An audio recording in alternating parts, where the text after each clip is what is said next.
Hello, everyone, and welcome to the broadcast.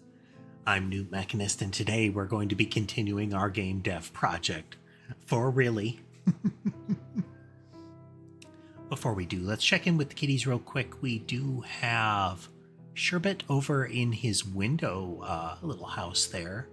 We have Sammy and Mason on the bed. You can just see a bit of Ember over there on the table with all the canvas. Molly is on my footrest. But yeah, haven't gotten a lot of work on the game done lately. We need to change that. Additionally, we're looking at adjusting the schedule as much as it is primarily when we start. Been doing better with sleep as far as personal health, but I'm finding that in that happening, my ability to stream later is diminishing, which is a problem. That might be a temporary thing. Hopefully so. But one of the things we'll be doing is trying earlier starts so that we can see when the kind of the fall off is. But while we figure that out, as we're figuring that out, let's switch on over here. Oh, put the camera over here. So one of the things I was thinking of and starting to kind of formulate a plan for was handling movement. Right now, what we've got is proposed movement. Let's find it here. Here we are. Let's break this apart so you can see it. Entity has a current position and height. It also has proposed changes. These are incremental shifts caused by, or these are the aggregation of shifts caused by behaviors that may move where the entity is. Whether that's to change its height, to move it around the field, whatever. This will be relevant in a moment. If we then go over and say look at rotate, and I reference rotate a lot because it is complicated enough in what it does that the way it influences behavior gives me an idea on how things are working and how they could be working better. So the whole point of rotate is that the projectile rotates outward, so it forms like a spiral out or in, or it orbits something, that kind of thing. And here is what I would like to see different, and that's right here. So throughout this whole process, we are generating a vector. We are generating something with a length and a direction. And we're going to add that to the proposed movement that will create the shift in position.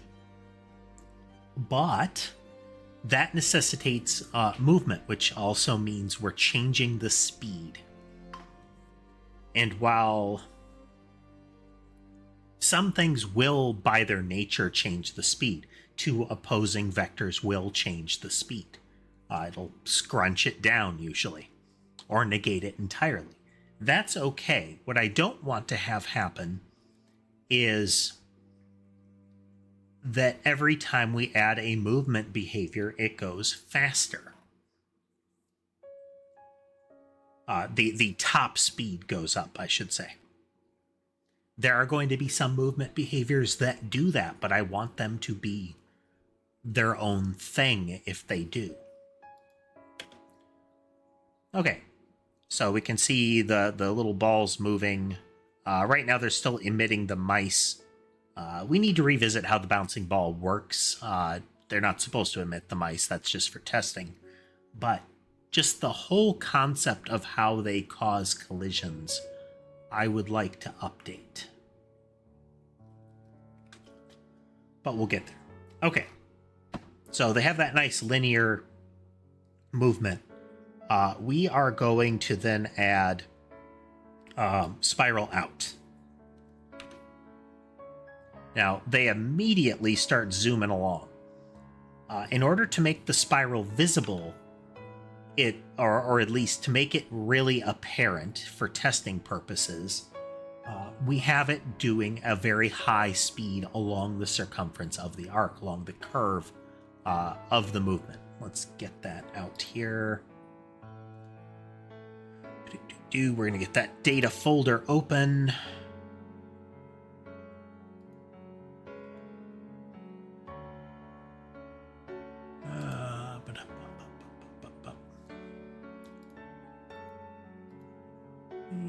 Data folder, here we go.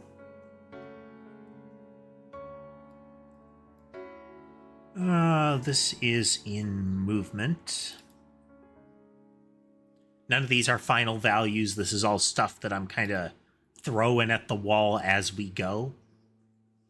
When we totally get to play testing and similar, numbers gonna change.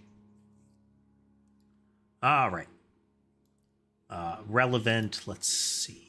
There should be a freeze option here. There we go.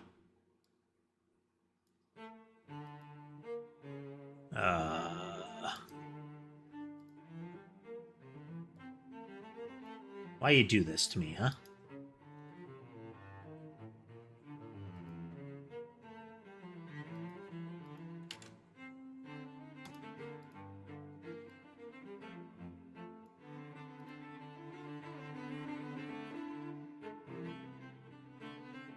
I really want that to work, but LibreOffice is mostly functional. I go with it because I'm not giving Microsoft a subscription to use Excel. It's just not happening. Okay, but the speed of it is how quickly it moves around its arc. Radius is where we start. It is not where it starts outside of the object. It's where it considers the current radius of the spiral, kind of aspirationally. It's going to try to make itself be at that radius. We have a target radius, so this is going to be the cap based on changes. It is possible to break this boundary. That doesn't really matter. And this is how much it's going to change. So radius per second, assuming we haven't hit our target yet, as well as speed, influence how fast it's going. If this number is very high and this number is very high, then ball go fast. And if ball already going fast, ball go extremely fast, and it leaves the screen and it doesn't get to do cool things. I would like it not to leave the screen. I would like it to do cool things. So we can slow it way down. Let's see, we rotate in. Okay. If we put this at 96. 96 is about 1 square on the screen. That's coincidence, but it is, and I'm keeping it because it's a good way to determine things. I wonder if it still is, thinking on that. We'll revisit that. Okay, so we're just going to put this at a flat rotation. This means that it's just going to try to orbit whatever it considers its center. This is our rotate in.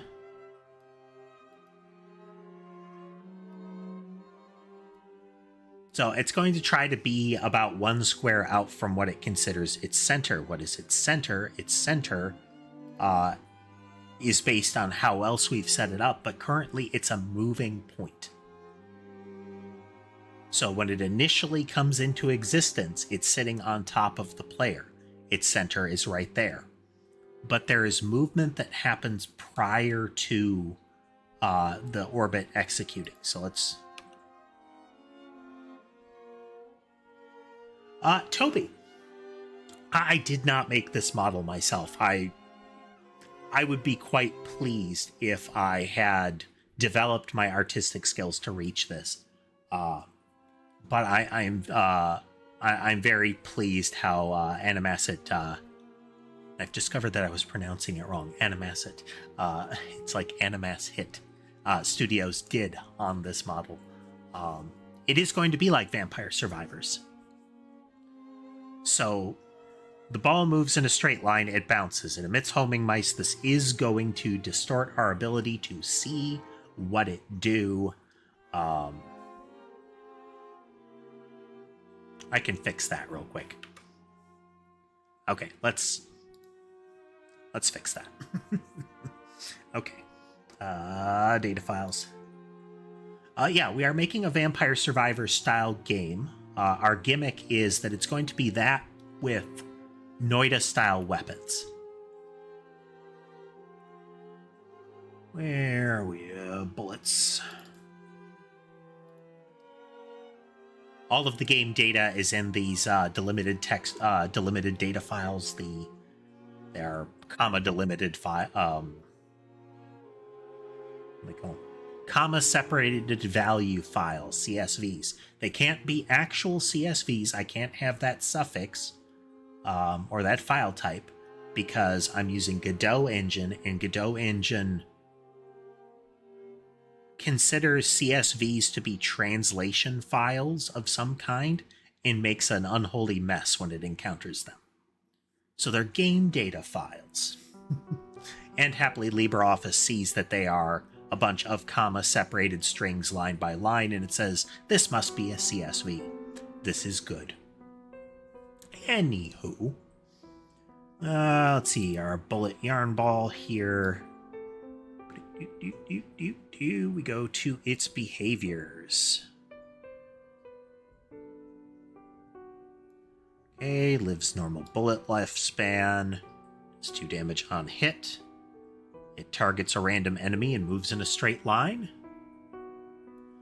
Yes. So Godot engine by itself uses something called GDScript. That's kind of its built-in language. You can totally use that. You can totally use all of its node structure, but we don't. Our project started there. The goal was just, hey, let's learn Godot as we go. Haha. And we started with GDScript. And our journey has taken us into interesting places. Deep into GDScript, deep into the guts of things like physics server calls.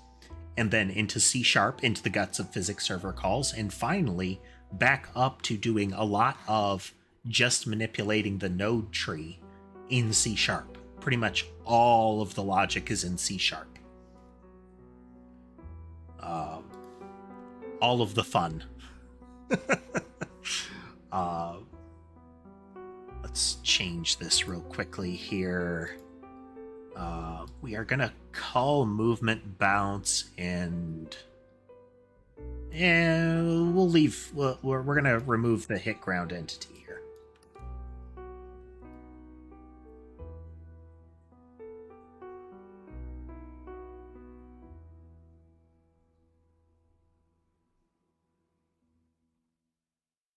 Sure, we've got all that set up. Yes.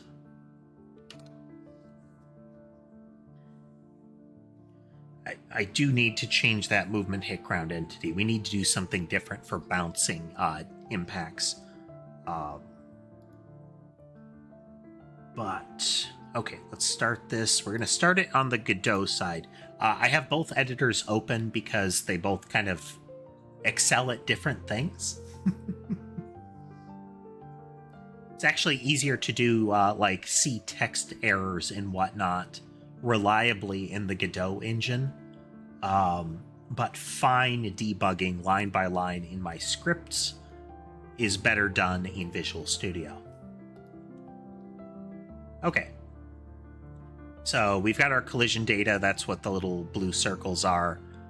It makes it more apparent where the ball is going. These balls are set up such that they're not going to be able to hit those slimes with any reliability. That's not what we're worrying about right now, though. Actually, we're going to remove movement bounce.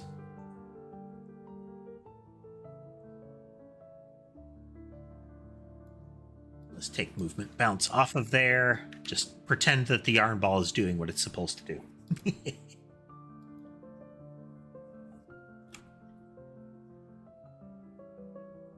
Hey there, Nope. Welcome. For those new to the channel, we are actually starting noticeably earlier than we normally would. Normal start time is 4 p.m. U.S. Central. We started at 1 today. We're trying to suss out when we're going to start so that I don't pass out midstream. Okay, ball moving straight line. Excellent. So right now, if they hit something, they ricochet off. Great. Just demonstrating the system real quick, as I want to do every time, frequently. We stack modifiers. This says fire 1, 2, 3, and then have each of those split into 3, so we get these little bursts of 3. Cool. Why are we doing that? Because it makes it really apparent when I attach rotation to it. So this is the rotate in that we changed just a moment ago.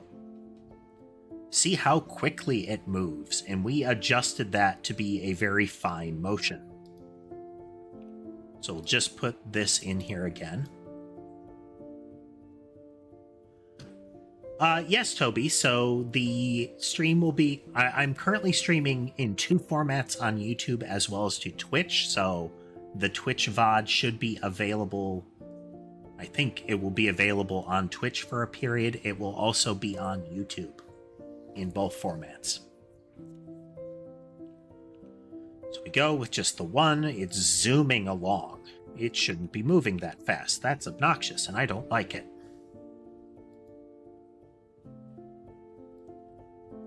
The entire archive of my streams is available for the entire game dev series, as well as when I play video games. Shameless plug, watch my old streams.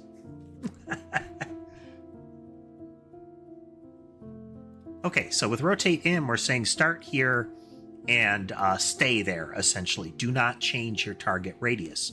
But it moves 192 units, which is 2 full blocks per second along that arc. That is causing it to arc real fast. So let's slow that down. Let's slow that down to 1. And we'll demonstrate that. This should account for that. I don't know if it did. Let's make sure. I can't recall if Godot engine is going to cache the contents of a text file when it loads. We're about to find out. It didn't seem like it did, so that's good. We're going to do 3 at a time here with the spiral in. So you can see it's moving slow on the arc. We're not getting a lot done. Still not what we want to have happen. And the slower we make it move along that arc, the less influence it has. But if we make it move too fast,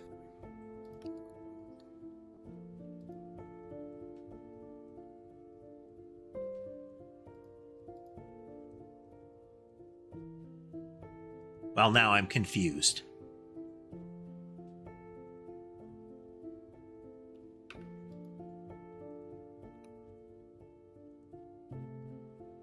Oh, okay.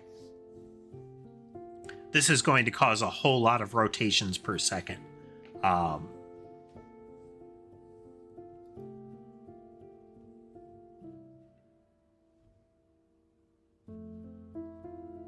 to think how we want to do this. But, okay, so this demonstrates part of my problem is, in order to make it work, we have to put very particular logic in there, and that's creating some issues with getting it to actually do what we want it to do.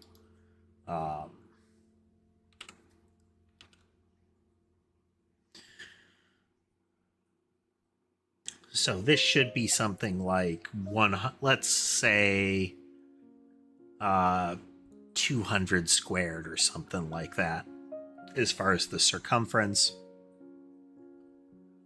Units.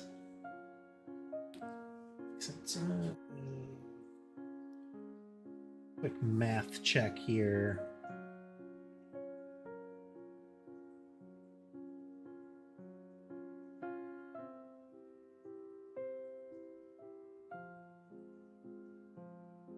Oh, okay.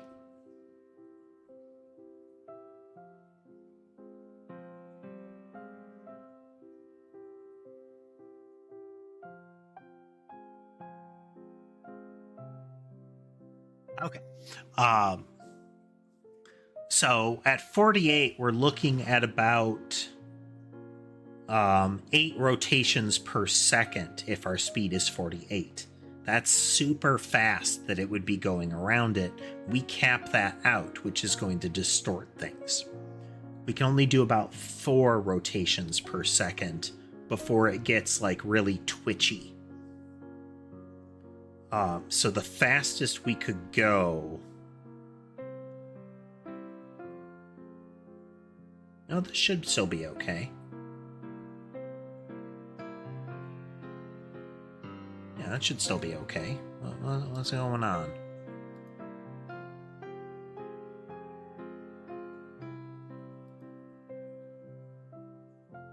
Ah, okay. I get it now. We're going to have a very slow curve here. Incredibly slow curve. This will be, it takes a little over 3 seconds to rotate once.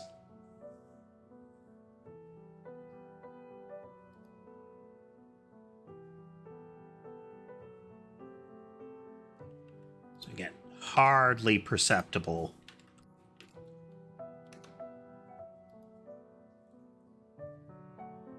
Oh.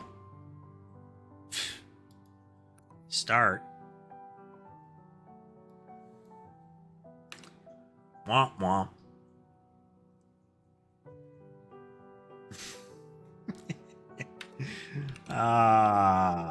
Okay.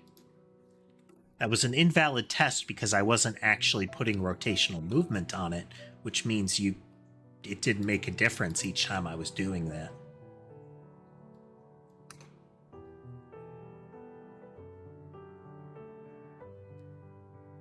So this is 2 parts of the problem is it's hard to tell what this is going to do each time I do it.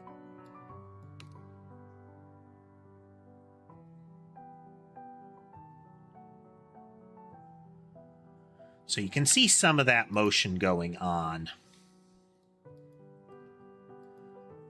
But what I'd like to have happen is 2 things. I'd like to maintain a steady speed. So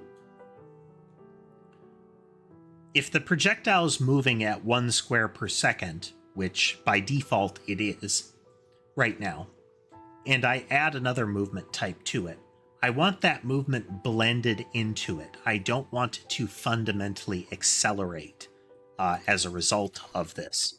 Like, I have to make it go really slow to prevent accelerating it substantially.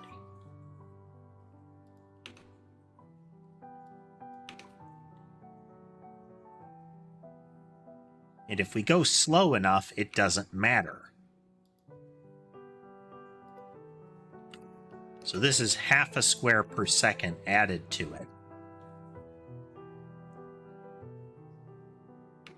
Or at least it should be. Did I break that somehow?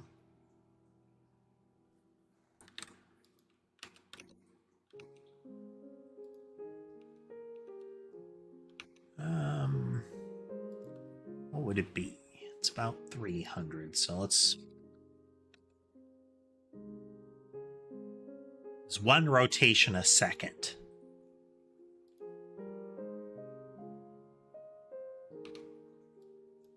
In.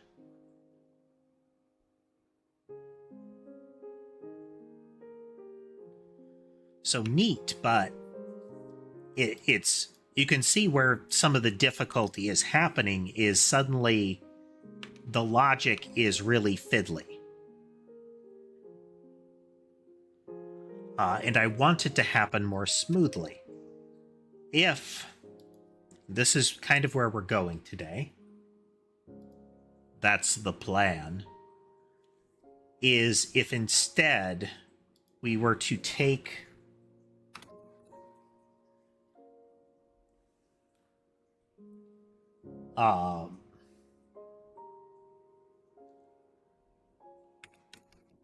so proposed movement is equal to proposed movement dot normalized.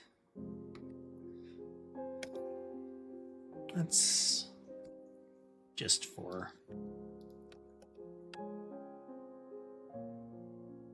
we're gonna say 96.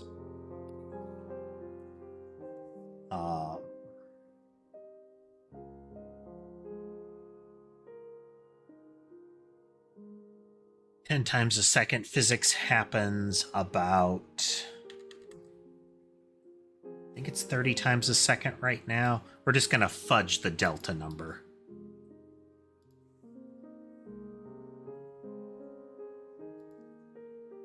$60 times a second.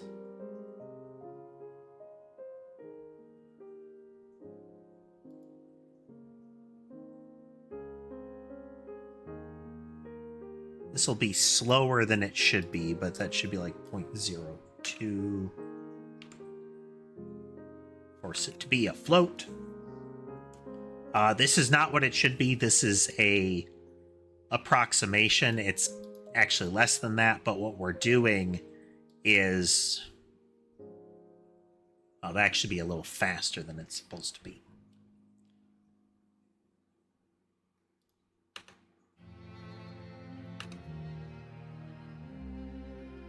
Well, that's not right at all.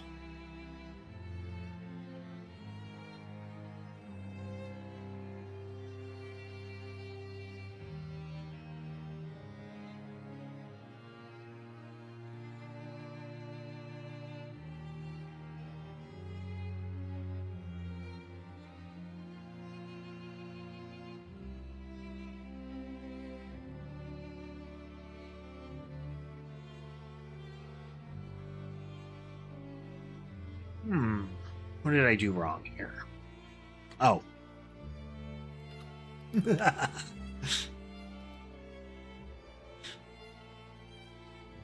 should be like 0.016.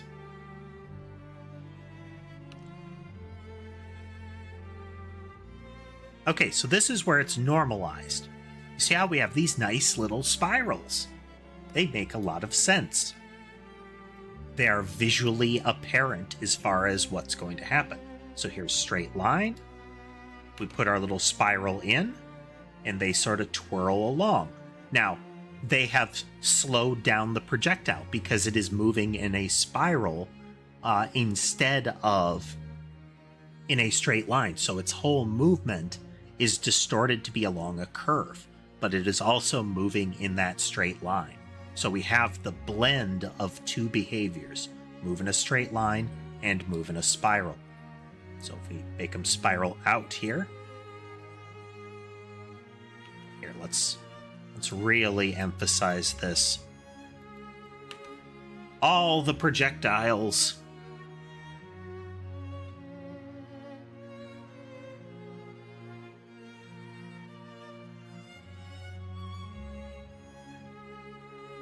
Again, a blend of movement types.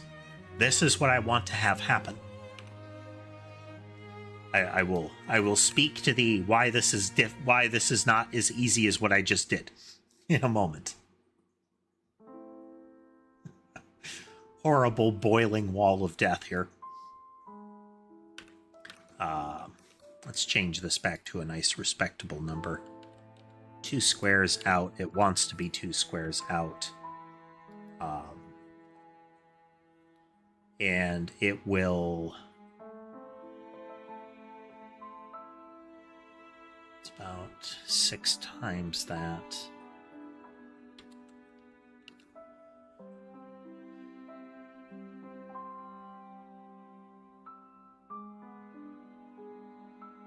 Takes about 6 seconds to rotate once under this logic.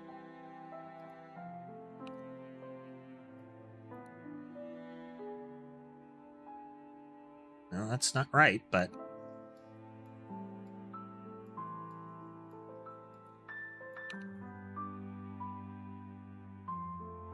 But herein lies part of the problem as well. By normalizing the motion, we are losing some of the nuance of how that happens. We need to make sure that we account for the ability to make some movement more emphatic than others. As in, we need to stretch the vector associated with an orbit, because this is... In order to see it by its nature, it has to move a little faster. That's okay, but I don't want it being a hard multiplier every time. We need to have different elements of it, you know? So we won't be doing this. Isn't that real quick here?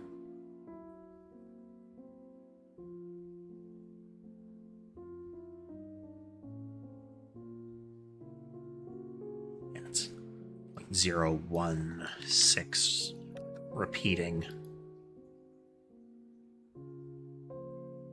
So what we've done is that it moves at a constant rate, 1 square per second. Everything does.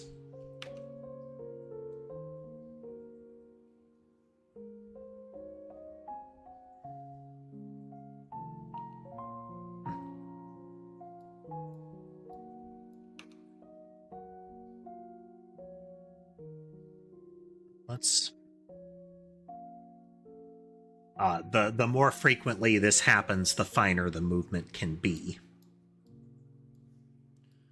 I'm adding all of these because it can give us an idea of how it works by having them spiral out. Now, another thing that you can see happening is how the fan pattern, the split into 3, influences movement. Let's cull that for now.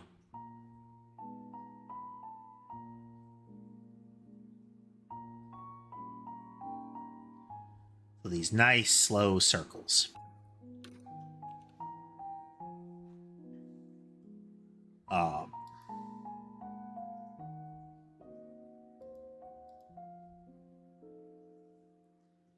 So we need a way...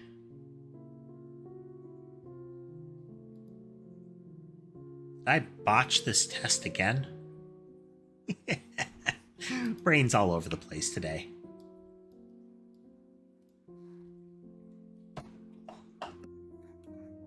A beverage here.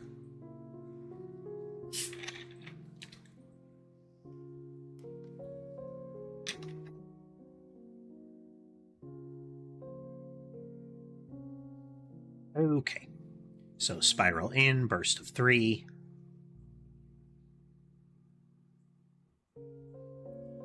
Okay, nice slow arcs. So this is about...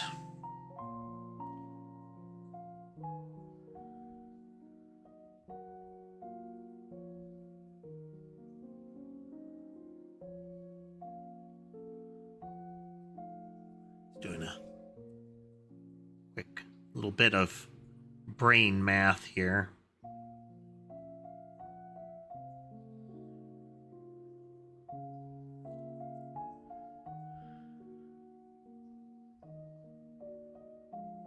It's about 1/6, so it takes a good amount of time for it to do a rotation.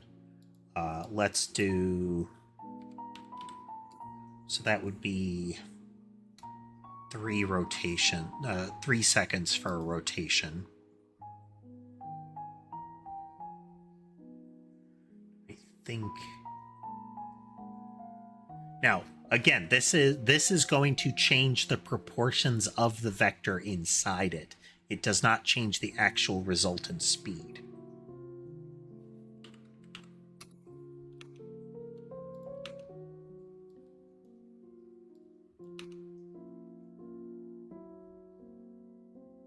Yeah.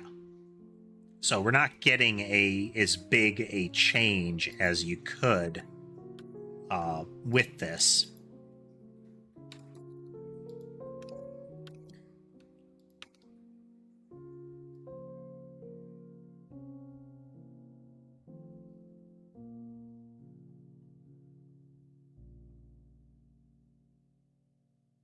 Let's make sure that my test actually functions the way I want it to by running it again.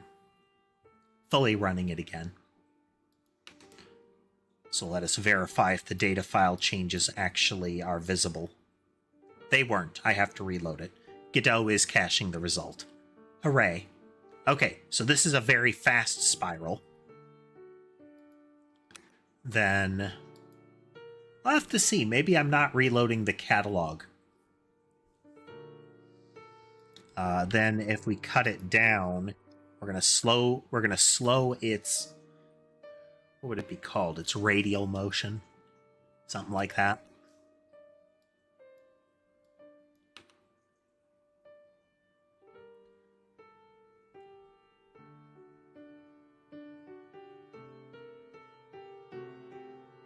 Again, numbers will matter with this.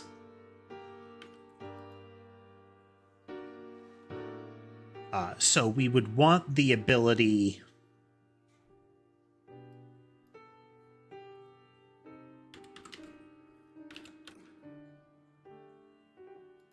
We're just demoing a couple of things. So this is demonstrating a couple of elements.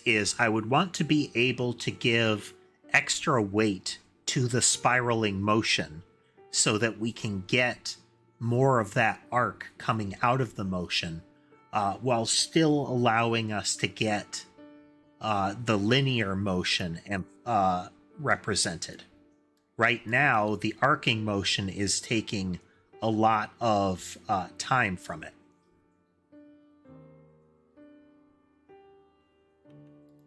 And because of where I'm doing this testing code, I can't do anything to this without messing with the blobs too. Okay. So in order to make this work the way I would want it to, so this is generally what I want to have happen. We apply the delta as we go. That's okay. We can actually have that accounted for in each of the movements created. But part of doing that is going to be removing speed as a factor. So this result here should always be a smaller number than speed. Assume that we're generally operating on 1 as a unit. Like, what fraction of our speed are we going to be dealing with? Then you're going to multiply that by delta, so a lot of them are going to be about like that. Yeah, 60 physics frames a second. Do we need that much? No. Are we going to use that much for now? Yes. But about 60 physics frames per second. About right now. So if I were moving in a straight line and I wanted it to be 96 units of movement per second, it would look about like this. This is straight line motion. So if I keep this, then both the blobs and the yarn balls are going to be moving at the same linear pace along the screen here. So if you watch, it's about 1 second for them to cross the distance of 1 square as far as cardinal motion.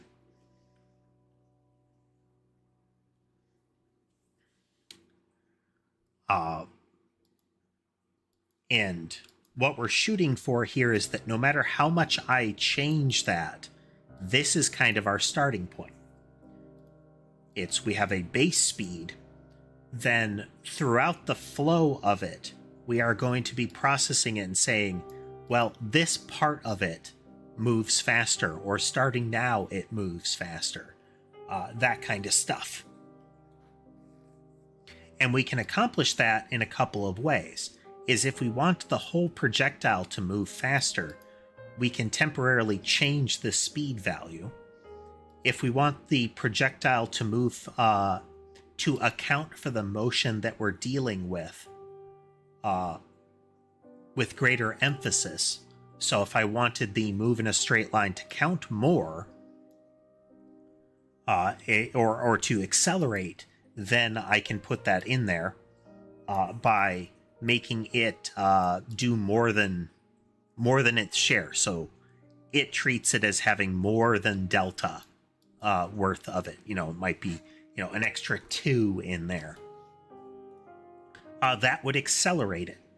Alternately, what we can do is before the normalization happens, before the final vector, we can make one of these vectors just bigger. And that will make its movement take precedence. The more and more of it there is. So we have some of that nuance there. If the spiral motion applies more of its delta into the equation, or more of its vector into the equation, then we're going to see that motion emphasized. It will speed up, but that motion will have more of it. Or more of it will be the spiral motion. So to accomplish that, what we're looking at is, we'll clear that out in a moment. We have a collection of position changes. And we also have a current aggregate of those. This is for, we don't need to have this, but it's useful if we do for later stuff. So that we don't have to iterate over it every time. But this is not really necessary. We'll keep it simple for now. So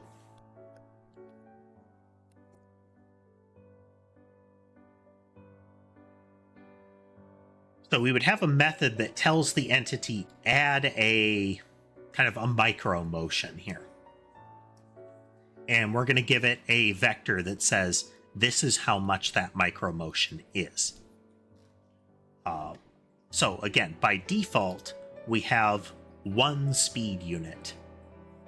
And each of these behaviors assumes it gets one full speed unit of movement. So if it's the straight line alone, it says, okay, I have 1, and the delta is this. So in the case of, our average, about 0.016 repeating. So we would come out and we would say, okay, 0.016 times our speed. Our base speed is 96 in most of our testing. And that's how fast I moved in that physics frame. But if we have 2 movements, now things are a little bit different. We're going to add those 2 motions together and then normalize them. And this is where things get a little trickier, because each step of the way, we need to determine how to adjust things. Because it's not just straight up normalizing. Hey there, Razzie. We are streaming a little earlier today than normal. I'm investigating differences in schedule so I can get streams to happen with reliability again. We'll see how all of this plays out. But good to see you again.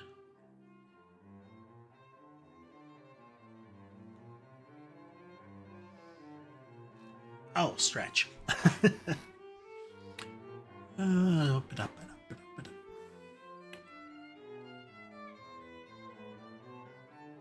Wait. Is this Razwolf? Or am I completely mistaken?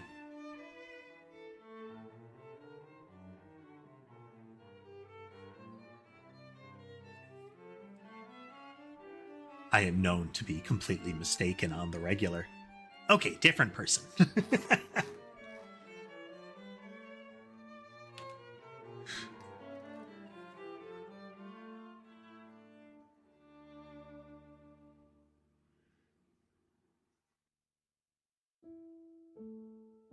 Always possible. People do be changing their screen handles a lot.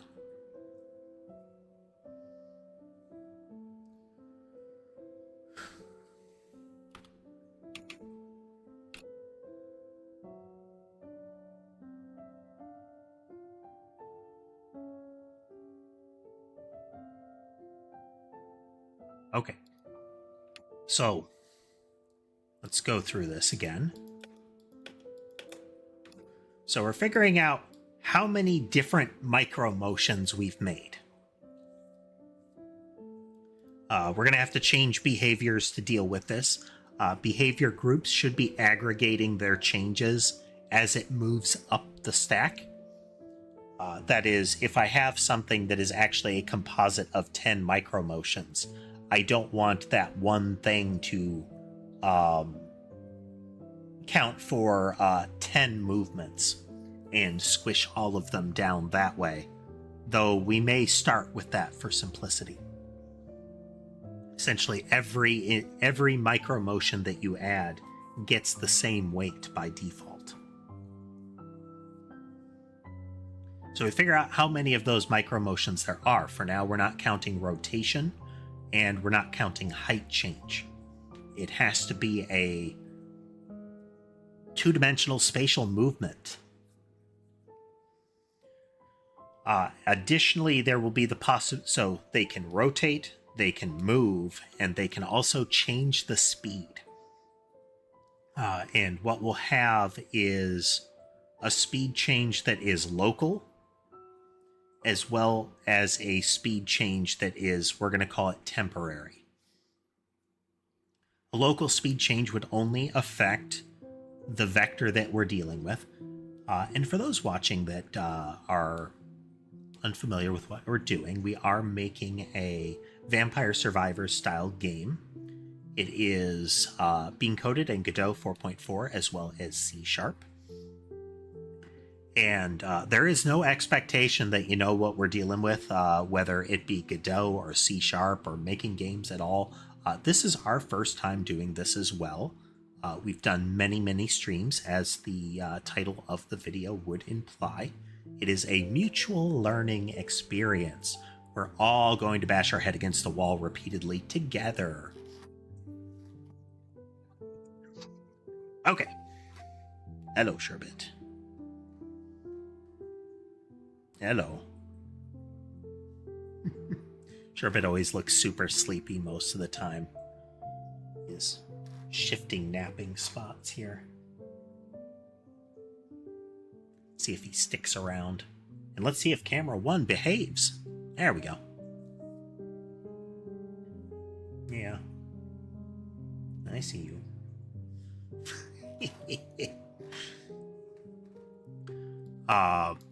Okay, so we have that. We have a way of adding to it. Now we're going to find out how many of them change movement. Once we have that, we...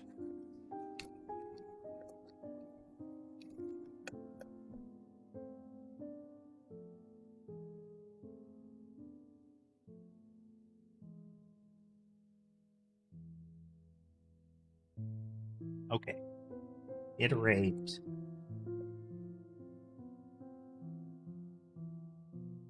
We're going to iterate over each of the changes.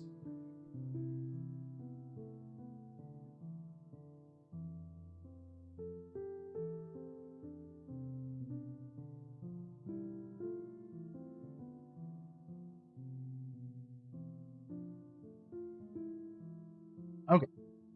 So we iterate over each one of those changes. Now, it is not just doing this. We don't just have a... How to put this?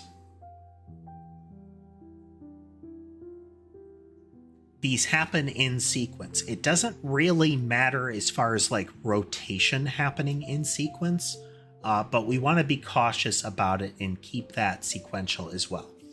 The only ones that matter for the speed are things that are movement. Again, 2D spatial motion. Some sort of X, Y, and distance. Well, It's an X and a Y representing a offset of position from 0, 0. So we get each of those, we have a fraction of the speed accordingly. Whenever we're going to use it, it's going to be whatever speed we're dealing with divided by the count. When we hit each one, that one, again, can have speed changes to it. Additionally, the vector can be longer than 1.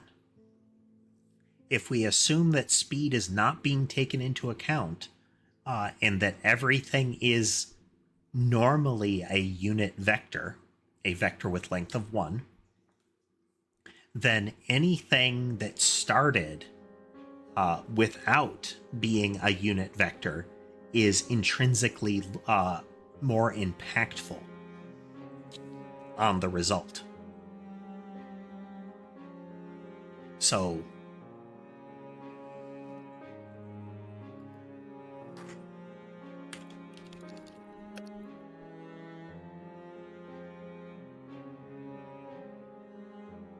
okay, so it's a collection. The default assumption is that they're unit vectors, length of 1. Do they have to be? No. The longer they are, the more impact they have. Again, this creates emphasis. If this vector is longer than 1, then it will be treated, it will have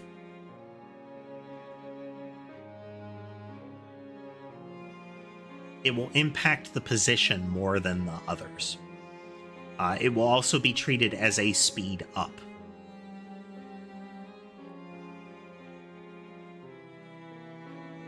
So we're getting each one of these, but we can also have changes in the speed period. So, okay, we're gonna continue thinking on this. This is live design, but we're gonna be right back. Quick break.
And we're back.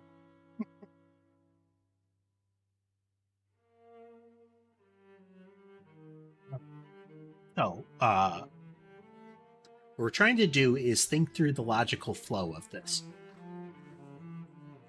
The default is that we would take all of these together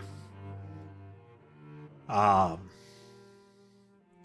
make it so that they are a single unit vector, mostly, multiplied by the initial speed of the entity.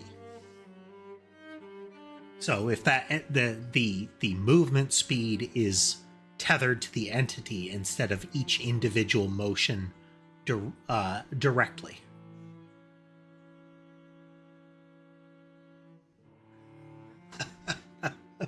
Hey there, Lunar.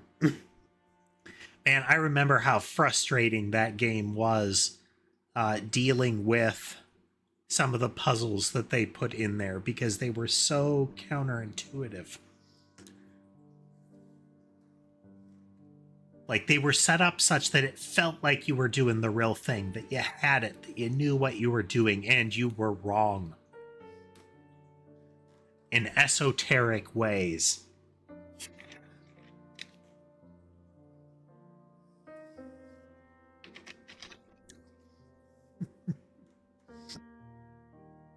But today we are messing with motion once again.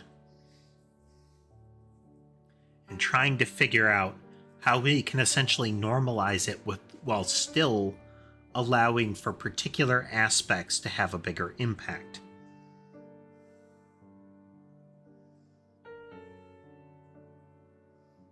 And I think this is the flow. So normally, when we normalize it, it's going to flatten that vector out into a one-length vector. So the, a squared plus b squared equals c squared is going to be 1. C is 1.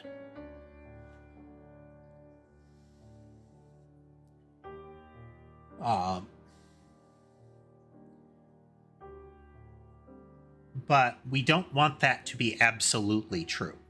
It's some of the constituent parts of it can distort that. And that's okay. But how are we going to account for that without further distorting things?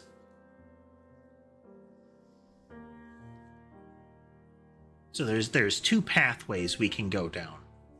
Is you have that the aggregate gets normalized each time and added in.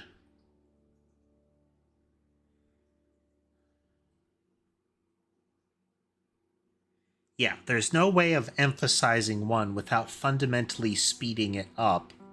If we want something like spiral motion, it's speed it up. Or at least orbital, because otherwise its linear velocity gets completely consumed. But is that wrong?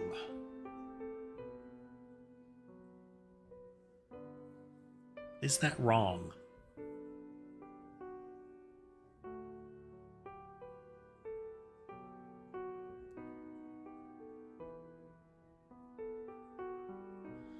All right, let's do a test with that.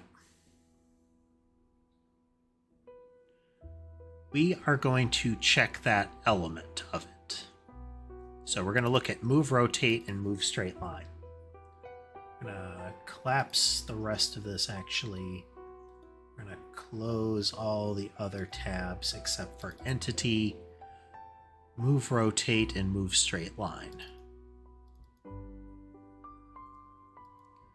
All right, so in move, rotate, let me get all the way down here.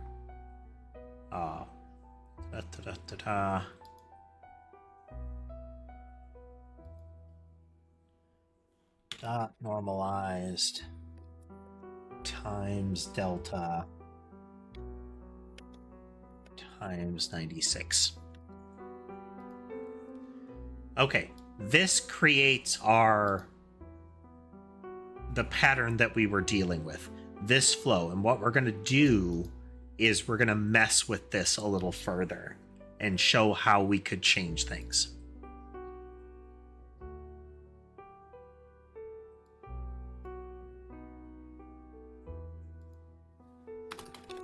To move is equal to that.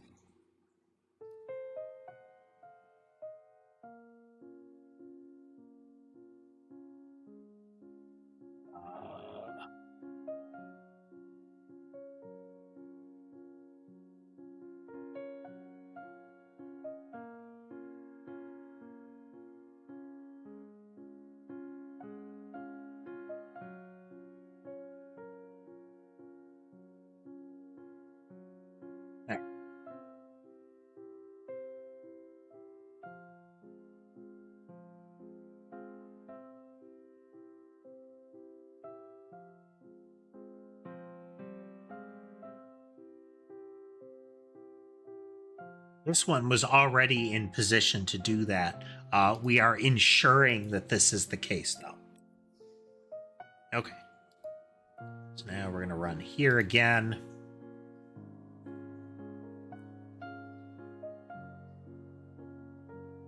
Almost everything uses move straight line. Okay, largely unchanged. We do our spiral in.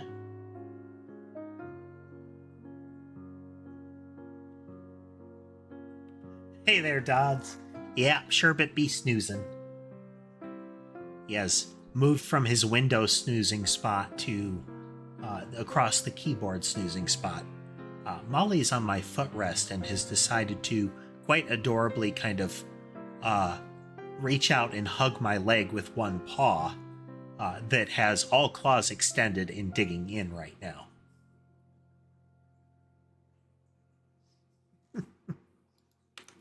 So let's spread those out so we can really see it.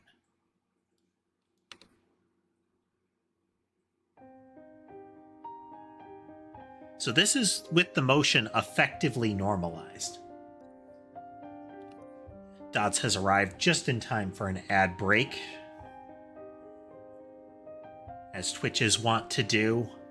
I do try to time my breaks around Twitch ad time. Twofold is because I don't want people to have to see an ad when they show up, but, you know, sometimes timing is bad. Okay, so then if we want to say that, say, spiraling is more important or is a stronger movement here, this causes the spiral's motion to be faster. It is increasing the impact of speed here. We are moving faster. See, somebody has followed us over on Twitch. I do not have a follow or subscribe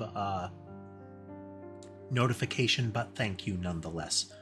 Could I have that? Yes. Have I done it yet? No.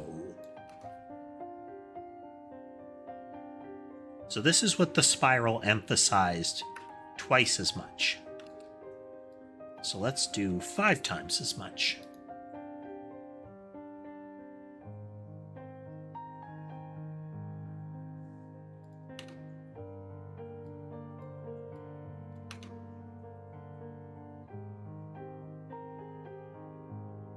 Okay, so this spiral is set to be about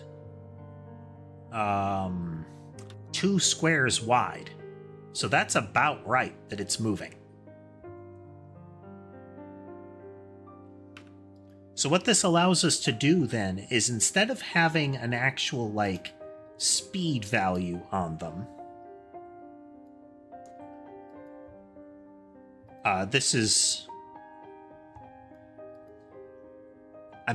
instead of the speed being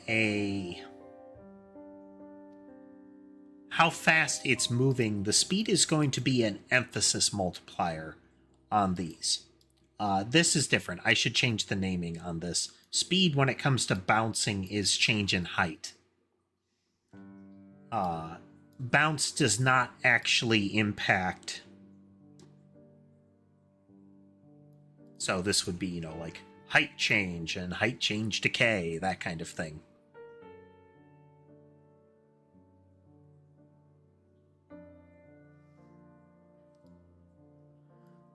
Because again, bouncing is a little different. There's not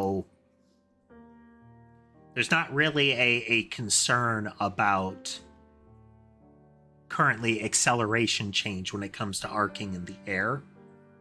That's much more of a special transient thing that we've got currently. But anyhow,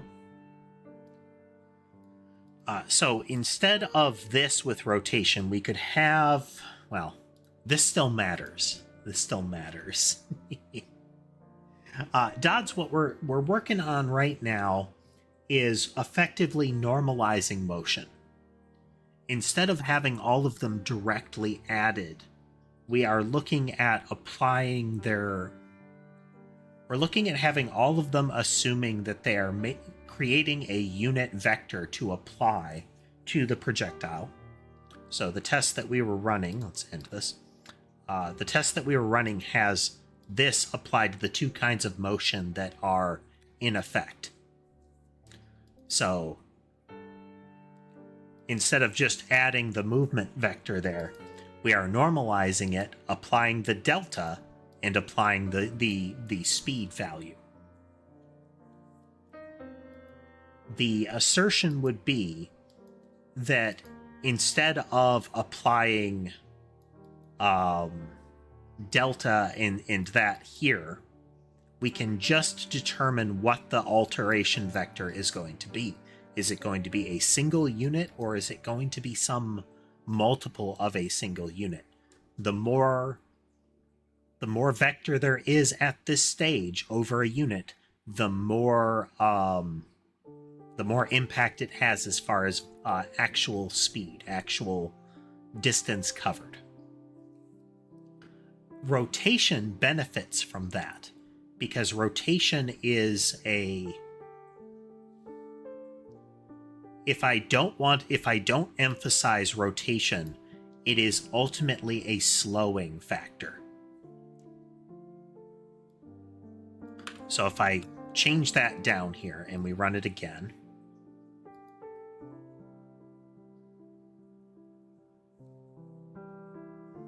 I'll try to make this make less sense in a minute.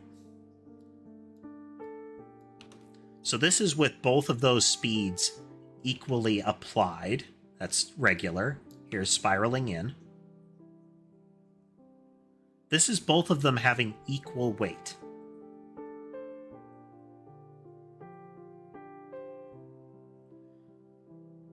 So we have that corkscrew pattern going on, but we can see that the spiral is definitely being overwhelmed in the logic, because that spiral is supposed to have a radius of 2 squares. So if we hop back over in here, and again, if I emphasize this, is that it is substantially more important. Let's call that. Let's call it that for just a moment. Not accurate, but we'll put the spiral in here. We can see the linear motion, like the distance covered moment by moment of the projectile, has increased. But the distance across the screen hasn't changed much because of the way the spiral functions. So let's just flood the screen with the little guys here.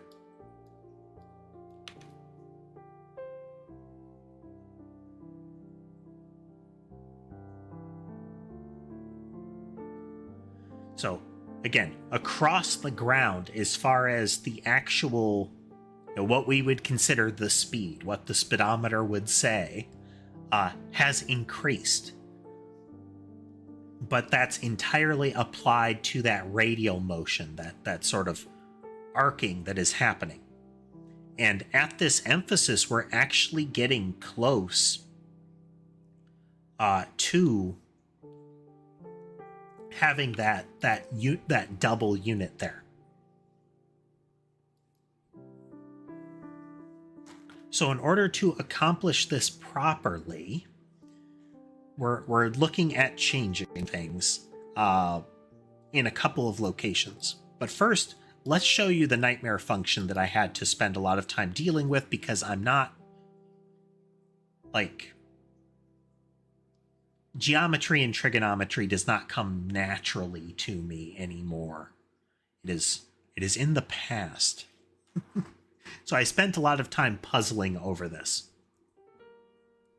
So in our data file, we are supplying speed and radius. And because we supply speed and radius, we can determine how many rotations per second we would be getting.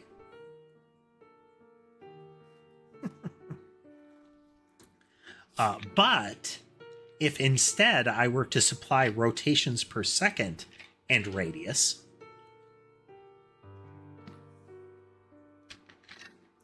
we can change things around. So radius times rotation is equal to speed over 2 pi. So radius rotations 2 pi is speed. And if speed is 1, because it's a unit, well, but what that would do is that would give us the multiplier necessary to account for that.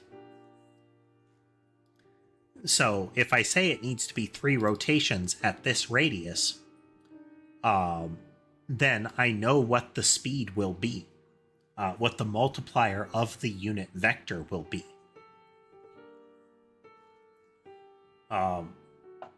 Kinda.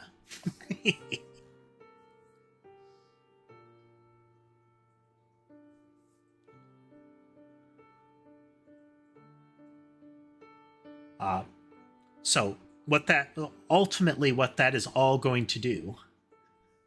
Am I winning? We're fighting algorithms valiantly, schmuggums. We're fighting algorithms valiantly. Don't know if we've won yet.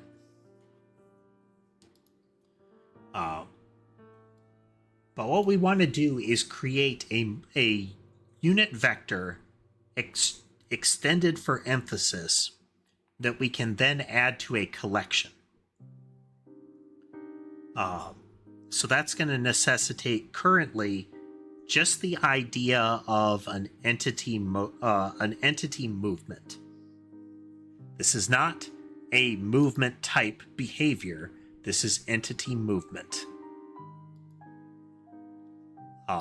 Any of these can create that. It's not fundamentally part of behaviors. It's part of the entity.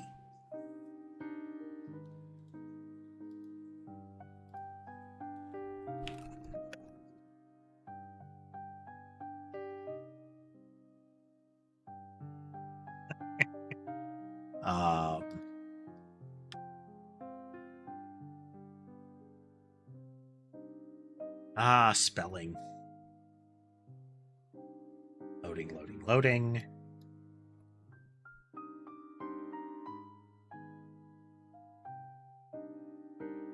Again, for those joining us now, we are starting earlier, as may be apparent.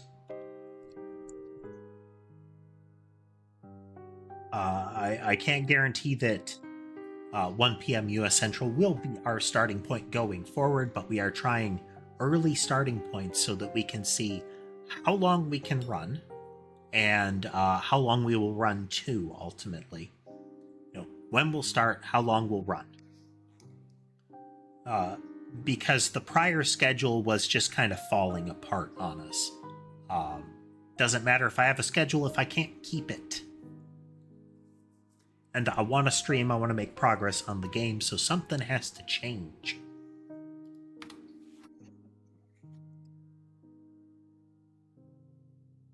Let's put you in there for now. So we have a vector 2.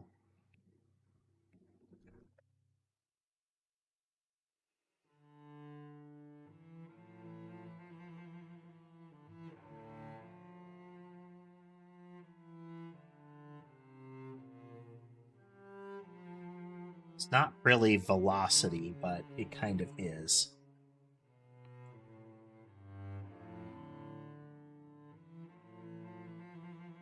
It kind of sort of is, but isn't.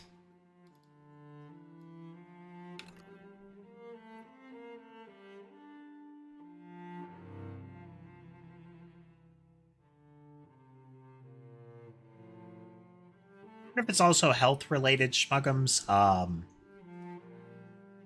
Sleep can be a real problem for me if I am not really careful, and things get weird.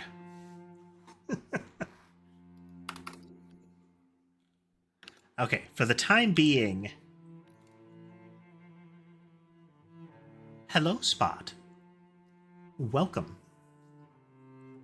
So for the time being, this is just going to have velocity. But eventually what we want to have is a public flow rotation.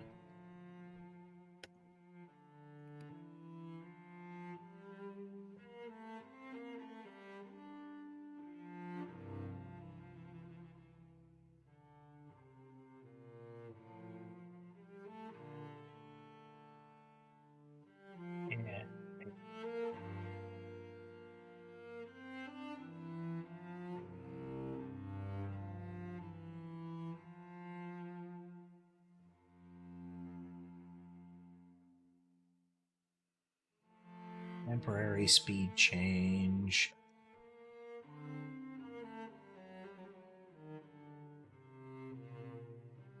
Am I done with optimizations? You know, as far as performance optimizations, I would say yes. I would say yes. Here, let's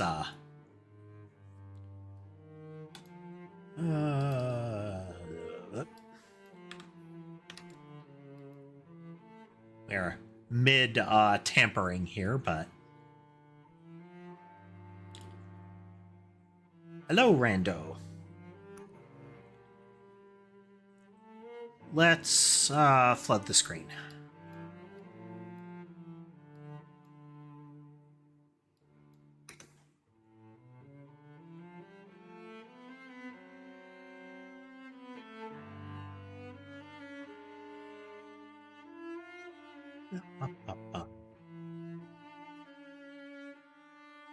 It says there's like 800 and some entities on screen, but that's not really accurate. Because every second an extra entity pops into existence. For about once a collision entity exists for about 1 frame, and a particle entity exists for about a second or 2. So there's really a lot more going on right now. So there's 800 things at 5 frames per second. Needs more.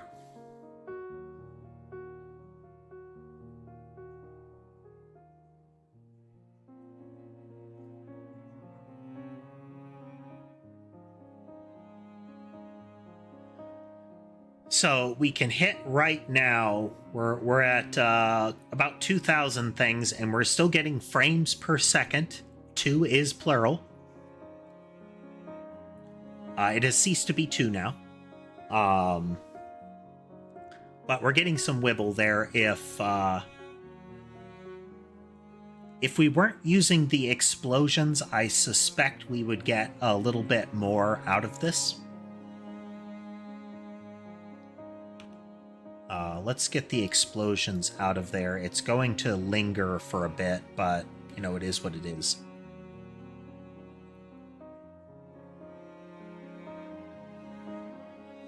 Now, previously, for those that have been watching for a long time, the best we've ever gotten to was like 5,000 without a performance dip. But that had other costs that we didn't want to stick to. And quite frankly, like, 1,000 is a lot for this game. Like, 700 entities fills the screen-ish. So, this many things effectively says you win.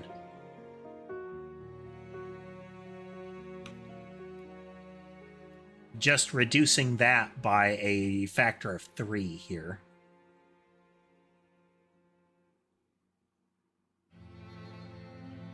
and as these fall away. So we're getting over 60 frames a second, and we are currently producing 3 to the 4th entities per second just from the player bullets.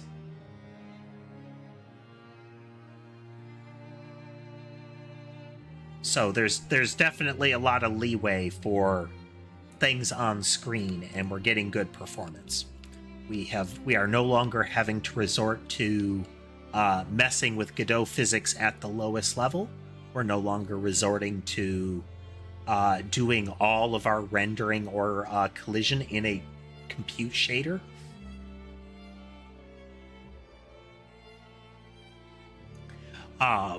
Pretty much what we want is standard gameplay to be running, to be able to hit 60 frames a second constantly. That should be standard gameplay. If it gets more than that, that's just gravy.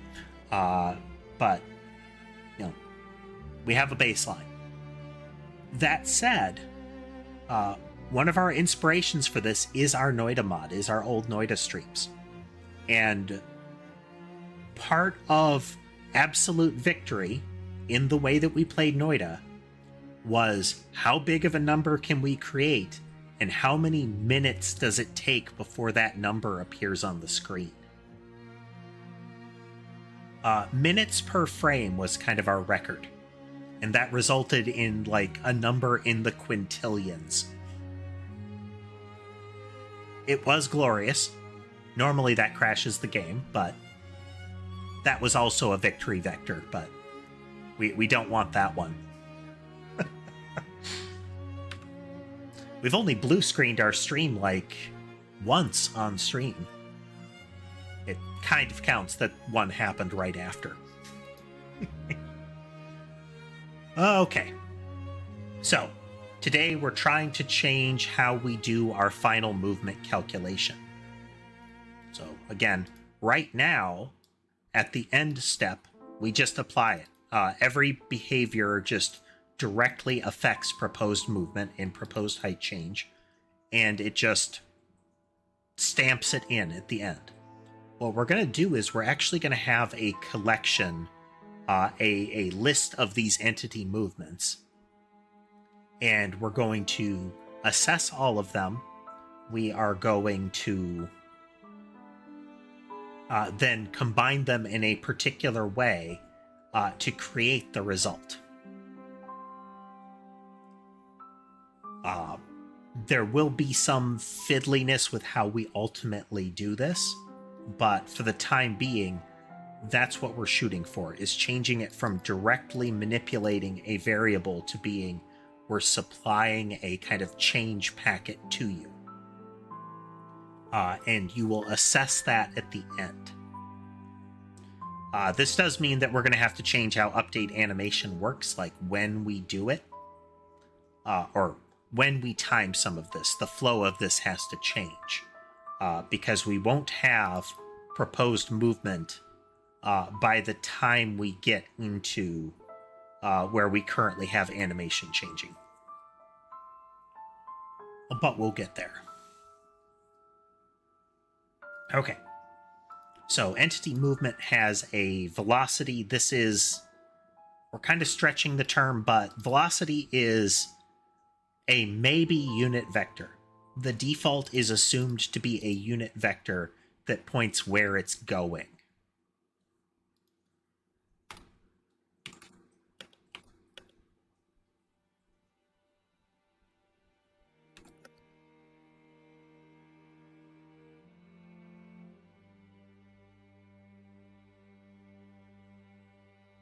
So each one of these is assumed to create an equal slice of the movement that the entity will perform. So if I have one that says move in a straight line up and another one that says move in a straight line to the right, then the resultant vector would be move in a straight line up and right at the speed of the entity, as opposed to, you know, your triangle calculation increased distance.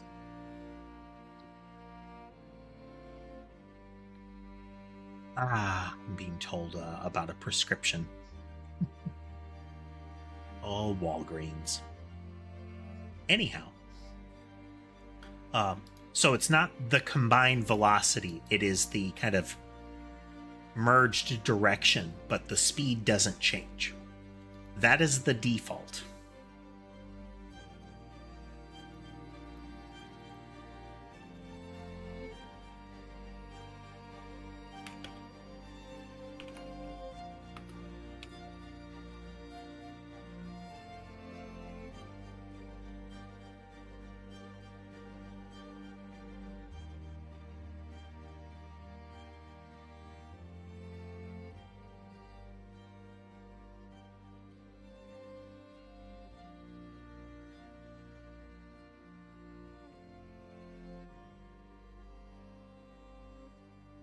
Which means we don't need local speed change here.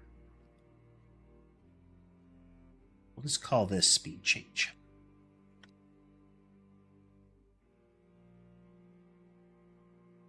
So by default, this is unit, which means it gets its slice of the speed that is equal to all of the others. If this is more or less than 1, it still gets that slice of the speed, but it utilizes it more or less. So if I get 10 and I have a unit 1, then I will move 10 units. But if it is greater than 1, I could move more than 10 units, despite the fact that I have an equal share of the speed. I'm multiplying it in some way.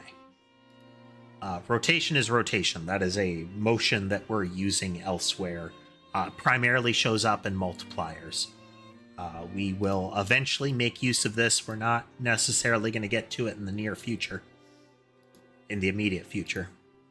Speed change is different than messing with velocity. It has a similar impact on the motion that would occur here. If there is movement here and I change the speed, it will be comparable to having a velocity that is greater than 1 in length, because the multiplier is going to increase starting now. So this is effectively, if I do this, I am speeding up or slowing down. And that effect will continue for the rest of the processing of the movement. So, again, changing this to be longer or shorter than 1 is a local change. It only affects this movement as far as its share of how it impacts the resulting movement of the entity. But if I change this, it affects the local one as well as all subsequent ones. We won't be touching this one yet, but we're putting it in there so that I have the chance of remembering to circle back on this shortly.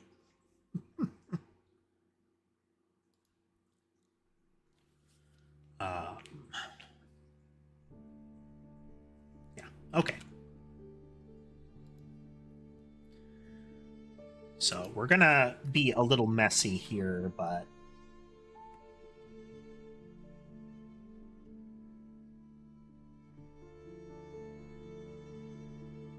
list of entity movement.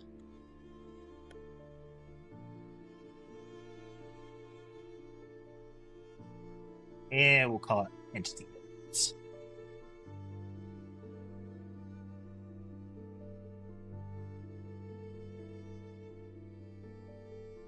This is not something that we change, and it's not something that we're going to load from JSON. We don't need to JSON ignore it because it's not a property, but we're doing this for consistency. Hello, Ember, you are blocking the camera. Shoulder cat. Hello.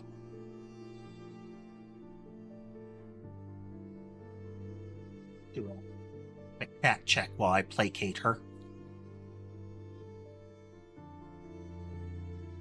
She is definitely going to be on my shoulder because Sky is in her, like, secondary if I have to spot. Sherbet is in her primary spot.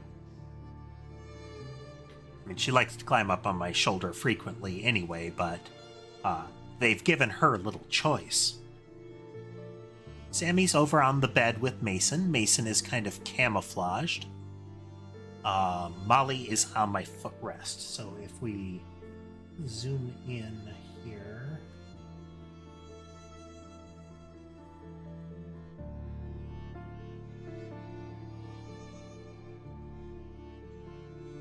we zoom in, it's easier to see that Mason is up there on the upper right. Actually had some success just mussing up that blanket and spreading it over that area. They seem to like to lay on that more than it folded up.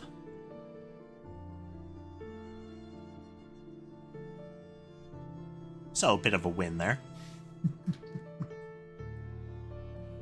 Okay, so if we create this, then we also need a method. Just going to very slowly type in a way that does not jostle Ember.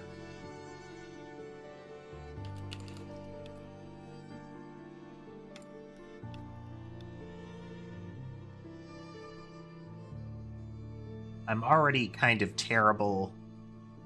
Much of my ability to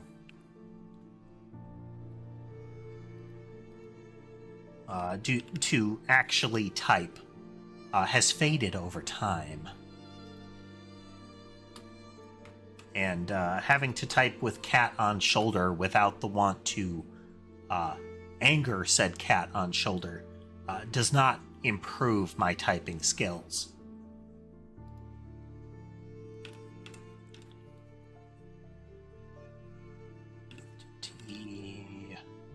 Movement.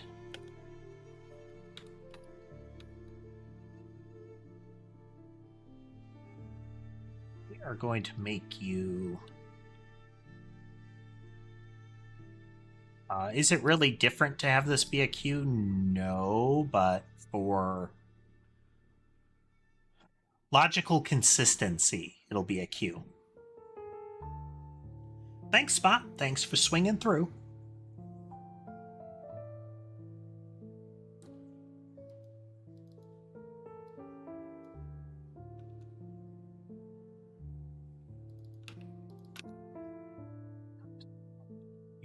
Entity movement. Actually discovered a syntax. Let me see if I can find it. Bit of a tangent, but message is time past message. I can do this. I didn't know you could do this. This is useful syntax. Not here, but here, let me find a spot where this is actually relevant. Yeah, up here. Our copy constructor. We do this constantly. And instead, what I could have is, if it's not null and it is move rotate, I can just declare it right there. It makes it nice and clean. Anywhere where I ask, is it one of these? So another really good spot is this. If it's a time past message, I frequently have to do something like this, where I either cast it to or I get sloppy and just repeatedly cast it to. But I could just say time past message and just use that directly. It will kind of in the background do that casting for me, which is neat. I learned a thing.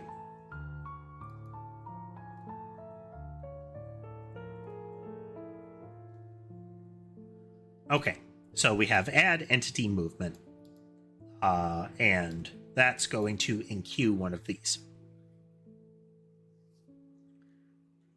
Then we are going to iterate over each of these.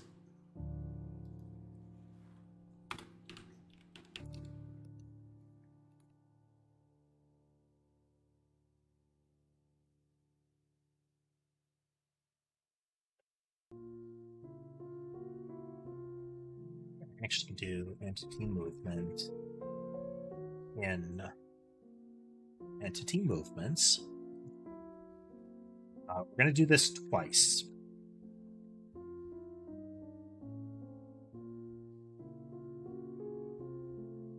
Is this terribly efficient? No. But are we going to do it this way for now? Yes. So if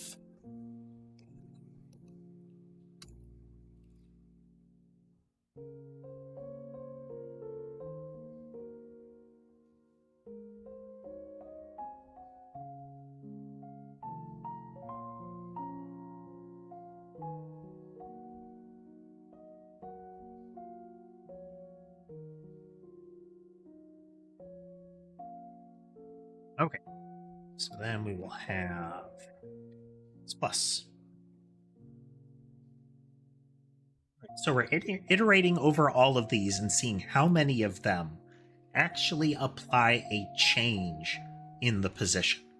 Each of those count for movement. We can do this better.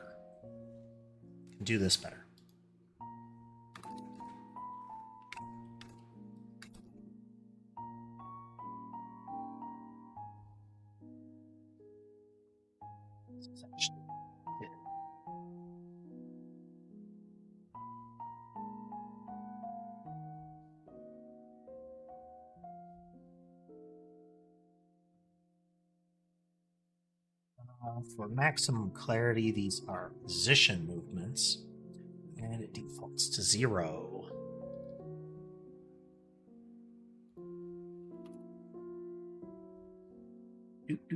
Do.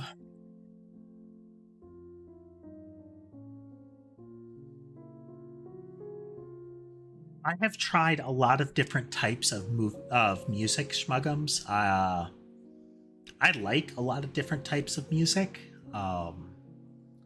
My early gaming streams had a lot of chip tunes. There's actually a period early in the coding where I have a lot of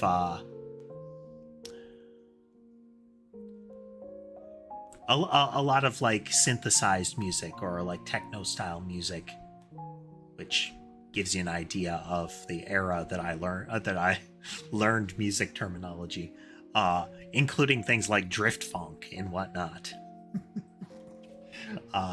But man, circling back around and trying some like classical piano and violin. Let me see. What's this one called? Do.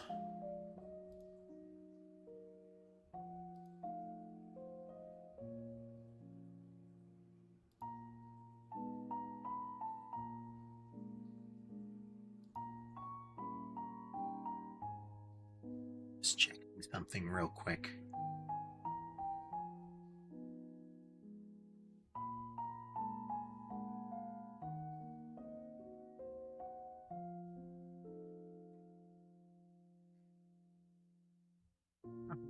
To look at that in a minute. Neither here nor there. Here we go. This one is a name that I can't pronounce. It's a track by Magnus Ludvigsson.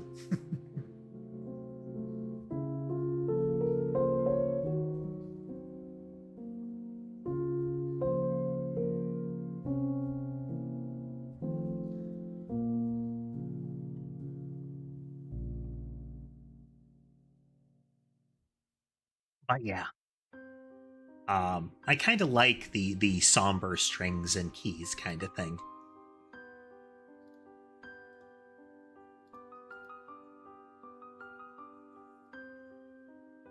Here I can I make this more visible?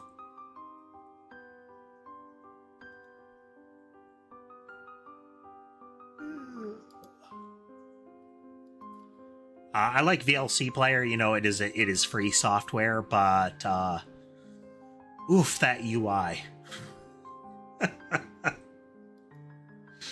Oof, that UI.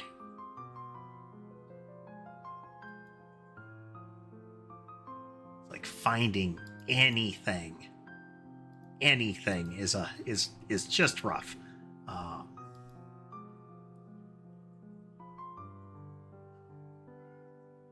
Can I scale this?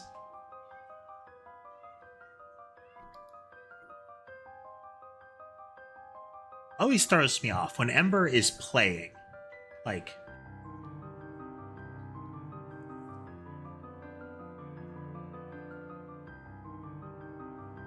yeah, I'm not finding that anytime soon, so we will do that.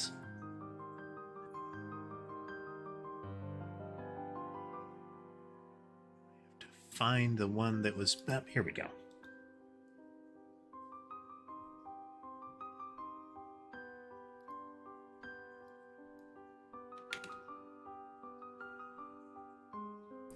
We'll awkwardly put it on the screen here.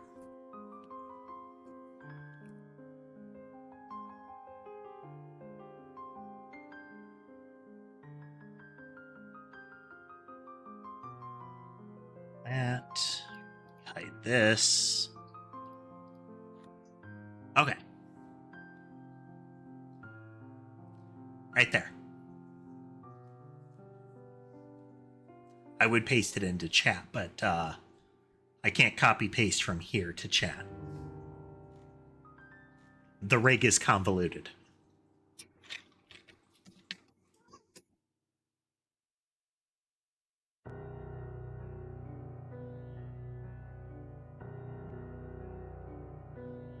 I get a lot of my music from Epidemic Sound. They have been pretty reliable as far as dealing with it.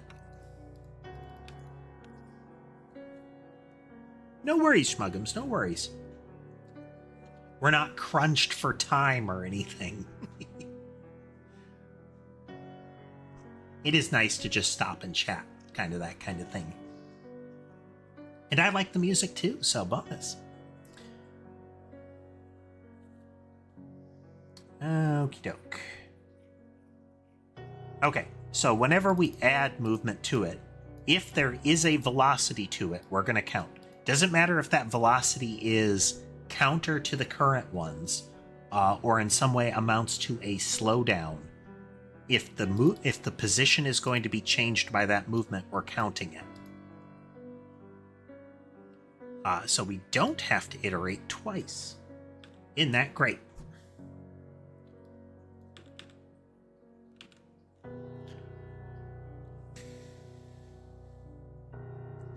If there are no position movements, we don't need to worry about the speed. This is good because if there are no position movements, it would be a divide by zero error. That's a problem.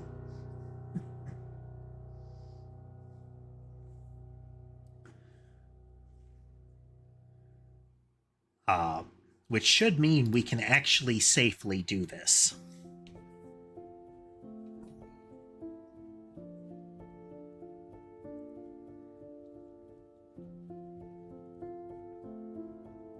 Okay.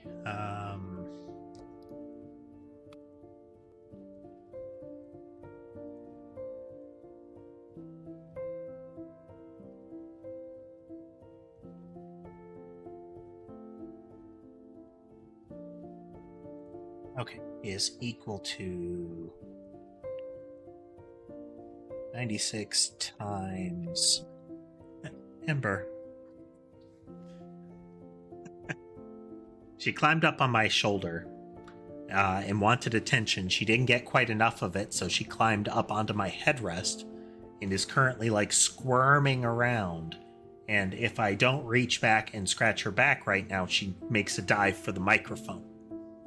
Because she's being a nuisance.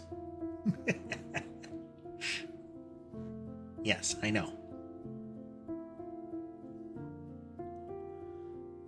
I started to mention earlier, when Ember plays, like zooms around, batting with toys, that kind of thing, she cries.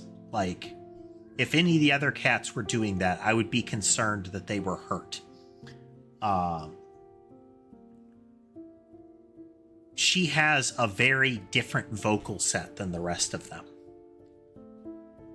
Her primary vocalization is a trill in various types, like in length and in volume, but it's pretty much all a trill. She only does like a meow when she's playing like that, and it's always the real kind of crying meow. Now, if she's upset, she will hiss, but...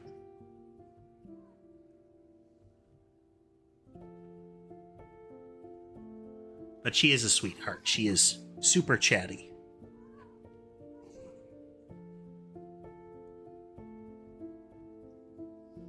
Let's see if she's visible here.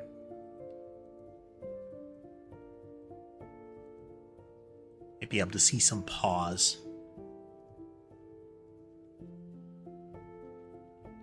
Yeah. So that's a canvas drop cloth over a hard table. It's... Yeah, I know, I made eye contact. She loves the texture.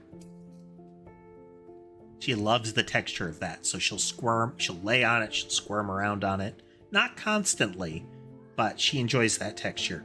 I did get one of those concrete slabs to try with the trend. I think ultimately a lot of the success with that is that people would go out and they'd heat the rock in the sun or similar, and then bring it inside and they'd lay on it. But that's because it's toasty. That sherbet is laying on a heating pad right now. I have several heating pads placed around the facility here to aid in cat aggregation, you know. All right, so let's see here.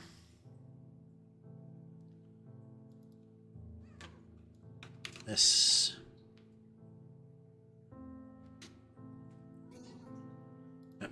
This is position movements.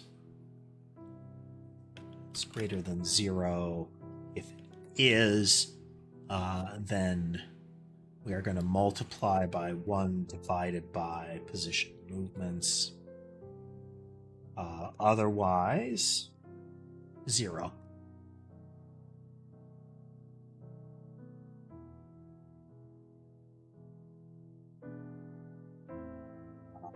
F.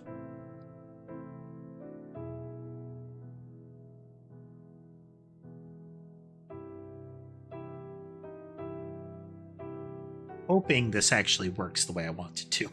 All right, so if we have position movements, we are going to use a fraction, otherwise it's 0. This is relevant just for expediency.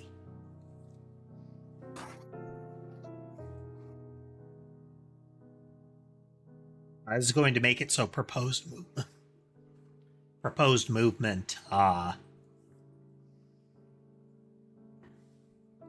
gets to do its own thing each time. Or at least we're not using proposed movement the way it originally did.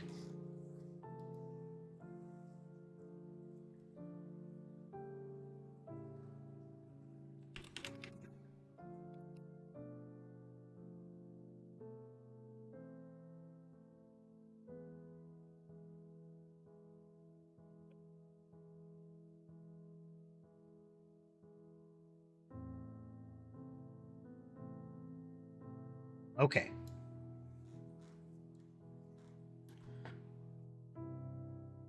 So there's also the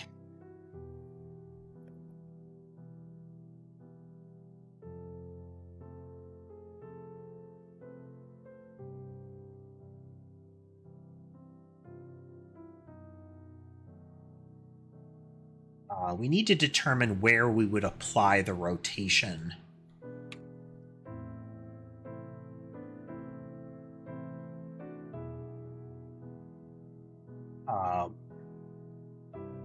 But we'll see.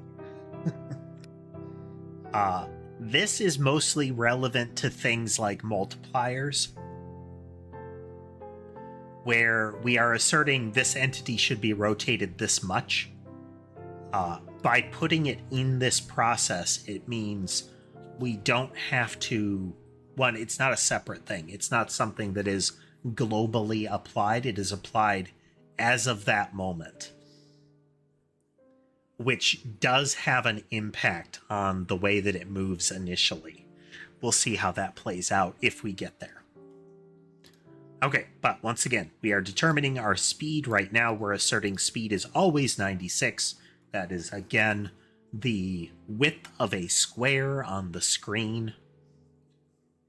Not a pixel, I mean the squares on the map. This is not meant to be a long-term thing. This is a magic number. We don't want to actually use this. We're going to make this part of entity configuration if this change sticks. But we determine the speed, which is going to be a fraction of the movement, of the speed of the entity, and it is, quote, equally divided amongst all of the positional movements that happen.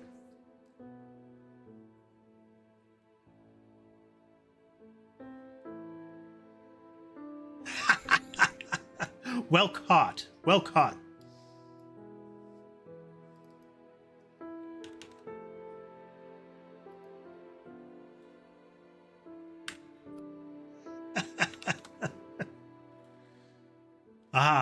Typos.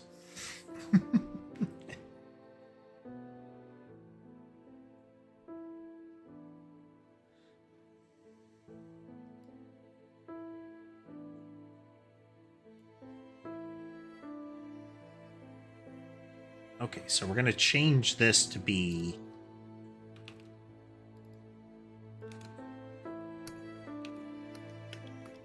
if there are changes to be made,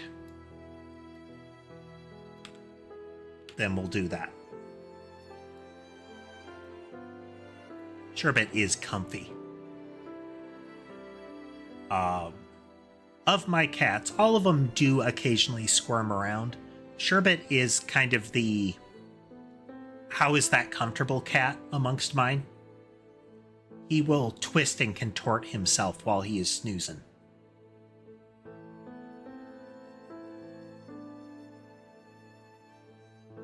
Right now, his lower legs are facing that object that he is leaning against. His face is against it, his chest is straight up, his lower legs are pressed against it. I would not be surprised if that twists further by the time he's done here. Okay, so we have movements to make. Doesn't matter if they are position movements, we have changes to make. So first, proposed movement is equal to vector2 dot 0. So we clear it out. And then we are going to add each of those in. And then we are going to actually update the position. And we zero out the changes. We are currently negating the possibility of height change in code.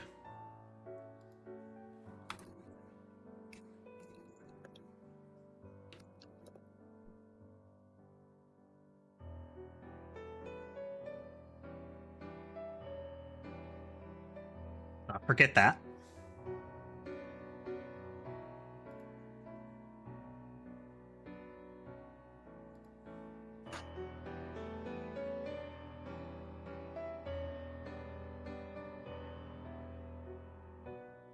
Movement.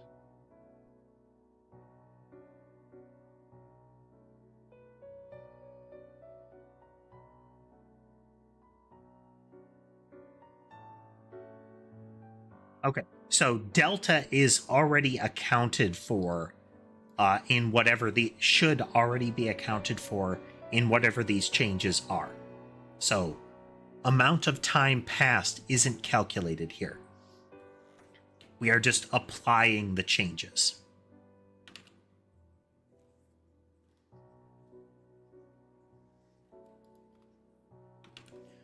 So this might be redundant, but we are essentially clearing it, moving in, clearing it at the end.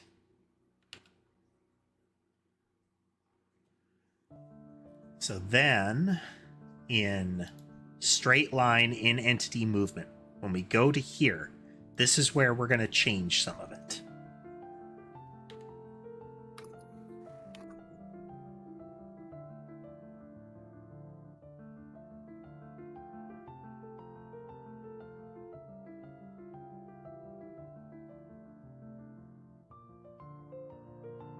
We are going to take a quick break here, and we'll be right back.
And we're back. I really do want to figure out a way to time it so that or at least do it so that Twitch ad breaks are more controllable. But in my experience, if I try to force the ads during my break, what happens is it starts an ad and then after it, it's like, oh, but there's a timed scheduled ad. Let's do that too. And that's just no fun. Okay. So what we're doing here is we're going to make a new entity movement, and we're going to say that velocity is equal to... Just going to carve that away.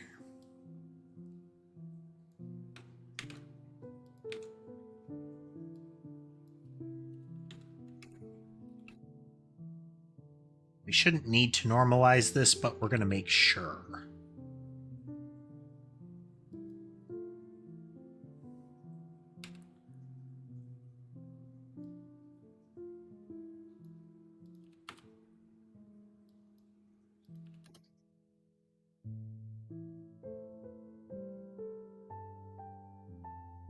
Move the 96 here.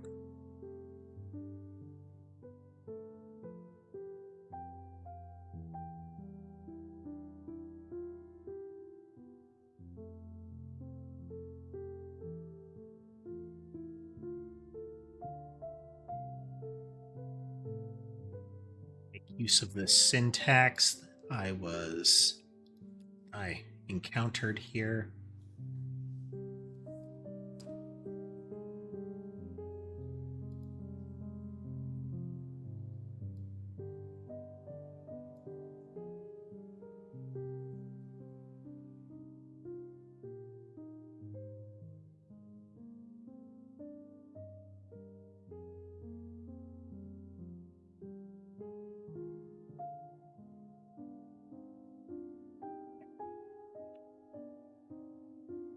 So we're adding the movement change in. We're normalizing it. We're truncating it based on the delta. This will be a fraction of a second is what we've got. Just remembered Sherbet got up and moved and followed me around. Sherbet is slowly drifting into the behavior set that Sammy had, like really slowly. And that is, I referred to Sammy for quite a while as, in cat terms, my little tsundere princess. She is really lovey, but at least for that period, it was very much a but doesn't want you to know it.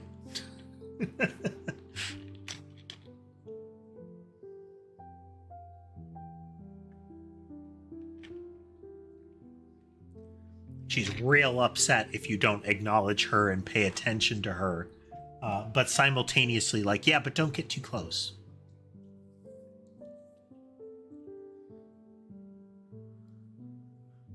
Okay, so we're applying that there. Sherbet is like has been super skittish. He is still he's around if you look for him cat, but the where he's around has been the orbit of that has been tightening in.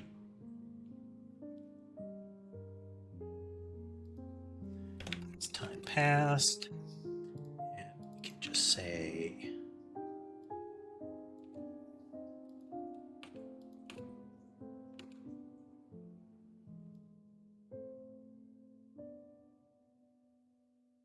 past, doing all of this song and dance.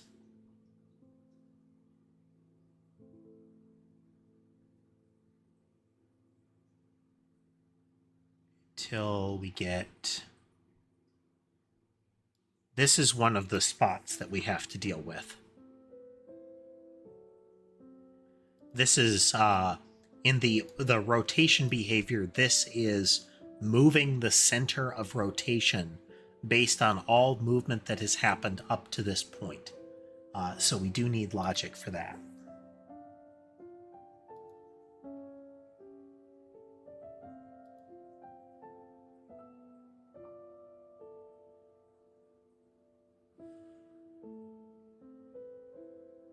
Oh. No, this is okay. Rotation is still fiddly for that. But we don't actually need to account for rotation. Rotation is special. I'm going to assume that.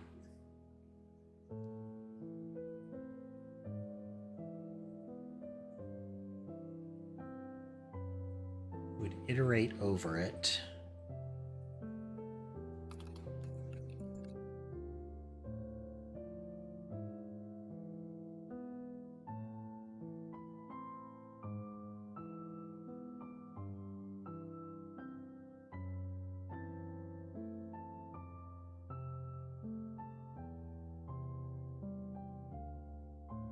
This is not really what you're doing.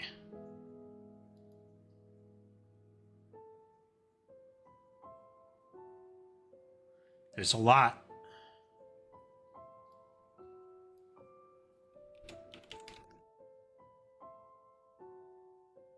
That's more accurate to the terminology we're using. Okay.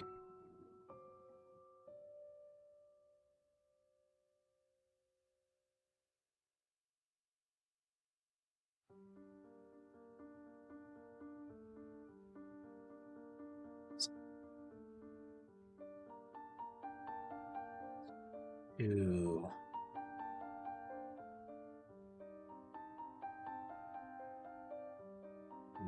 Turn to vec2.0.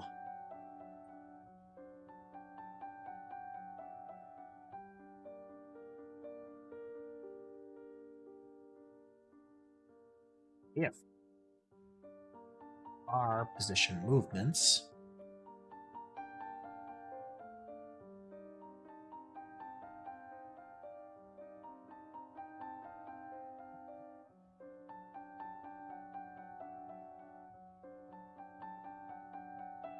Forget that.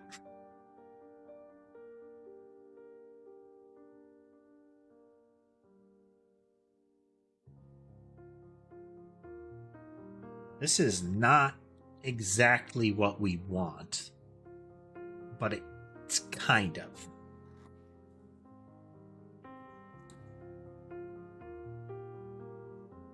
I think this will work.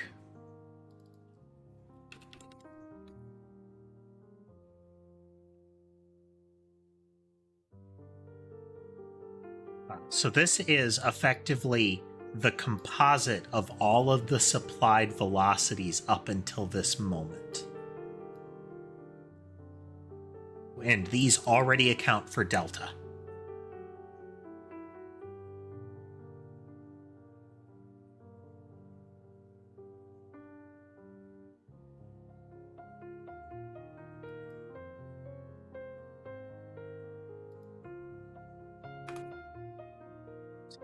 Dot add movement, new entity movement, close, and that.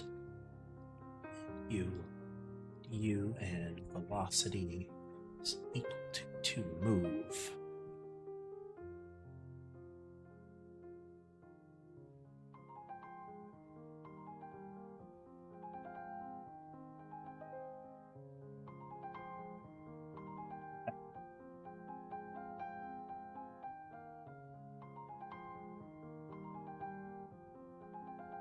Rid of you.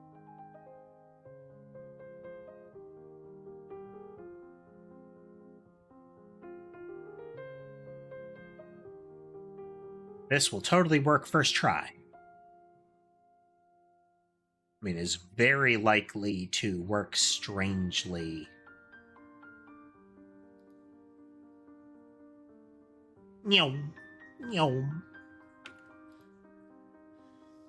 What did we do wrong? I'll show you what we did wrong.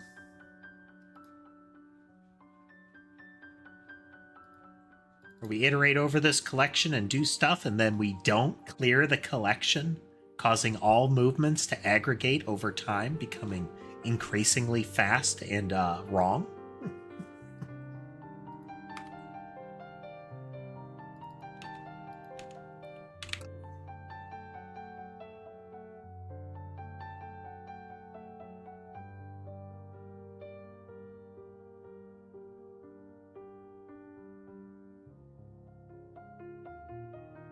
Try that again.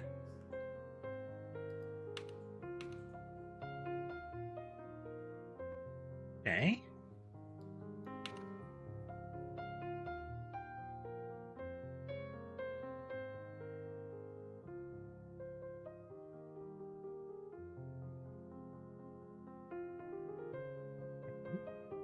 Now, if we do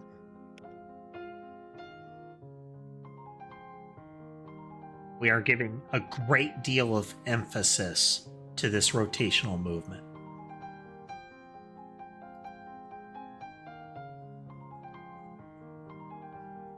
This implies that these are moving so slowly. Oh, I know what's happening there. Never mind. We'll get to that in a moment. Okay. So this multiplier here controls how much of this rotational movement actually controls how we see the projectile moving. Now, the reason that the animations are wrong is here. Proposed movement is nothing up until this point. So we are going to have 3 steps here.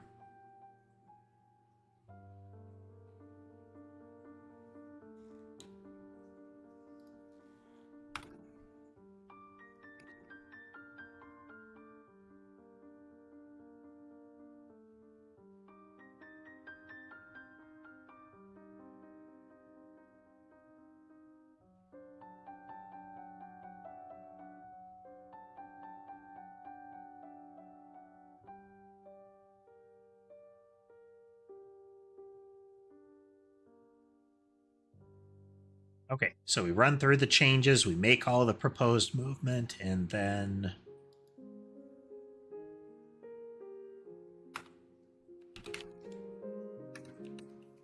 And we need to get to here. Until we call this, we don't have proposed movement.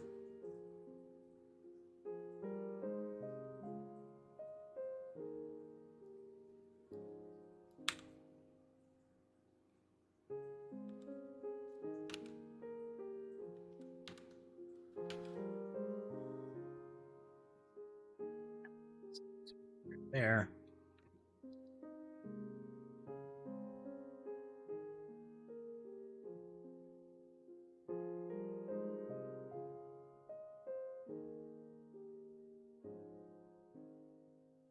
Player currently can't move. That's okay.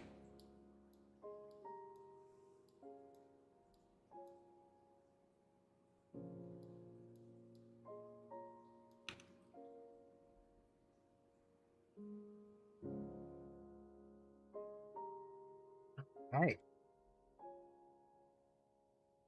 Now, the more types of movement we add, the more variant this is going to get.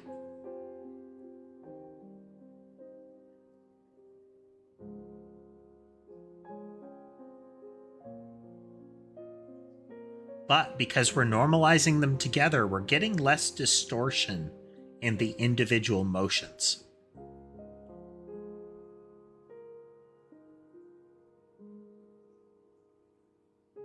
Nice.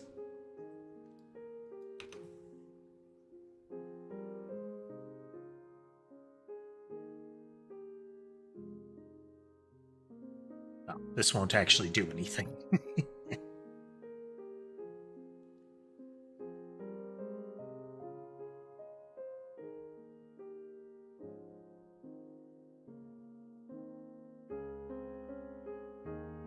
This, then we're going to update the animation, then we're going to clear it.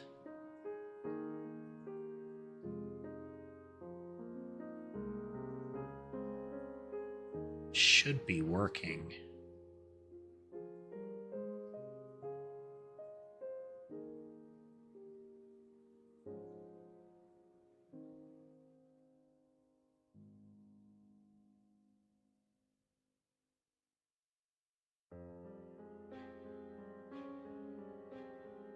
Okay, so now let's go into some of these other things and try to get them working too. Do an interim save here real quick.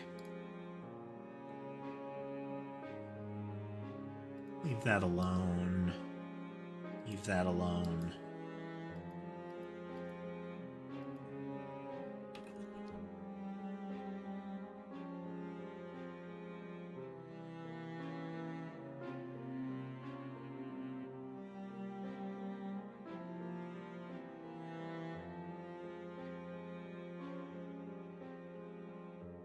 Not committing these because these are effectively testing changes. And there's also a lot more we need to do to rotate to make this make sense. Because some of these variables we're using now are not really intuitive. Like I was mentioning earlier, what we're likely to do now is focus on what radius do we want the rotation to be at, and that can change over time, as well as how many rotations per second are we shooting for. And what that's going to... The trick here is also, how do we get the radius in terms of function here? So if the radius is in like coordinate space number, and rotations per second is going to be a fixed value. So what we want to figure out is what the actual speed needs to be along the outside edge. But again, that's going to be in spatial terms, and we don't know what our speed fraction is going to be until we get in here. So that is trickier. There's fiddly math that's going to go on in here. Because again, speed in spatial terms shouldn't come into play here.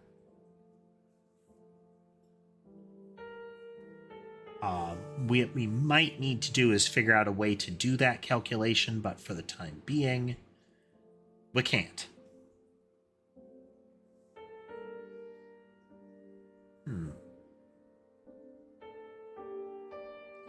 I don't want to redo too much of this. We'll leave it as is for now. Oh. I mean, it's a suitable next target, so let's go. So how are we going to do? How are we going to do?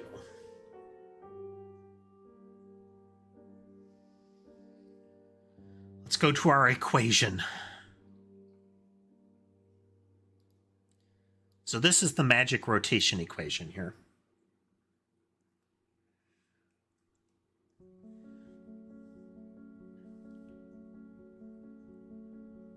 So the speed, the rotations, and the radius all give us, if we have two of them, we can get the third. Speed is always going to come out in terms of either radius and speed by their nature are in spatial coordinates in some fashion.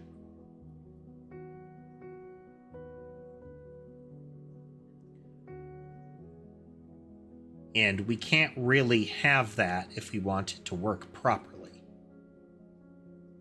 Now, what we could say is that we ignore that and we do it entirely in terms of rotations per second.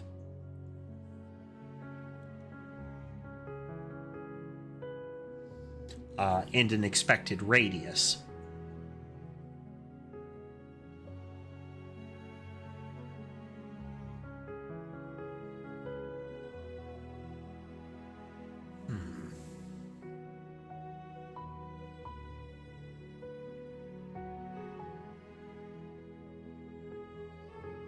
So we're kind of doing that already.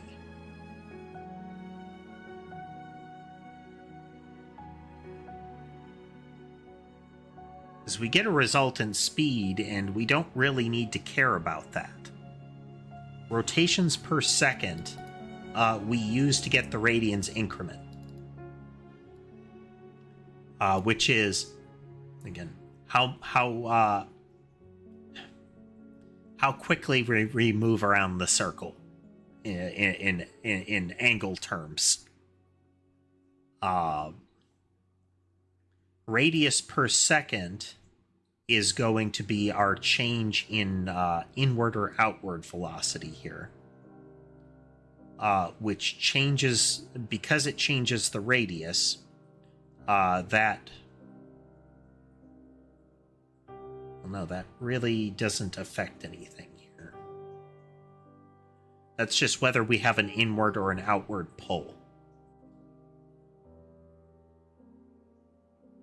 And that'll give us a direction change. So let's talk through the mess here. All right. So we're determining if the radius changes.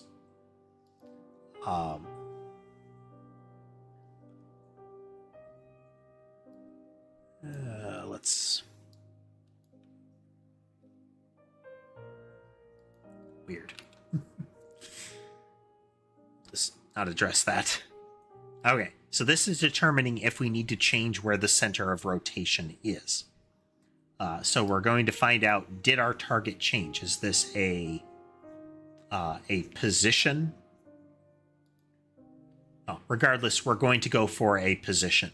If we've got an entity that is our target, like there is a enemy or the player that is the target, then ultimately what we're doing is we're getting their position.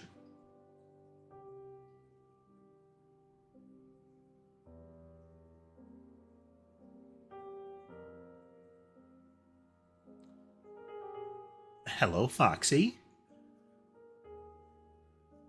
Those are some words that you have volleyed to us. Welcome, nonetheless.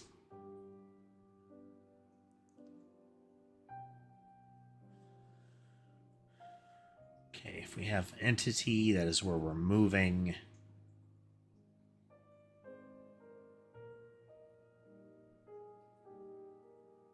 And hello, Clever. Welcome. Okay, so ultimately what we're doing here is figuring out where should we be. Do we have a fixed point? No, what is it? Doing okay. Let's see where they are. Sky was by the side of the desk. He was on camera there, most of him. Yeah, hello, I mentioned you. Let's see. Ember is across from the keyboard. Oh, okay. We have all but one visible. So Ember across from the keyboard, Sky on the side of the desk, Mason, Sherbet, and Sammy on the bed, and Molly is on my footrest, slowly irradiating my feet here. But let's zoom in here because we've got a triple. Having a mussy blanket tossed over that side of the bed has made it so we frequently have the two siblings snuggled up there.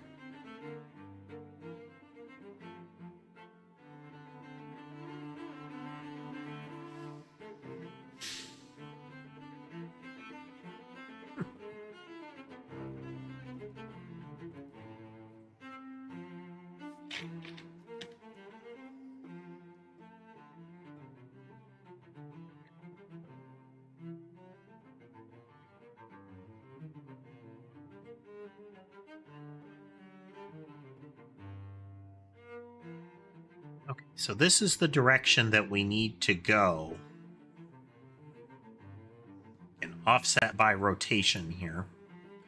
But this is the direction we need to go to lock on to our center.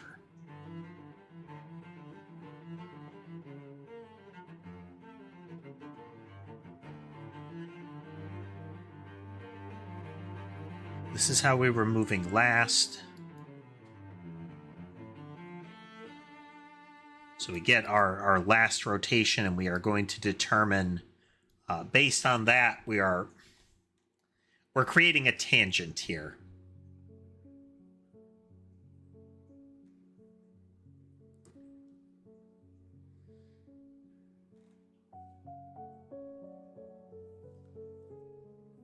We have a center adjustment, we're applying that.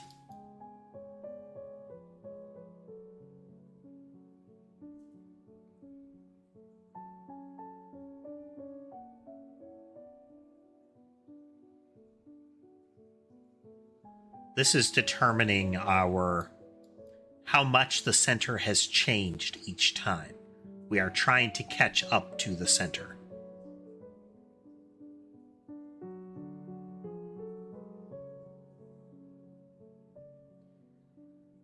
So with this, what we have is we have a series of movements that we're going to composite together.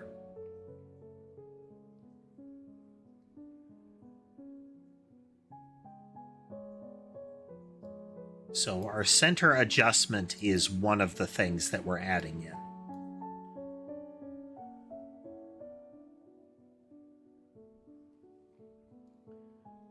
And that is either going to be things like getting center adjustment speed.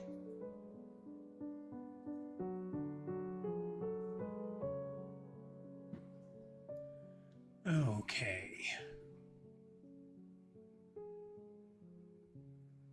So one thing that we could do with this is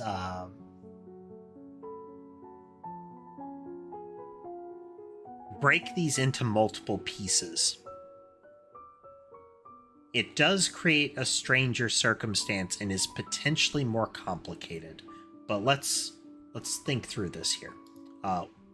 First, we're going to have a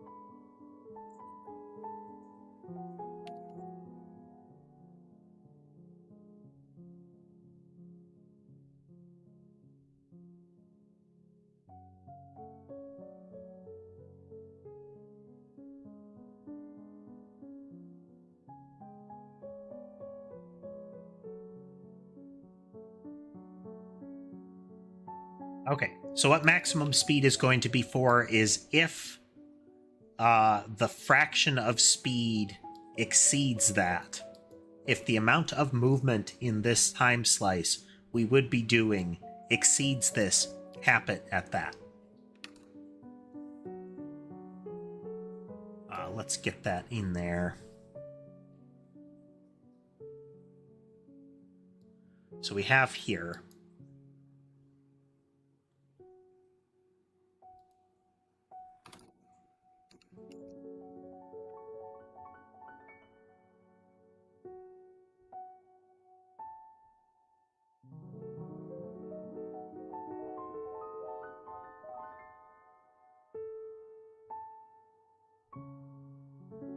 If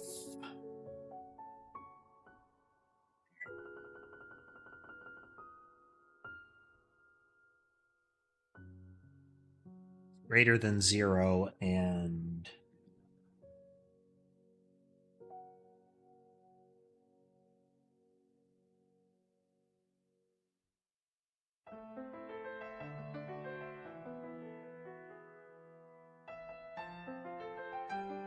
ever get into those circumstances where you think you've spelled something correctly, but when you're looking at it, it looks like it's spelled wrong? And you're not sure if it's actually wrong or if you just think it's wrong. And right now, speed looks wrong to me. And in this case, I don't think it's wrong, but it looks wrong.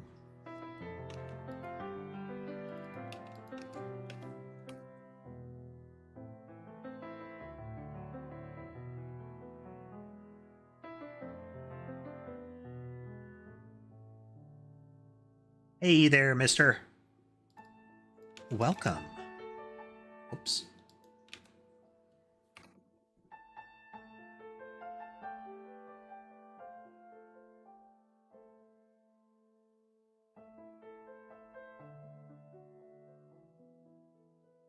Okay. So this is where we're capping that particular motion. And we're using this here. Okay. Back we go. And yes, welcome everyone joining us. We are currently working on refining the way that our entities move in our game. Let's run it here.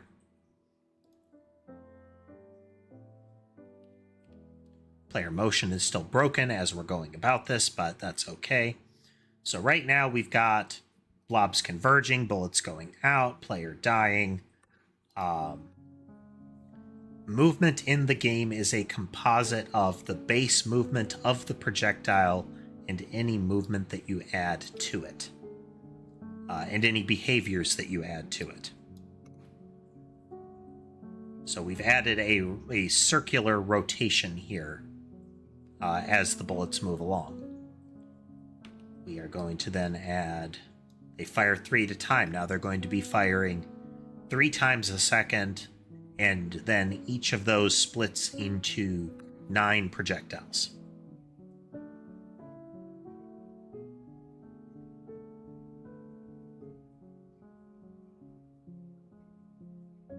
Isn't that neat?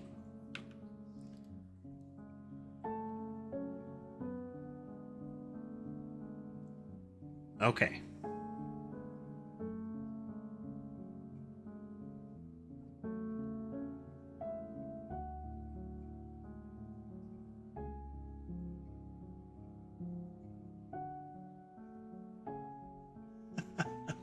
Schmuggums, this is not the first time I've heard that.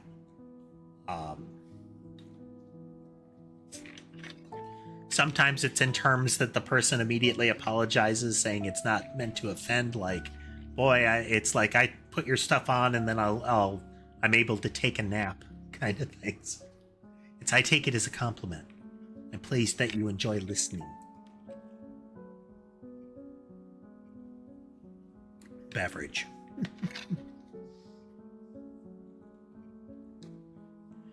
All right. Okay, if we have a center adjustment,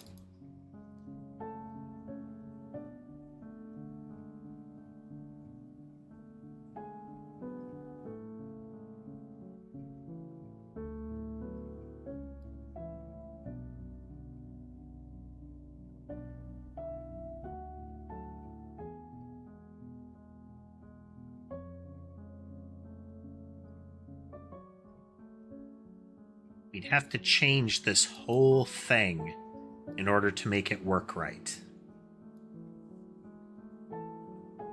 And that's okay, but we must approach carefully.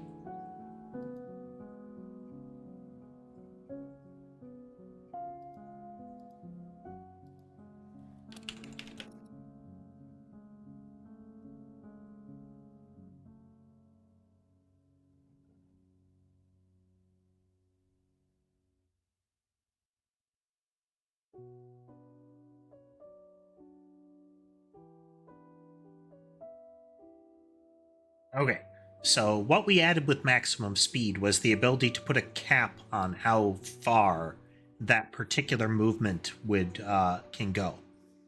This is particularly important for things like rotation, because if we want to be able to do the classic, like, projectile circling, then they need to not exceed, or they need to try to stay at a particular radius, whether they're spiraling out or just circling the player. If they aren't accounting for where, like, what the edge of the circle is, then you can get kind of a wobble. That will still be possible. If there's subsequent movement, it can still wobble, but the rotational movement itself should not allow that.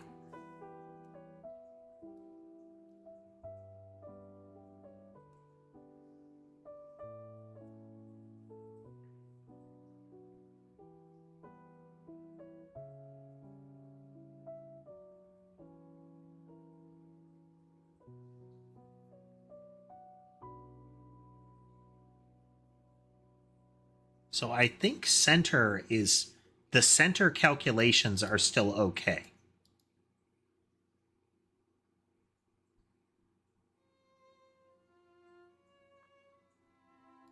Kind of.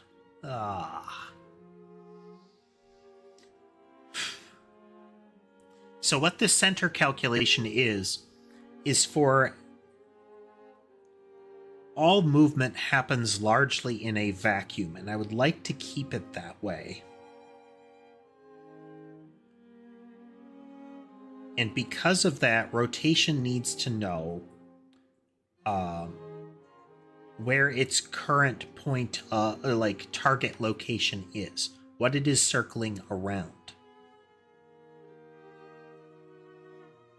Now we can adjust this further, but we still need to know where the center is in order to adjust accordingly. We can't just assume that we're on the outer edge and that we should continue moving according to where our center currently is. So let's say we have a moving center target. The projectile is moving horizontally and then we spiral on that path.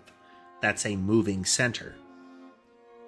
If that movement is fast enough and we just try to keep applying a kind of a radial motion, then for the most part, we eventually just keep trying to spiral down. It's like an elliptical orbit, but the thing we're orbiting keeps moving, and if it's moving faster, the orbit will never catch up.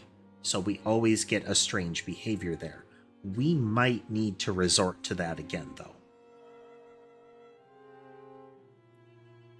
Okay, well, I just made a commit. So we are in a position to just break this something fierce here.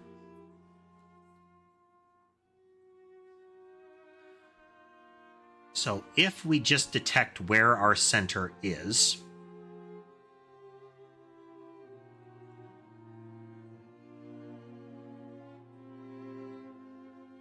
we would be okay, but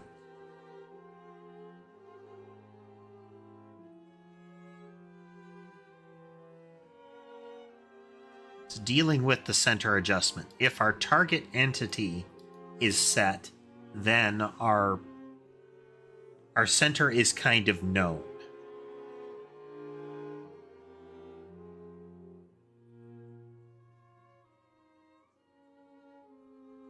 What if we assume that the center is wherever the entity currently is?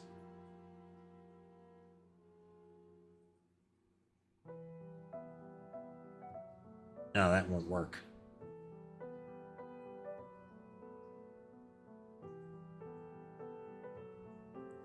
We need to know what the center is, and then we need to adjust it.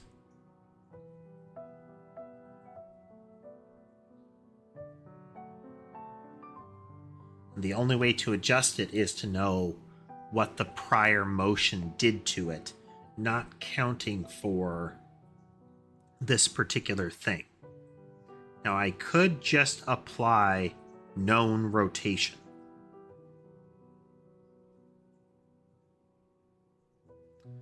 Just a second. Let's visually parse this. It will cover the screen so I don't flashbang you here.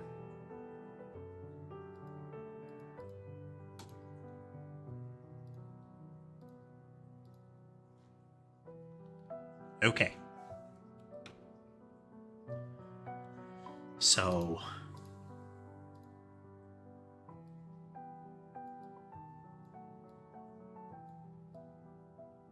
I have something moving along this path. And let's say I have a fixed circle.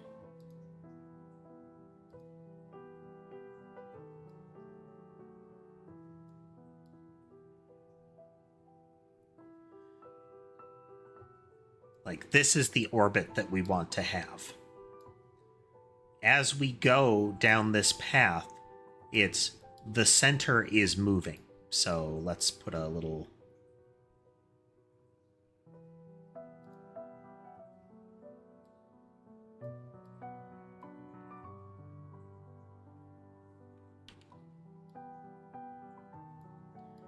So as we're moving along, that center is following the path.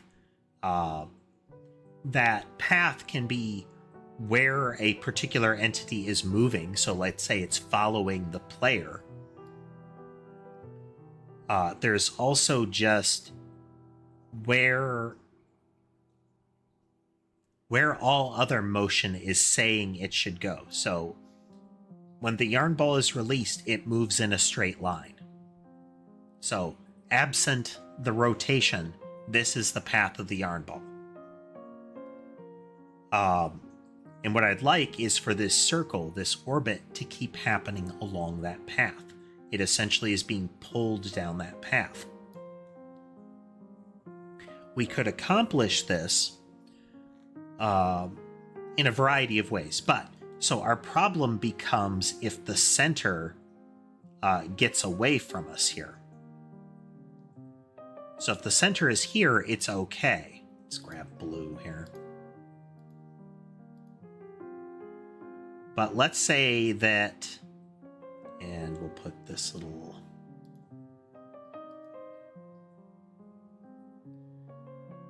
Let's put a little marker here. So if this is the center and this is where the projectile actually is, it's trying to go around this circle. But if the projectile is moving faster than the center moves here, and we get to say here, then the position from X to orbit this gets further out. So now we're trying to go here. And on and on. It really becomes a problem once we get out to like here, where the relative position, if the circle were out here, the relative position to where it is puts X here.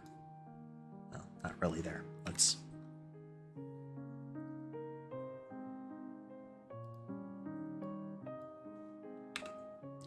So if we've moved X out to here, this is where the projectile has been taken.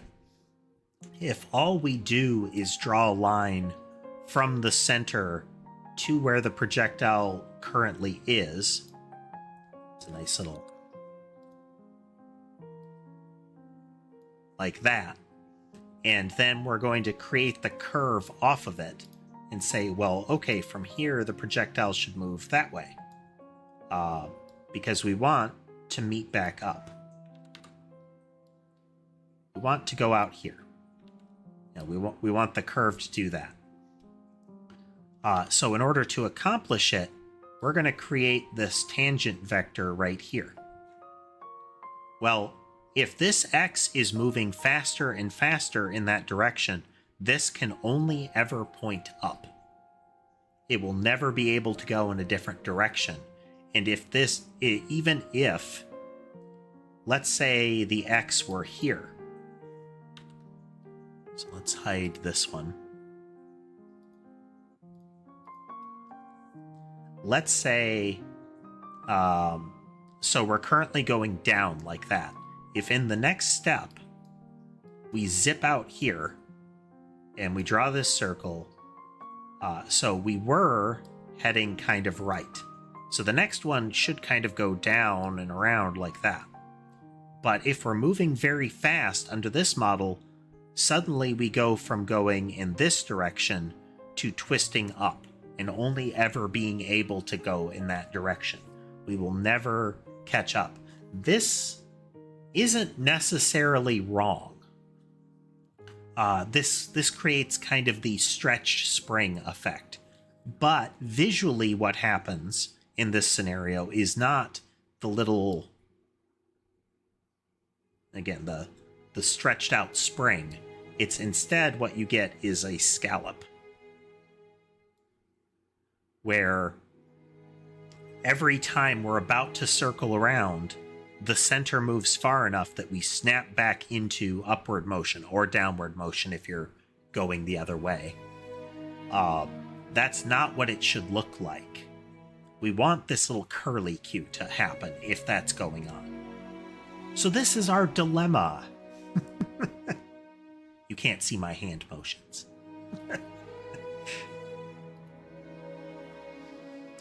So this is why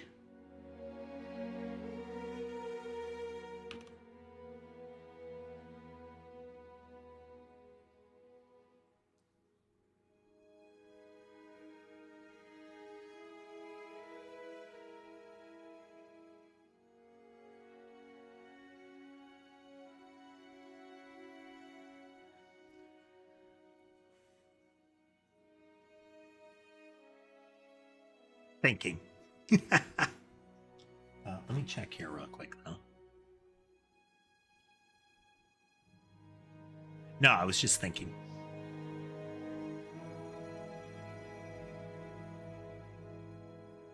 It's like, it's not that this isn't happening. So if we look here, this is ultimately the same pattern, where I go up, I come back down, I loop around, I come back up, I loop around. The reason being is that this is the motion that's actually happening. There is a separate force that's trying to make it do a loop-de-loop like that.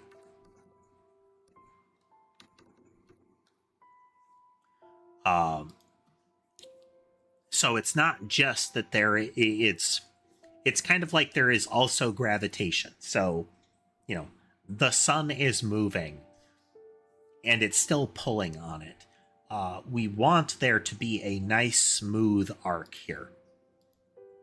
We want X to be constantly pulled like this.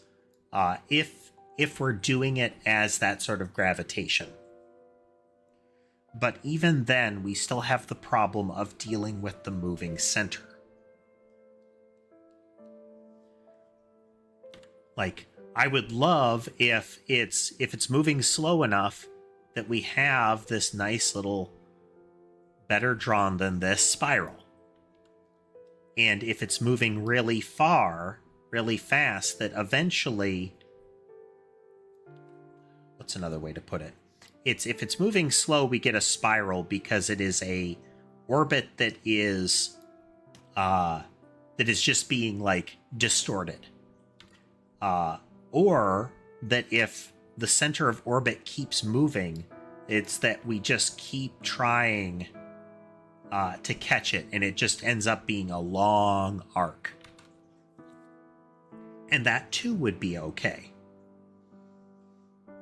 But what I don't want to have is that it just goes up and then immediately, like, it goes from a vector pointing almost down then to immediately a vector pointing up, as if it ricocheted off of a surface.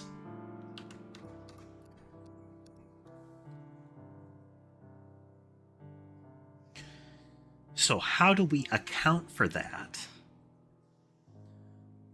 We could look at it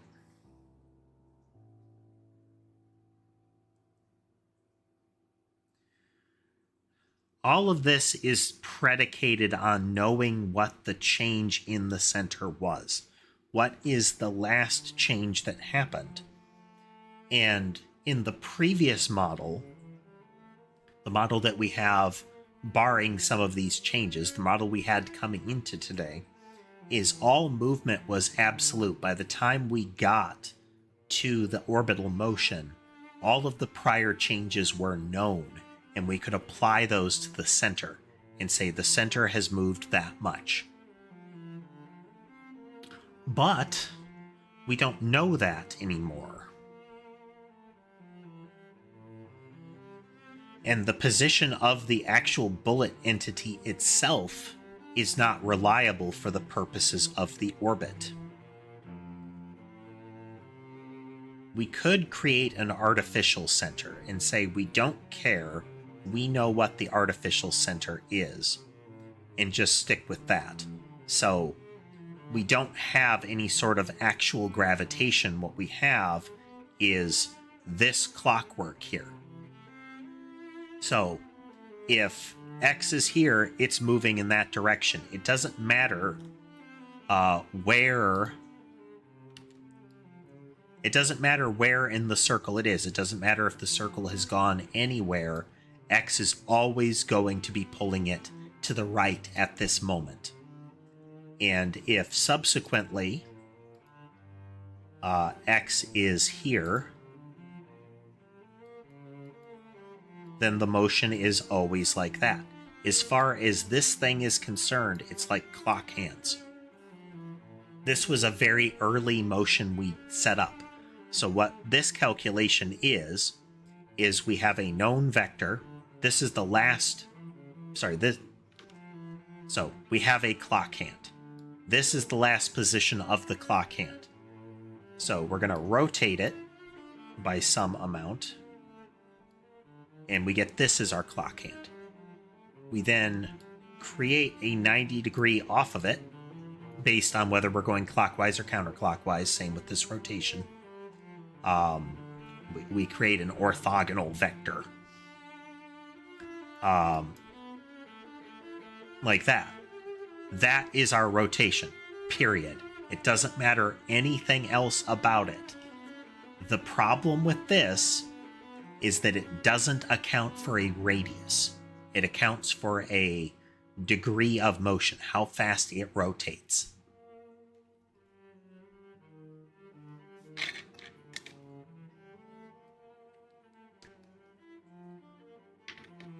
This might still work, though. If we have a known center. So there is no actual center.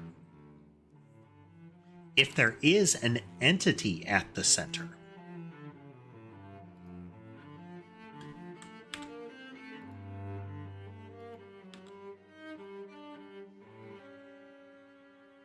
wow, that is a...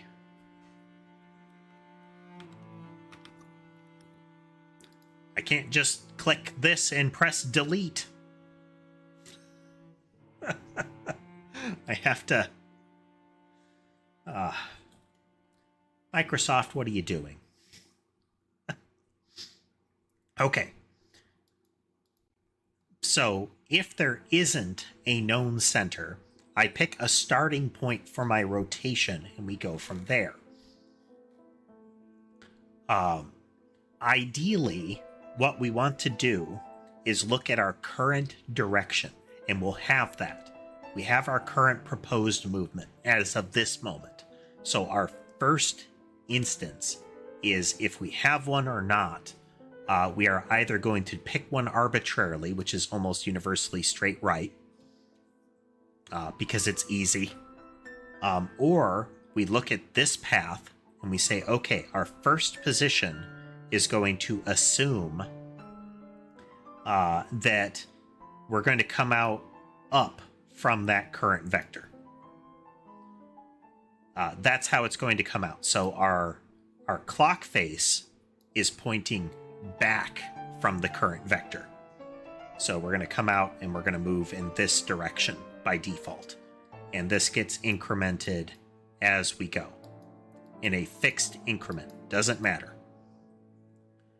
If there is a known center, though, things get different.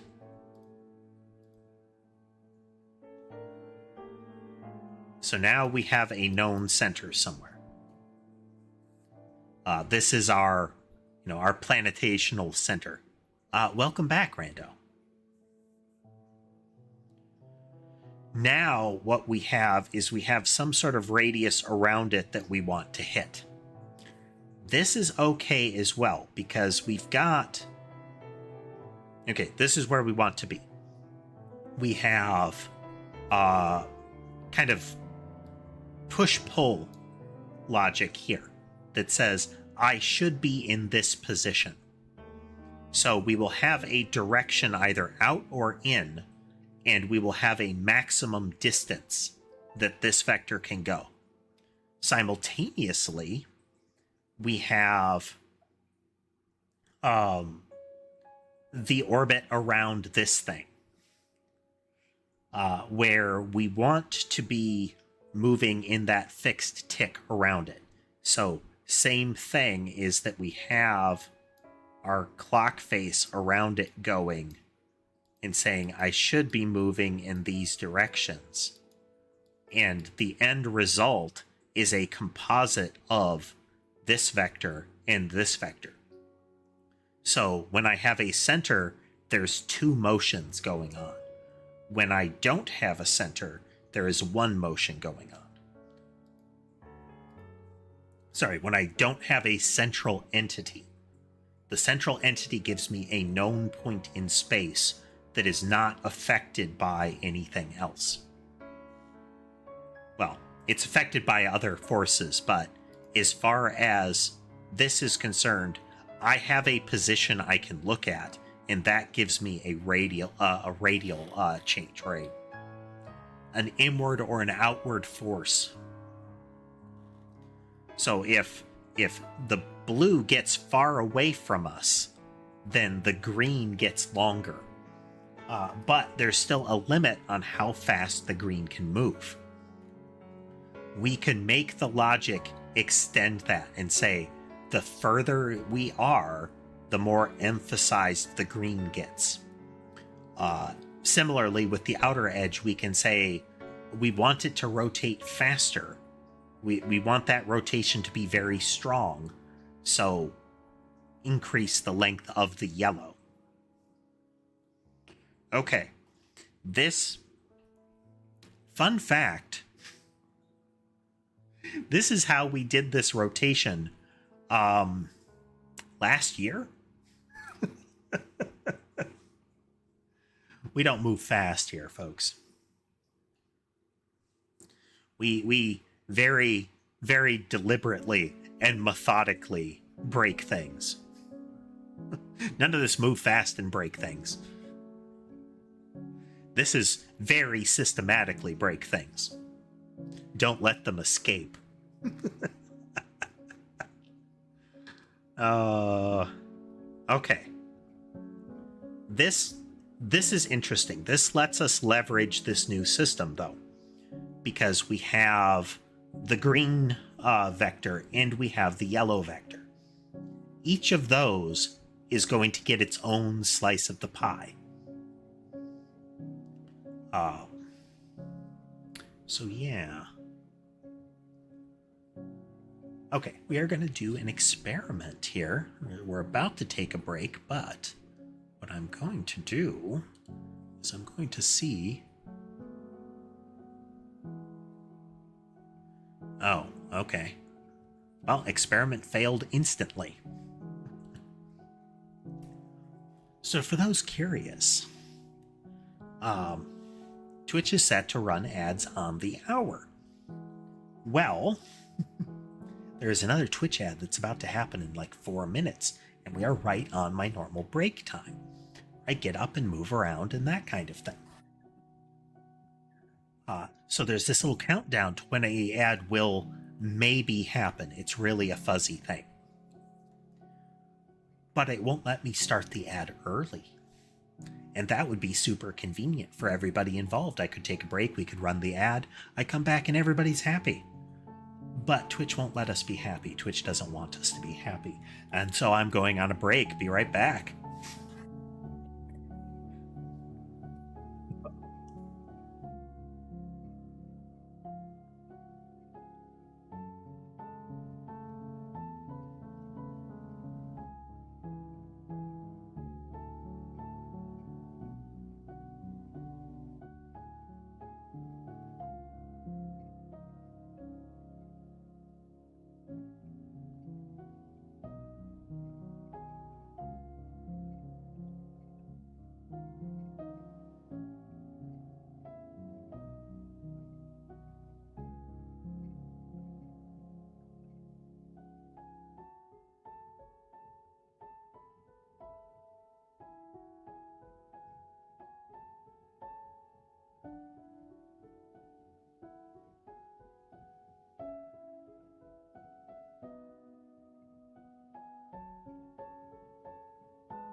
And I'm back. And hello, Lore. Okay. I was just saying, Lore, that we're about to scrap the super complicated rotation system that I was talking to you about in favor of the rotation system that I scrapped before the rotation system that I scrapped to make the complicated rotation system that I had before I scrapped it.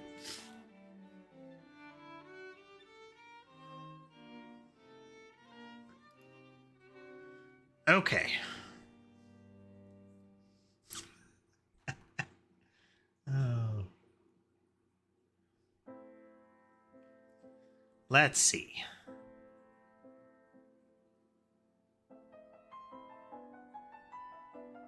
We have all of the pieces that we actually need.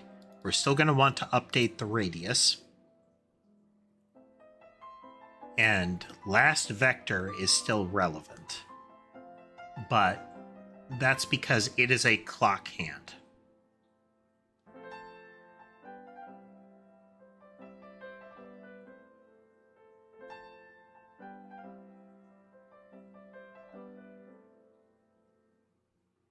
Right here.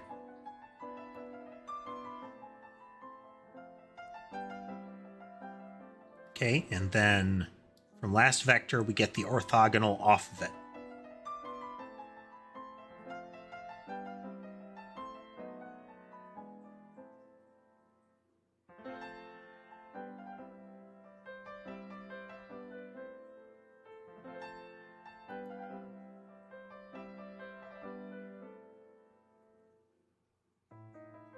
Center adjustment only becomes relevant if we have an entity here.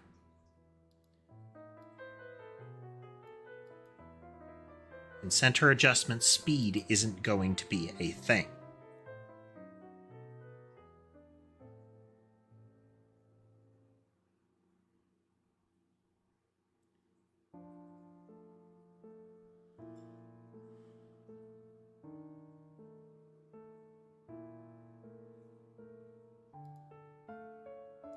So we rip all of that out.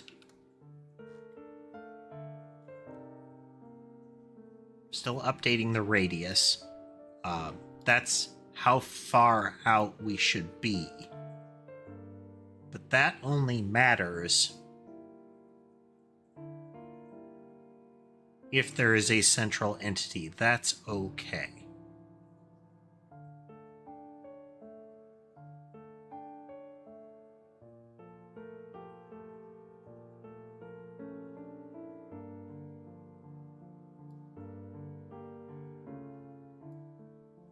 Okay, so this is how far out.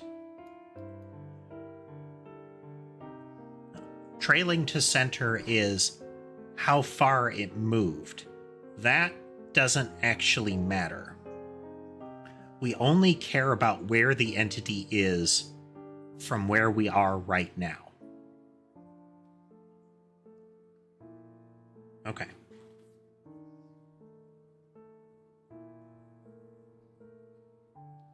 We'll leave center adjustment as a thing.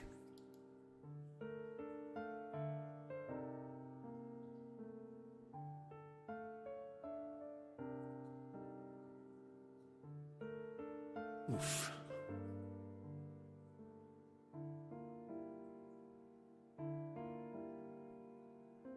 I think we can still make this work.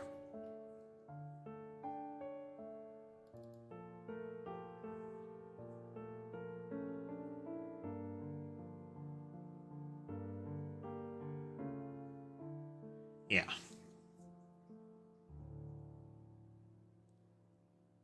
These aren't going to be separate motions. They're going to be a composite motion. That way, we can have things like it moves faster to catch up with its center of orbit kind of stuff, if we want.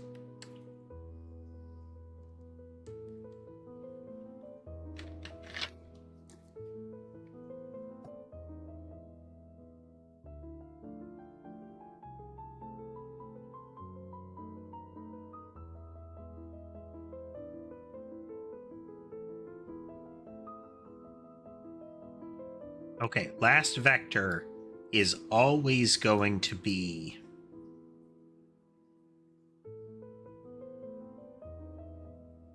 it's going to check and see if there was a prior, if there is movement heading into this.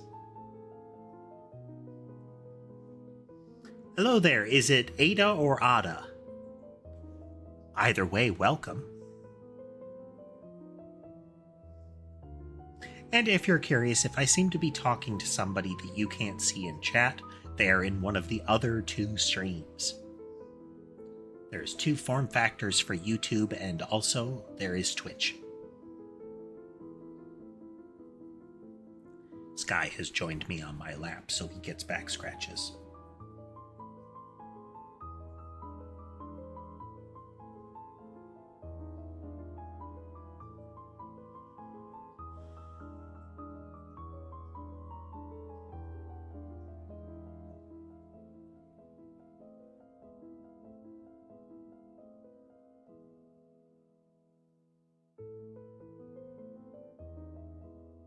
Okay, last vector is still a clock hand. That's okay.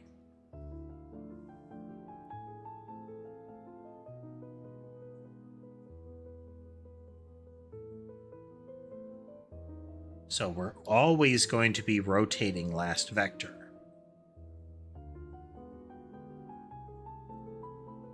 And it doesn't matter where the entity is.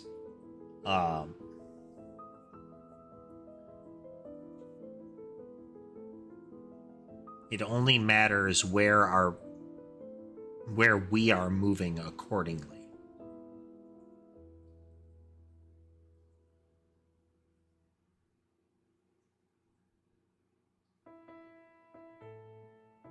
Okay, so last vector is always determined by motion that happens up until now. All right.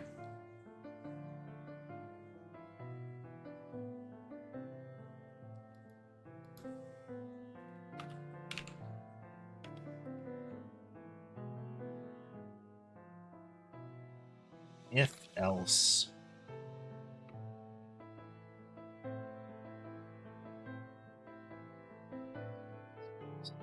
entity.get current proposed velocity does not equal vector2 0.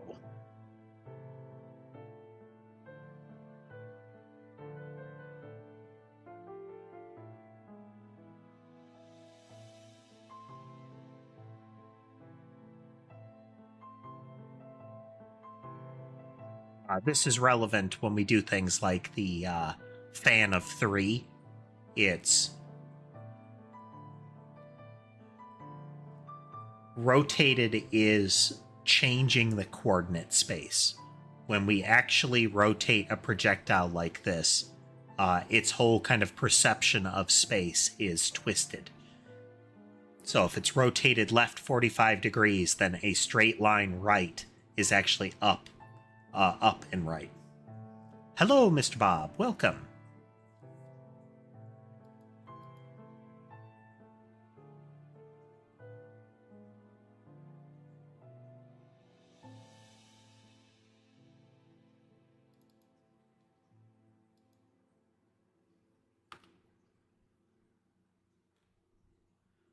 Say vector to entity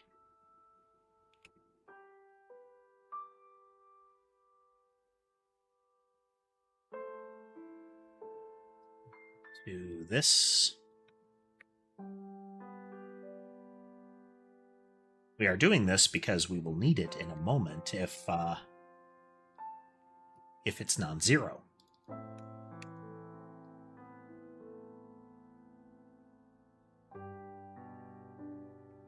Vector is equal to this one. We are getting a orthogonal off of it.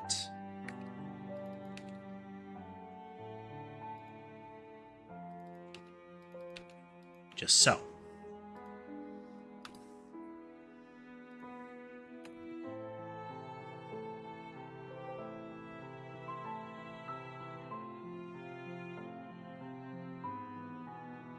This should work.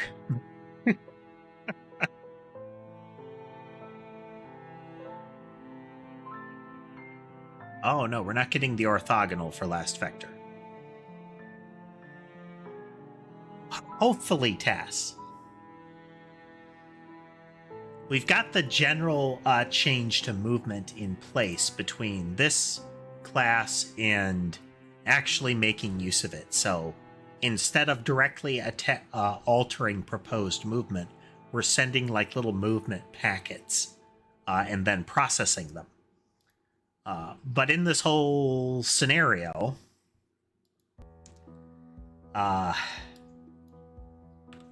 things continue to get weird.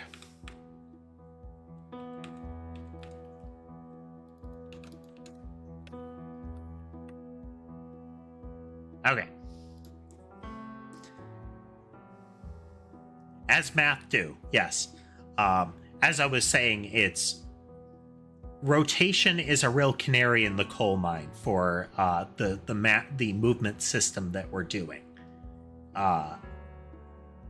So whenever I look at rotational movement, if something's wrong there, that tells me that the whole blending system isn't necessarily quite right, and that I should adjust it, because this is about as complicated as it's going to get. So if it works properly for this, it's going to work for everything. And the new model lets me do things like blend the movement really good. Really well. But, you know. But it interferes with the way that the rotation was working. In order to make it use the new model, we have to fundamentally change something. And the result is that we seem to be converging back to the rotation that we did early last year, maybe? Way back.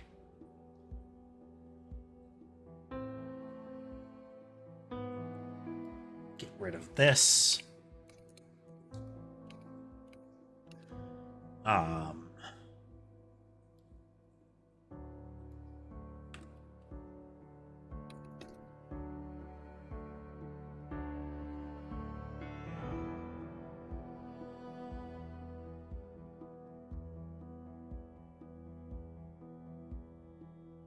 Sometimes past me has had retroactively better ideas. And sometimes past me has had retroactively terrible ideas.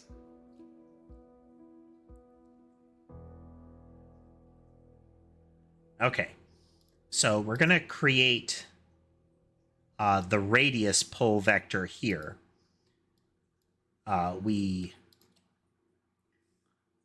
We create the last vector here. So this is the clock hand. Last vector is clock hand. That's not a good name for it.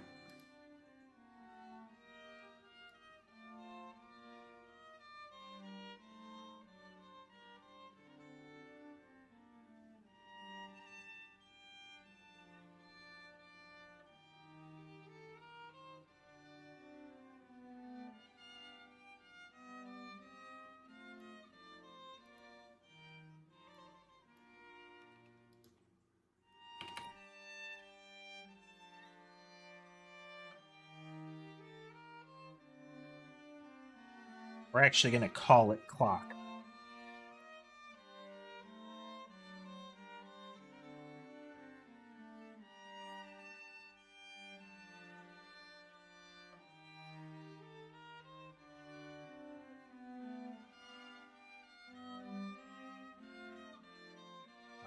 And we only ever actually deal with it through this method here.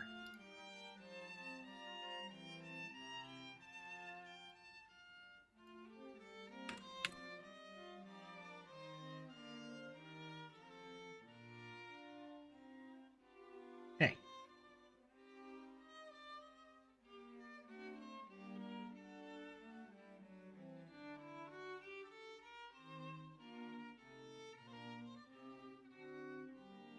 So again, clock hand rotates around based on whether we are...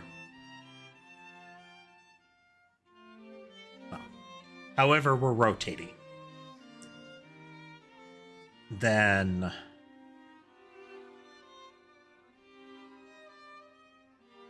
we aren't going to be applying the actual speed. We're applying the delta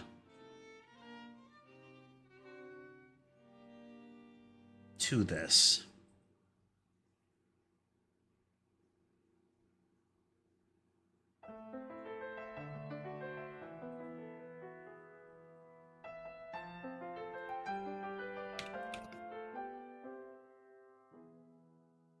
Okay, so no matter what, clock hand is a unit vector. That's good. So now we get its orthogonal and we influence it by whether we're doing clockwise or not. Okay.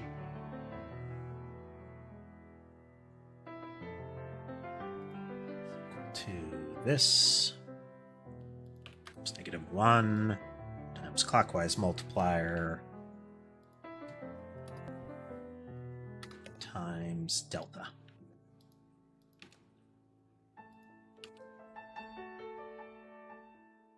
Speed does not come into the equation at this point.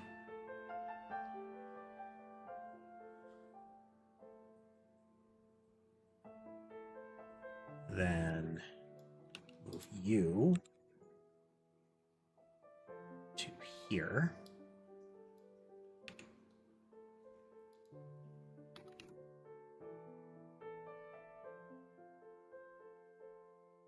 So this is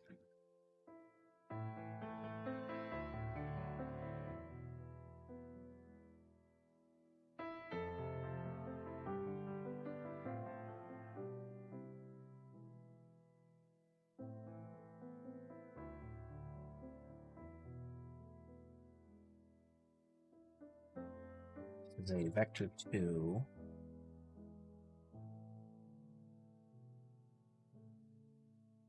What's the matter, Sky? What? Come here. Come here.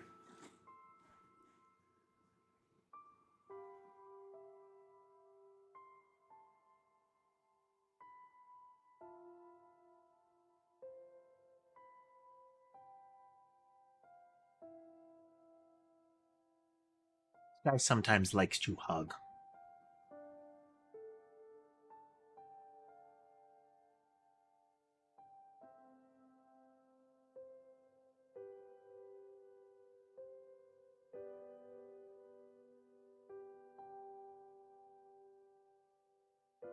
Guy's coloration on his he is, you know, he is a fluffy gray with kind of white markings, and in particular, like very noteworthy, is on his muzzle, like right near the lip, is white. So he has a very visible smile. It's a little crooked because on his right side the white ticks up a lot more, giving him. He's got kind of a permanent smirk.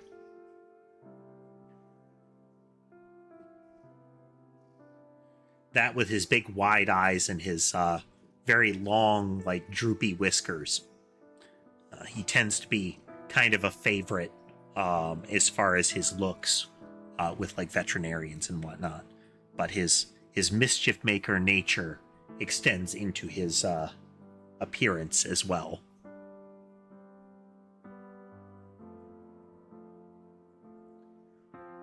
But yeah, delay by cat.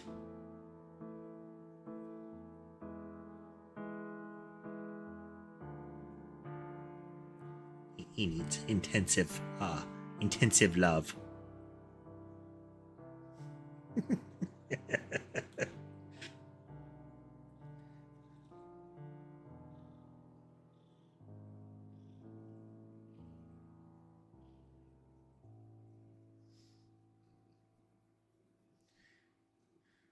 Suppose there are worse. I mean, there are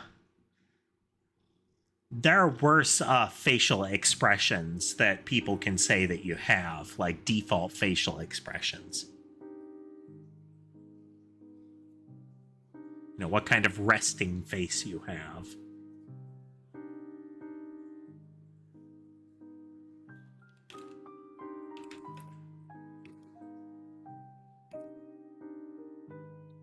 Position, this is where we are.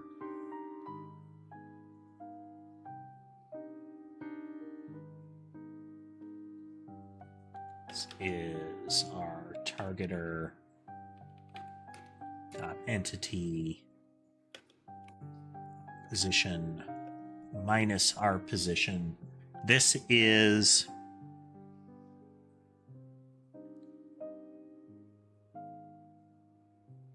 the direction from the bullet to the target.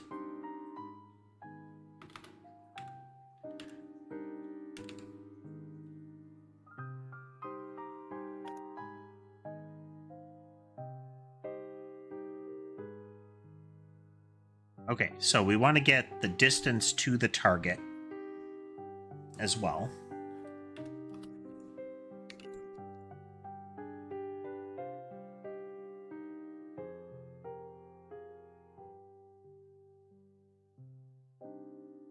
It's not length squared, it's just going to be length. If you're doing the calculation a lot really fast, it can actually be in your favor to do length squared.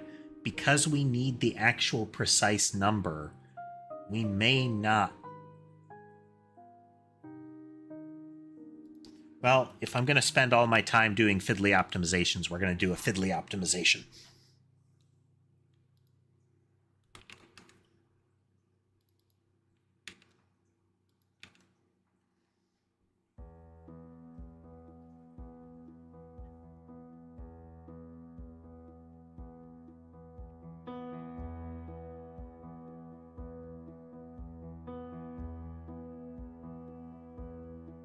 All right.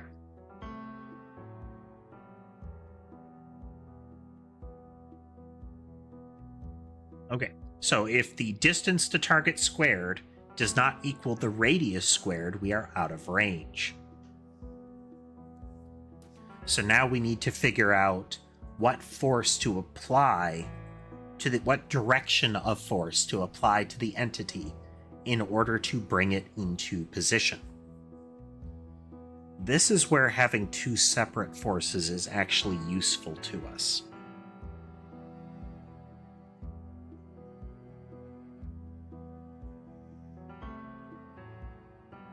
I think I know how to address the two separate forces issue. Okay.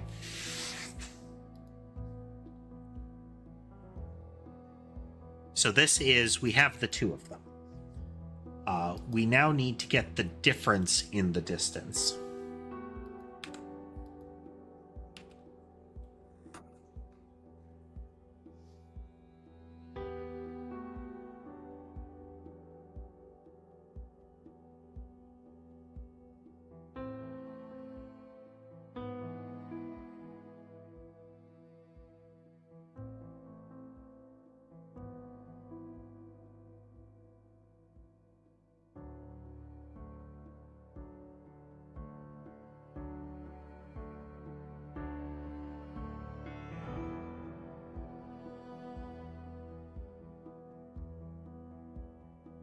Okay.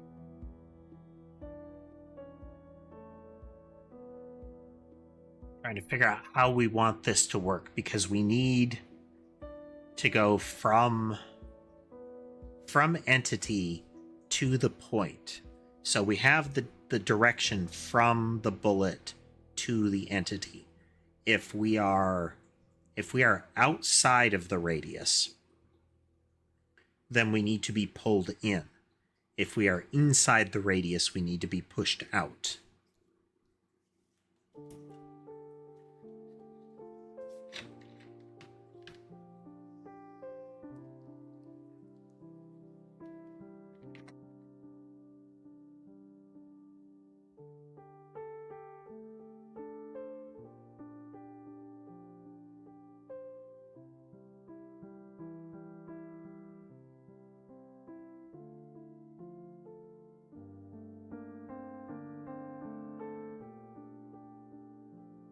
So if the distance is greater than the radius, we have a positive distance.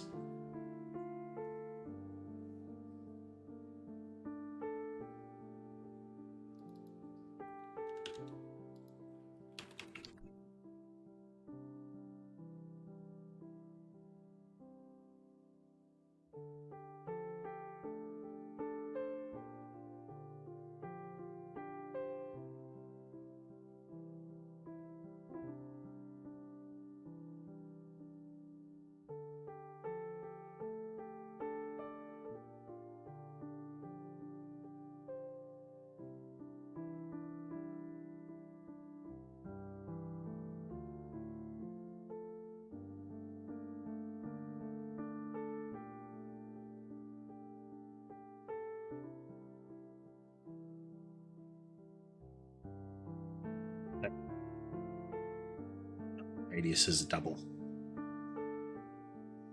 We can do an equals conversion, but we can't, yeah.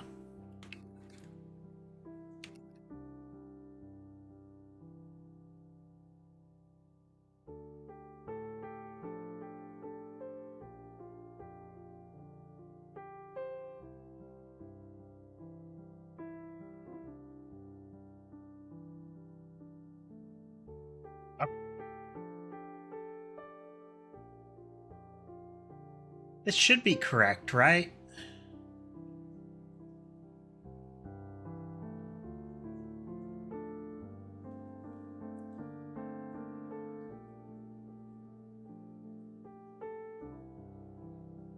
No, that's not correct. You know what? We're just going to save ourselves the time here.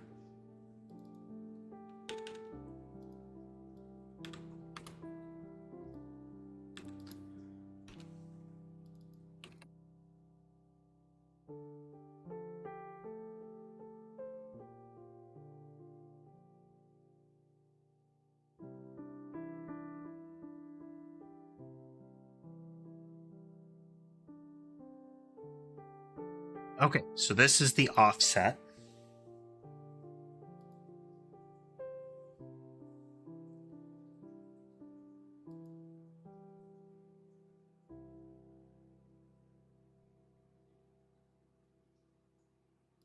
So we're going to make a...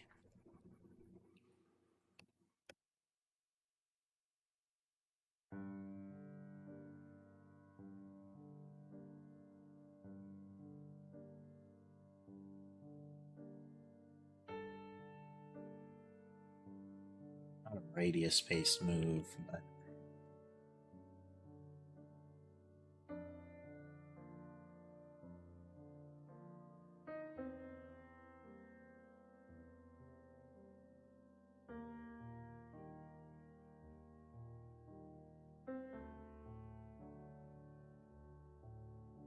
it's moving along the edge. This is moving based on the radius. So this is our...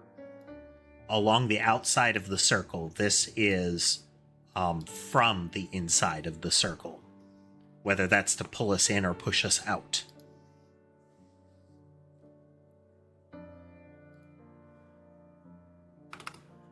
So if we get all the way to here, then radius base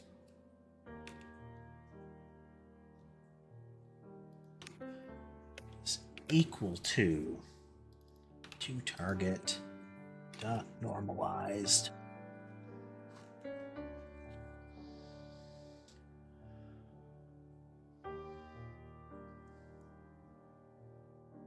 No. Need to change this to account for the new system properly.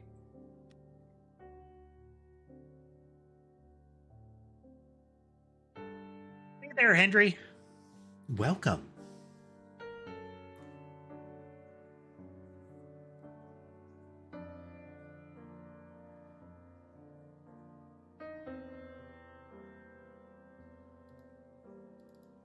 This is going to be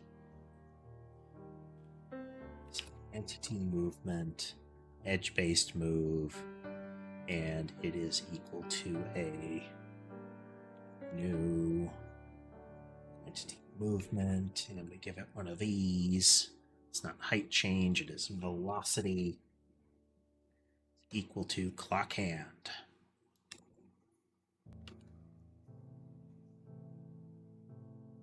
Not familiar with Donny Park. I would assume, based on what you are saying, it is some sort of theme park, and the slingshot would be a attraction thereof or ride.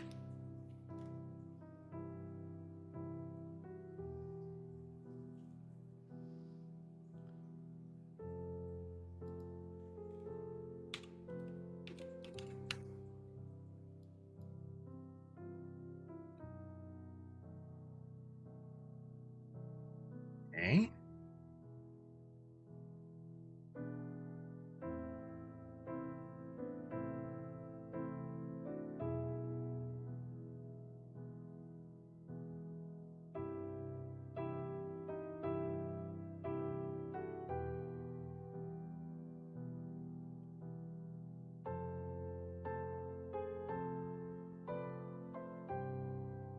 think I actually need to do this part, but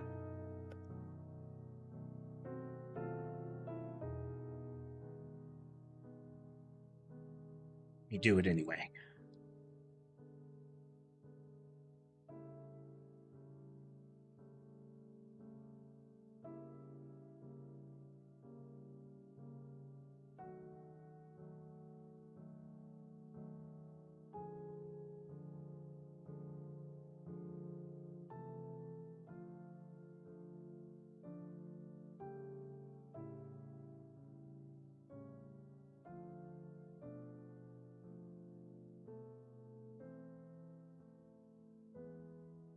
Okay, we need to have all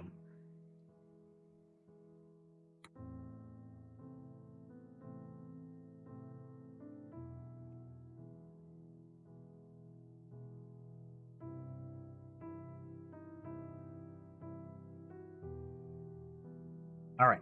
So we're normalizing it because we want to include the negative in here.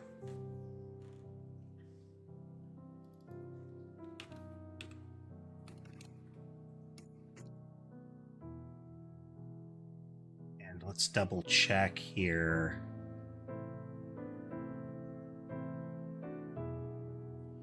This does mess things up if speed is negative, but frankly, speed should never be negative. Ugh.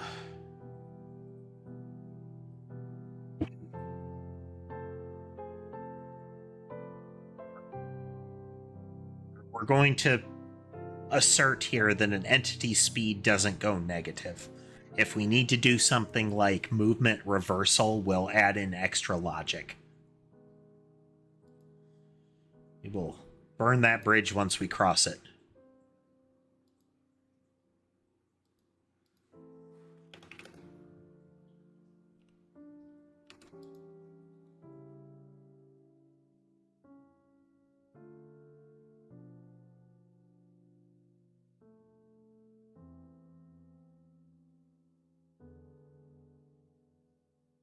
Okay. So we're setting the maximum speed on this one to be the radius adjustment. I'm gonna do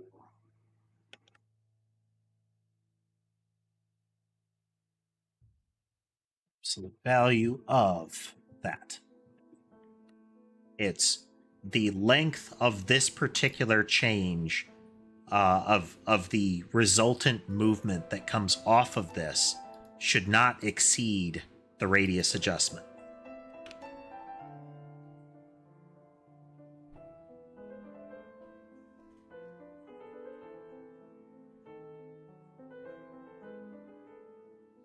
Yes. Okay.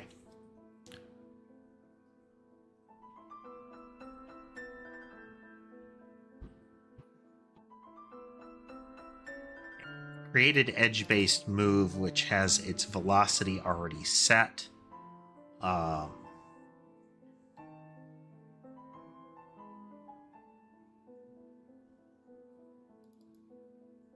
So we can just put this here.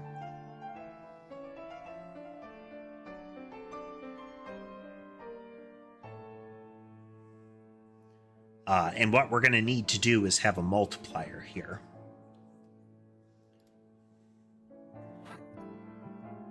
Say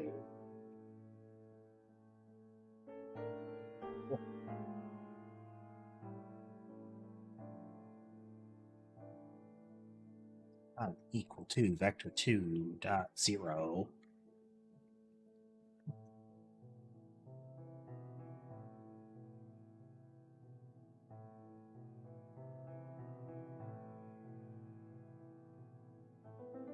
times 2. I will say why we need times 2 in here.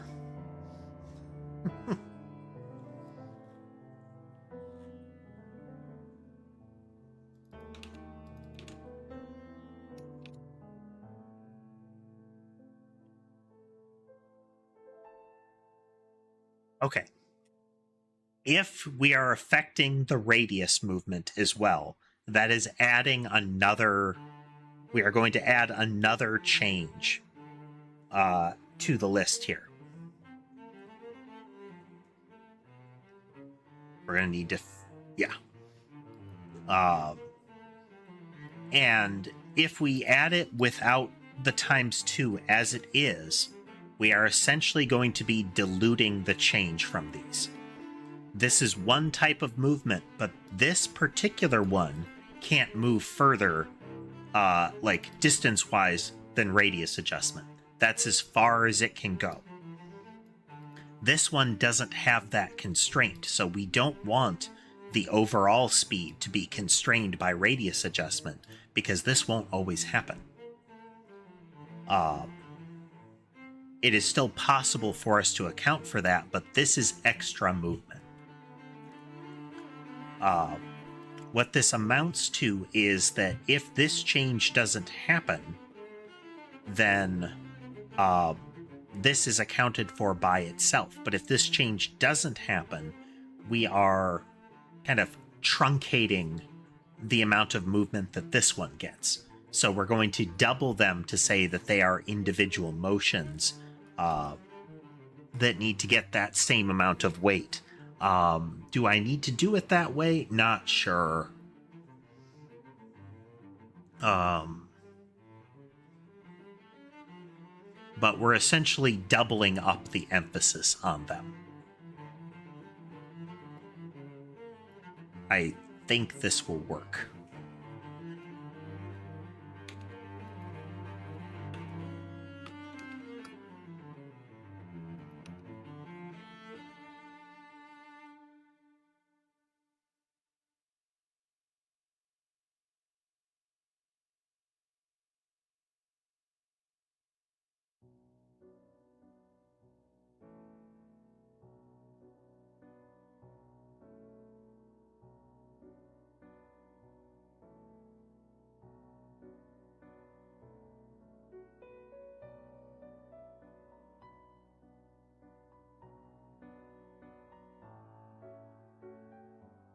Effectively, if I don't do this, the whole thing kind of slows down a bit whenever this movement needs to happen.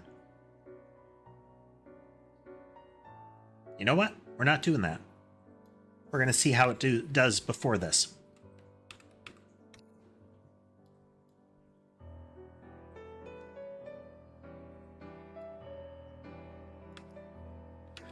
If this movement has to happen, it happens on its own terms. Can that distort things? Yes. But we're going to see how it do.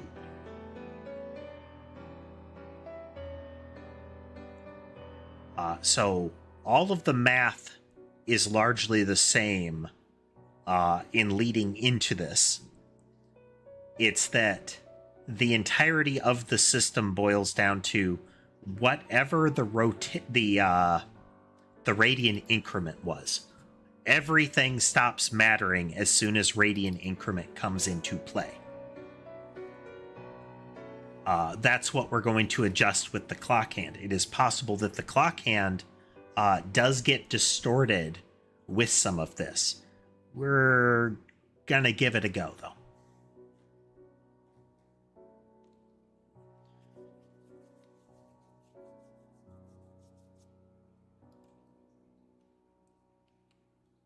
Okay, player can still not move. I haven't fixed that, but okay. So here's our rotate in. Rotate in is currently set to... Okay, we're getting that scallop pattern again.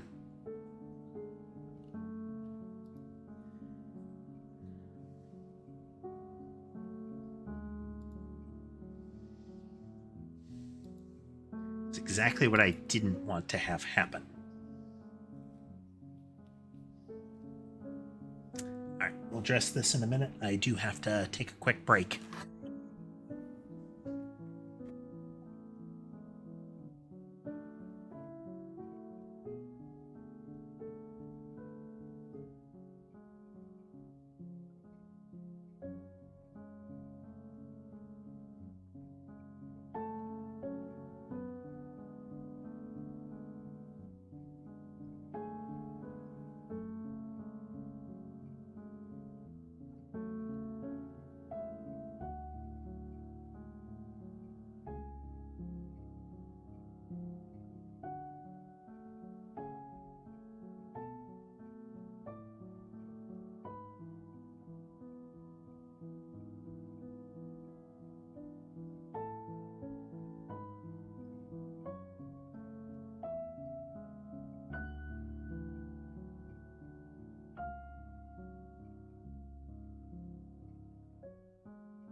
on the back. Things here. Pushing the buttons.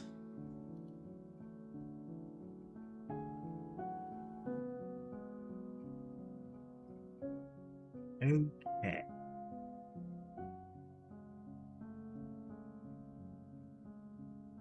So the scallop is what we wanted to avoid. We still have some things that we can do about this, though. Let's put that back in. This heavily emphasizes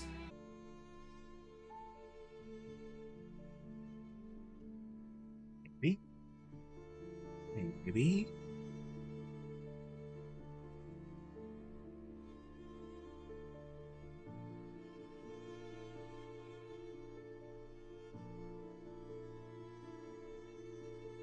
might be operational again.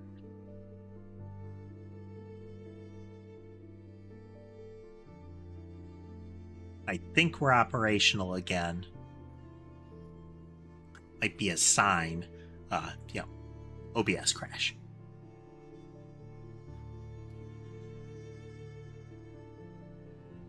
Let's just verify. Might be a sign.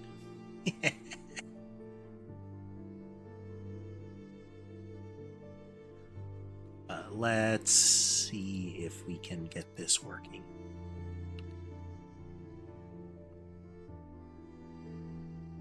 Oh, wow.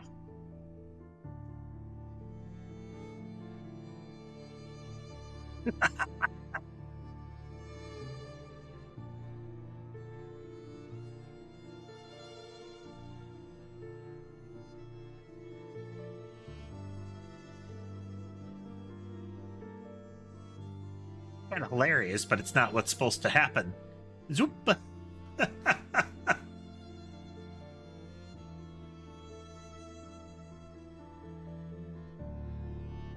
That. We're missing a delta in here, I think.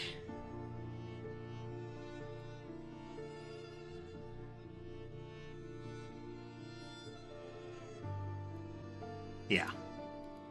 Let's get that first.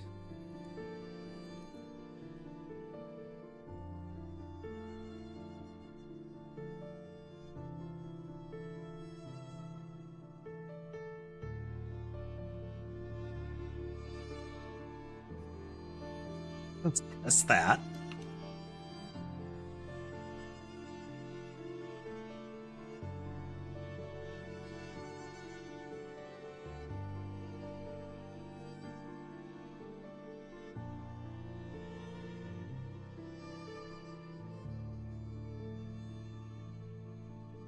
Okay, so part of the problem is that they are moving out to... Let's really emphasize it here.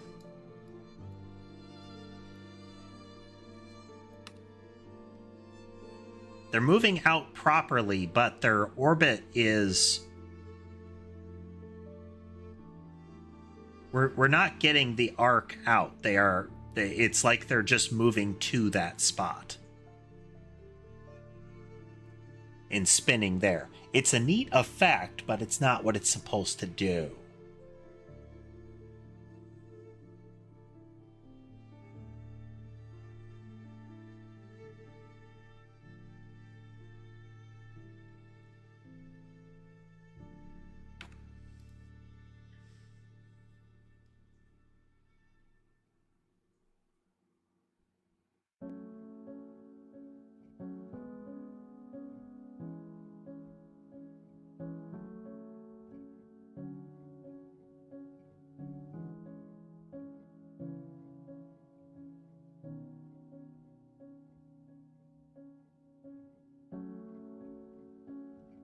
Let's...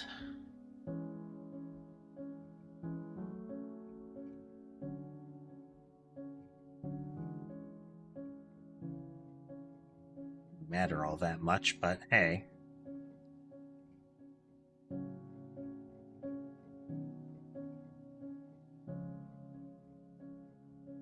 Same issue.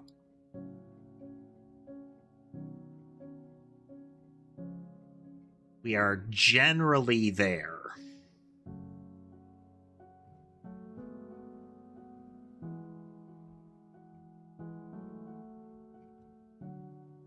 So we have an inward or an outward force, and then we have a rotational force. Let's double check our rotational force here.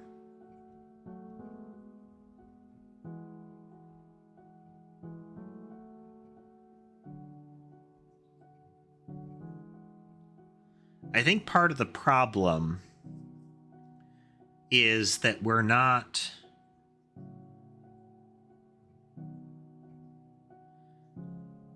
It's as long as the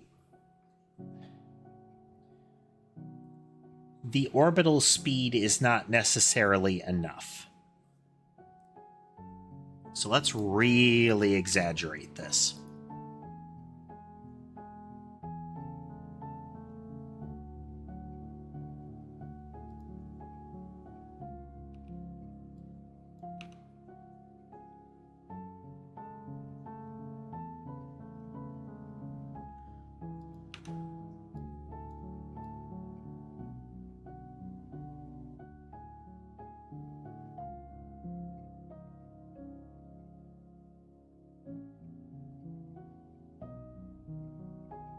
So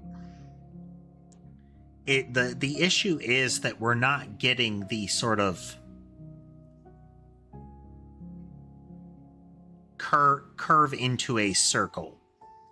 It's the rotational force is independent of the inward outward. So we're always getting kind of a spirograph thing going instead of the actual force here.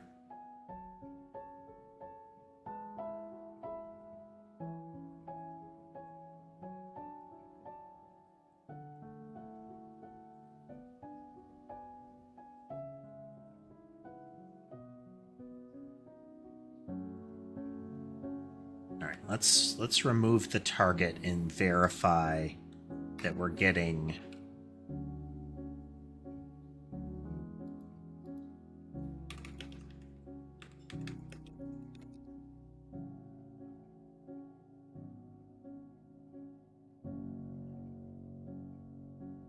okay. So we're putting it back to target or entity, which means it shouldn't have an actual target.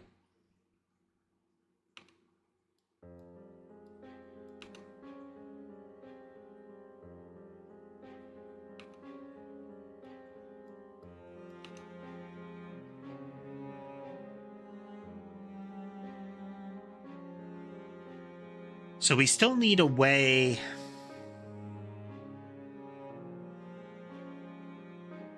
We still need a way to get the angle increment correct.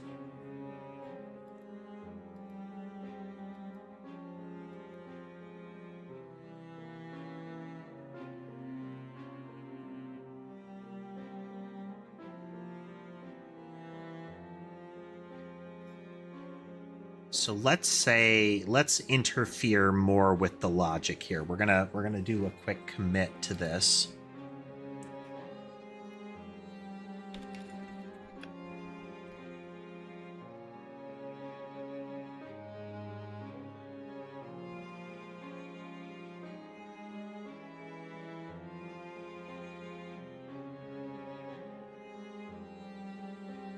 Okay. We want to be able to revert since we're going to potentially rip up more important bits.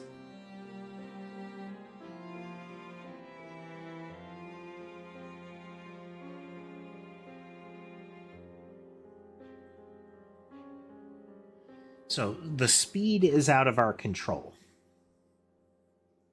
Put another way, speed is 1. But additionally, radius is a different thing.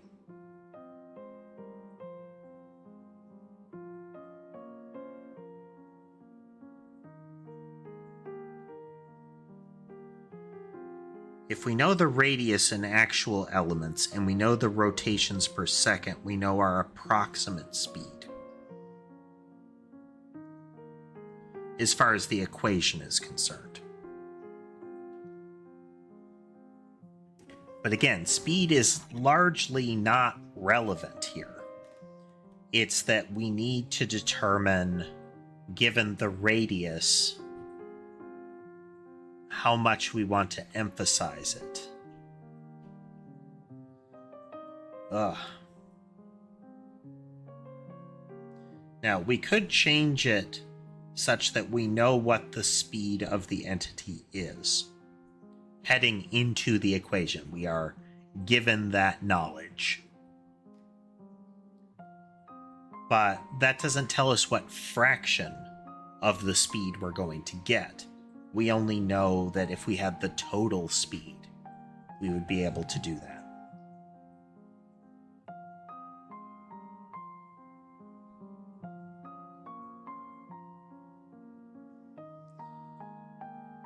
Shouldn't ultimately change.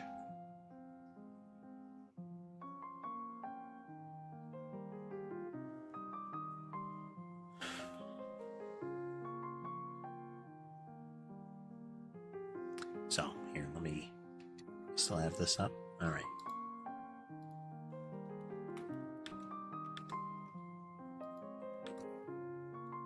Okay. Yeah, we have two forces here. But, yeah, let's look at it from the perspective of there being a central entity.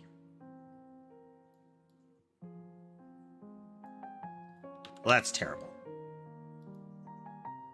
Thank you, Blue Jade. I appreciate it. I like how it turned out, too. You know what? Let's, as per tradition, there's the whole thing.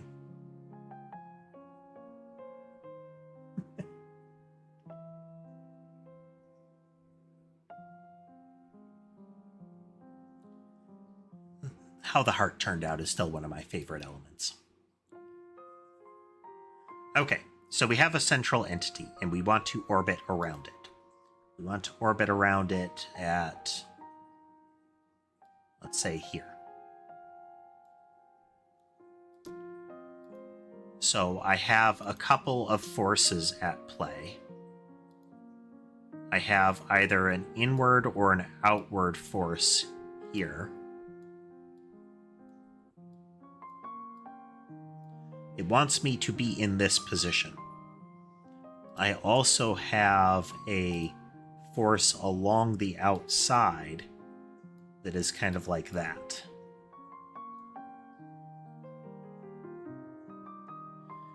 The size of this one determines how far it can get around it. So this is critical in controlling the size of it as well.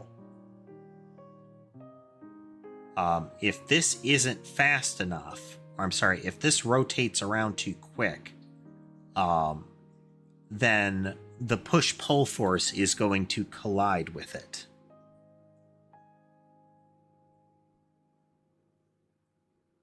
Oh, I think I got an idea. So, if it were like this would probably be okay. Because we would either have, if we're going inward, we're going to pull this one down. If we're going outward, we're going to pull it up. But this should still be okay.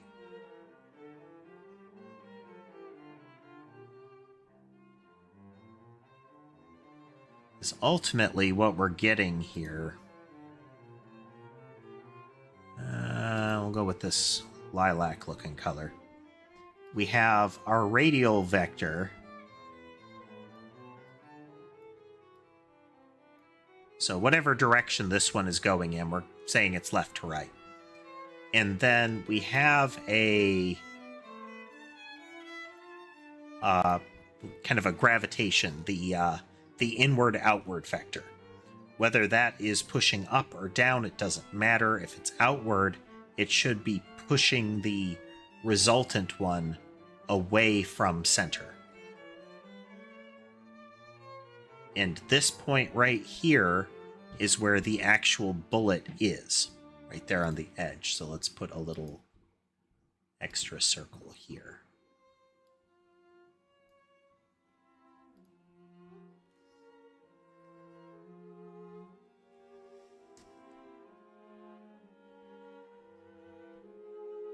So part of the problem is going to be, if this doesn't move fast enough, then the circle is very tight.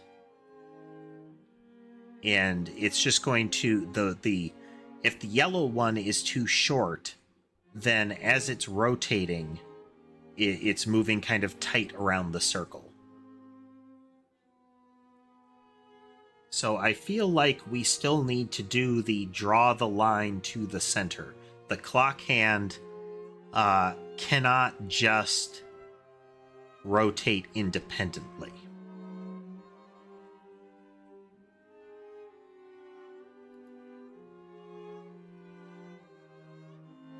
Still not great. I feel like we're still going to get an issue. Okay, so if the clock hand is 0,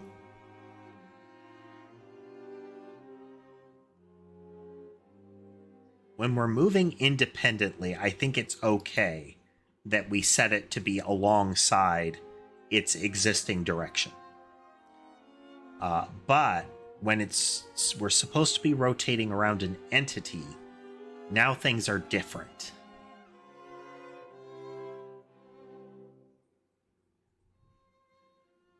So we want to deal with this first.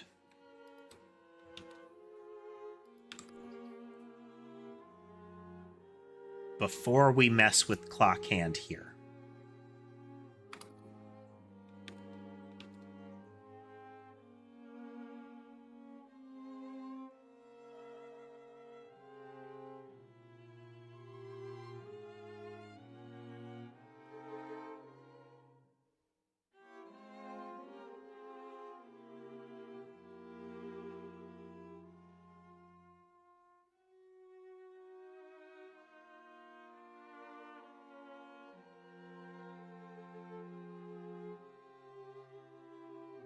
Because if there is a target,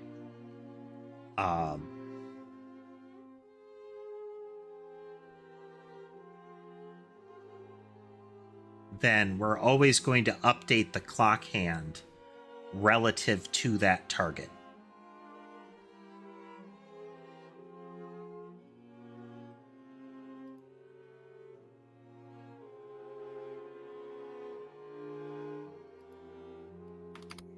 So right here, clock hand is always whenever we get that entity, we adjust clock hand.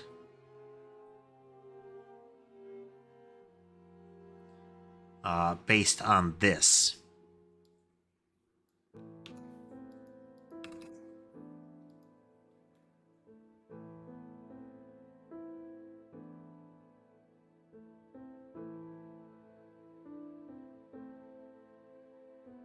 This is where we have to adjust clock hand based on where the target is.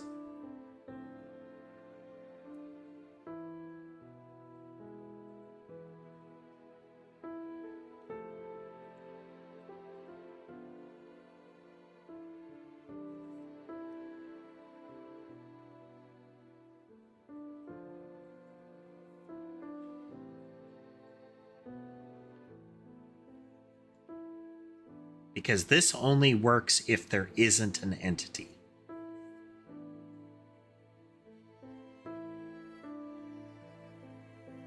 If there is an entity, we are always going to adjust the clock hand based on where the entity is in relation to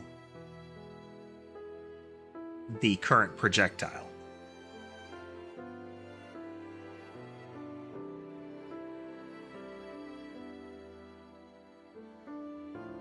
Okay.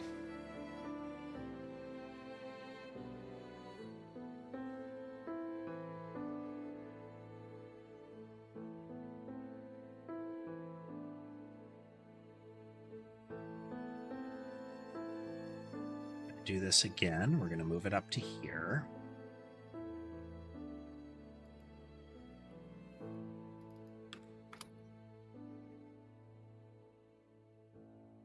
So we've got a target here.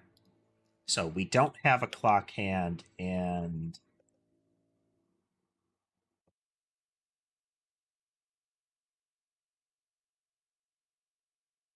this can be an else to the target does not equal null. Because we're either going to have a clock hand or we're not.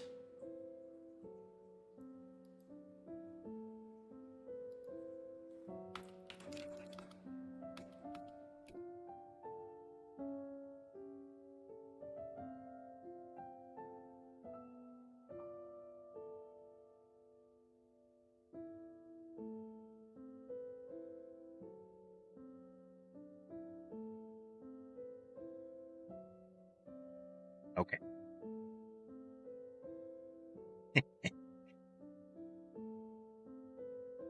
Okay, so we get our target. If we have a target, we need to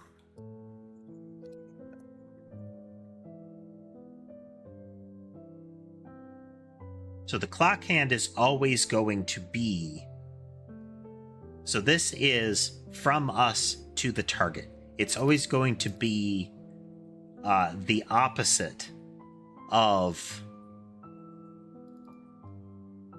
the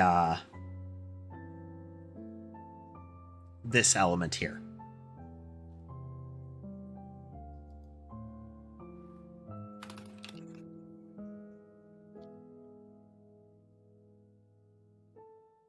Okay, so it is going to be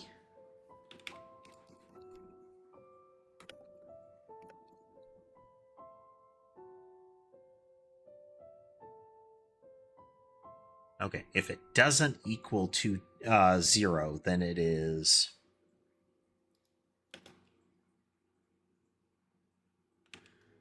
oops.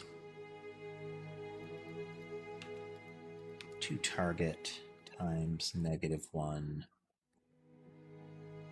normalized. Otherwise, it is vector 2.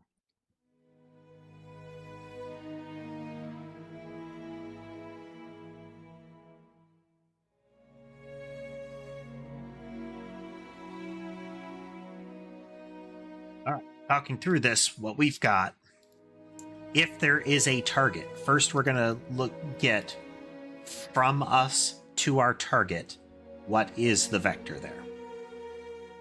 If that, if there is a distance, if we're not right on our target, then we're going to do the opposite of that direction. So the clock hand faces out from the target.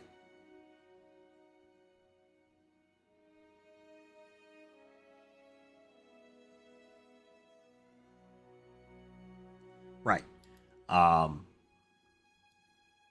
Doesn't even need to be -1.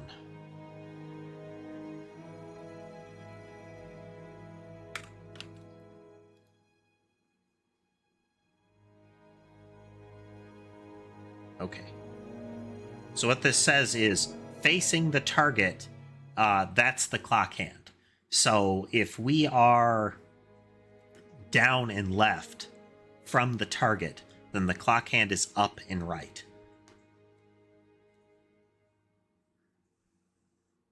Otherwise, if it isn't set, so there isn't a target, and we haven't set the clock hand, then we're going to get it based on what the proposed velocity was at the time that we did this check the first time.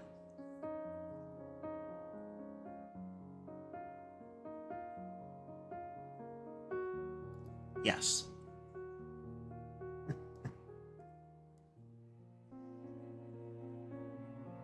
Still less complicated than the...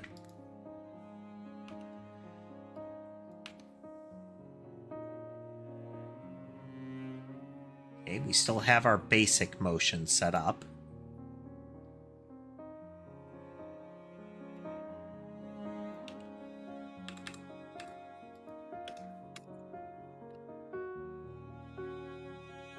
So now we're going to say that the target is always the player when we rotate here.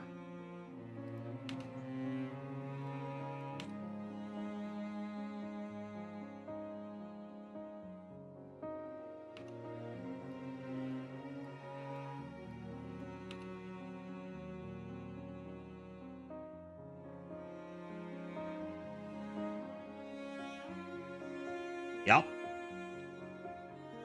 Player can't move, so I can't test that part, but... Now, there's a distortion when they come out, and that's because it is trying to move in a random direction, effectively. It picks one of these blobs and throws the cluster out there, but then the rest of the rotational movement is taking effect.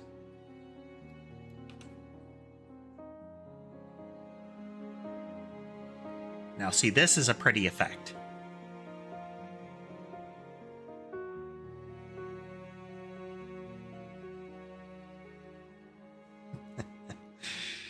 Oh, let's stress test it.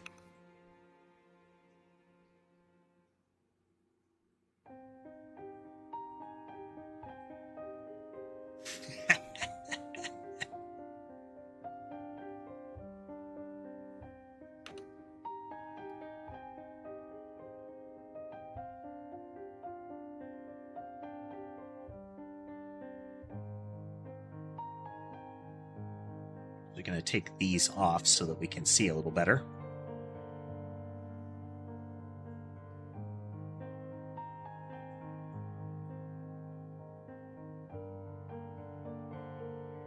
So this is with a rotate out, as opposed to a rotate with a fixed radius.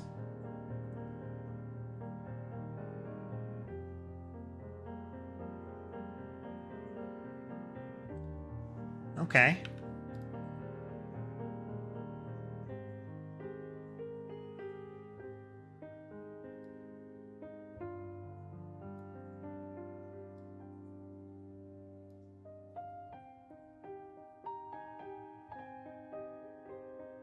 Let's fix move to player. Hey there, Jeb. Welcome. We are working on some of our movement logic.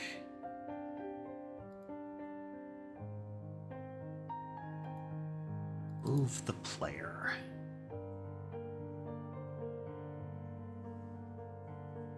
Okay, it's not proposed movement that we want to mess with. It is entity.add entity movement. New entity movement. So, for those unfamiliar with the project, we are making a game. This is our first time making a game. This whole project has been the first time using Godot or coding in C# extensively. Though I have lots of experience as a programmer prior to this project. We're making a Vampire Survivors style game, a bullet heaven, as it is sometimes called, where enemies converge and you fire projectiles and whatnot all over the place to stop them.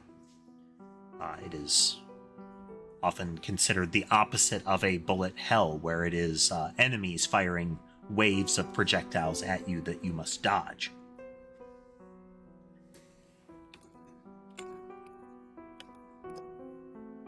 The wrinkle that we are using, or that we are doing here, is that weapon construction is modular, much akin to Noida. Okay, direction is already normalized based on this logic. This should fix the player's movement. Should. Yep. Okay. And we're going to rotate out in great numbers.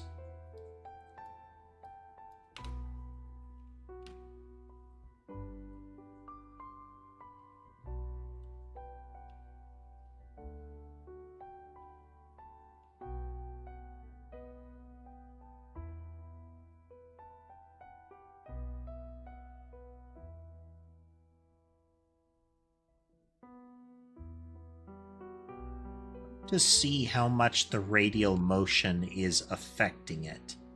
Let's...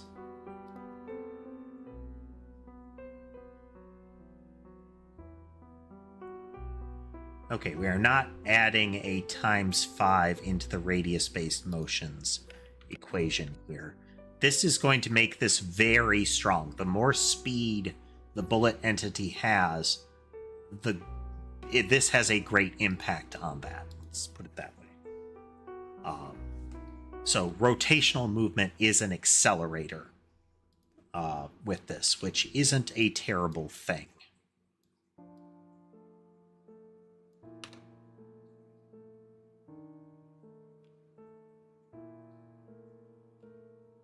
Yep, that's working. Many projectiles.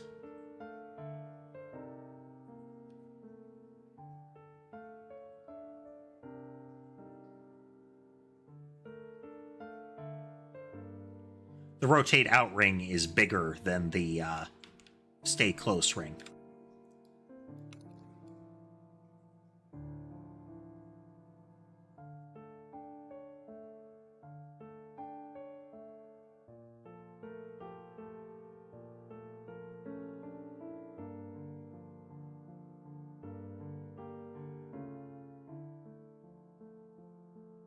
And if we move, they get dragged with us. Now, there's a limit to that. It's if you move fast enough, you could outpace the orbit, which creates an interesting wrinkle in the equation there.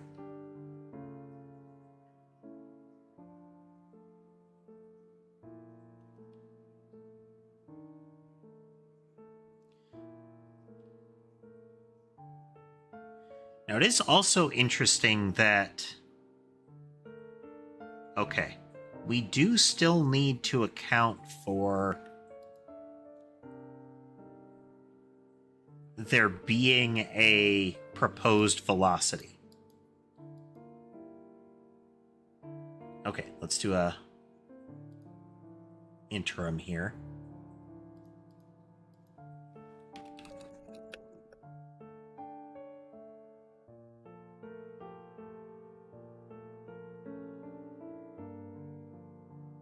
Fix the player one. So let's just get that in there.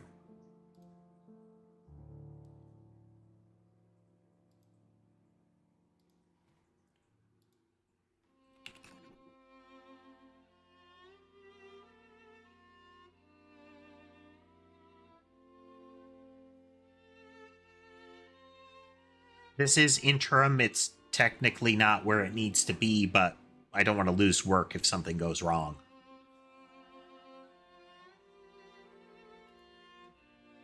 Okay. We still need to get the entity's proposed velocity.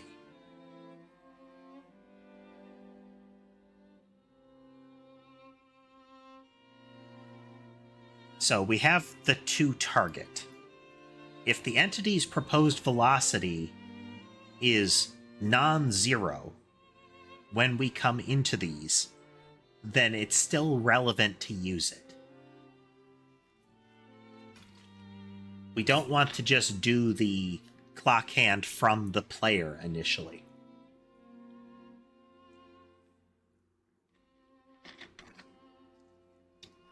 Actually, that's still okay. We don't need to mess with that part. Here, let's... If we de-emphasize this part of the motion. How we calculate how to multiply that, that's... Oh, that's a later stream Newt's problem. That guy's a jerk.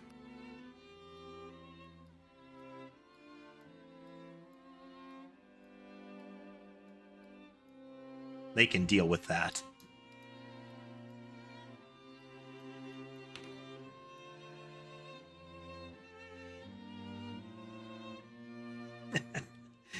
That's with it de-emphasized, so the rotational motion is... Okay, yeah.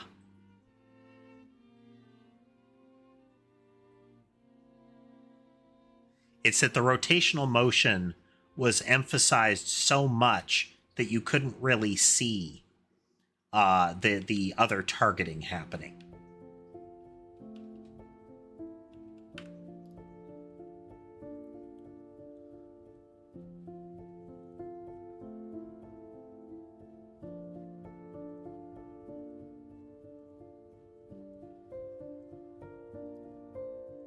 So we need to account for the fact that it's moving around an edge when we make these sort of things, so that we can get the speed right. So our radius is in world units. We need to account for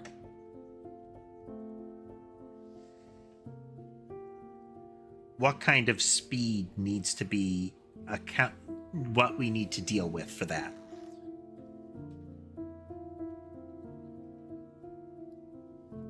But the problem is we don't know what the entity's speed is coming into it.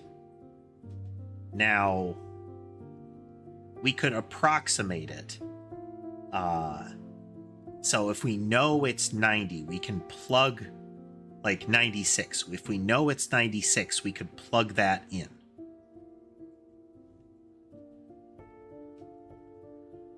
And adjust things accordingly.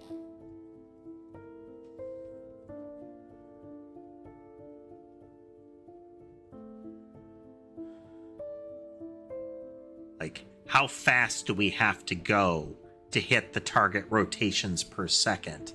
Okay, compared to the entity's speed, what is that difference? So that we can get things right. Now, it gets distorted, though, because we will get a smaller fraction of the speed the more motions happen. But if we account for that multiplier, then we can still get it in place.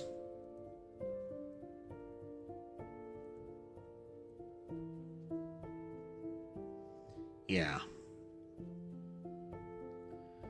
So we would expose the entity, we would expose a speed value on the entity here.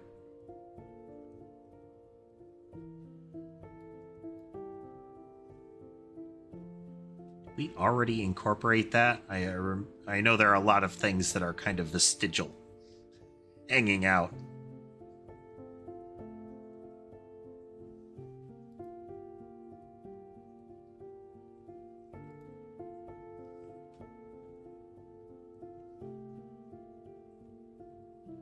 Speed would be a copied element.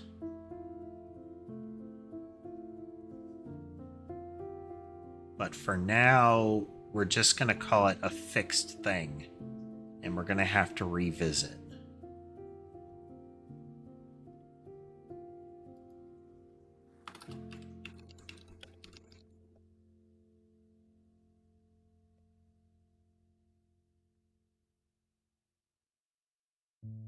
Okay, so we have a speed value on entity. And then when we are updating position,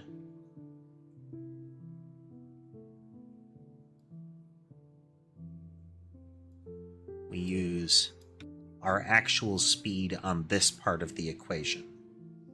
So now, when we're doing any of this, instead of looking at the algorithm speed, we could look at our entity speed. But we don't know our entity until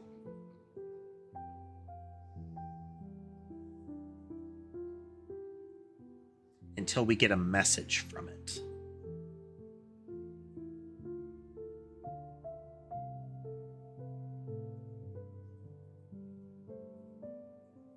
Okay, so we get a time passed, we update radius, then we're going to update rotations per second after we set speed equal to whatever the entity speed is.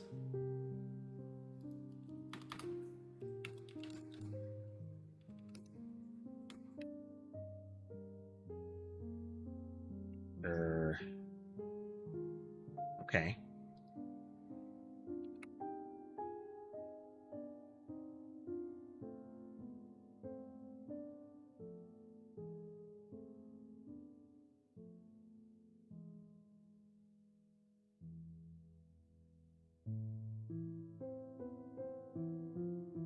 Reuse center adjustment. Let's find it.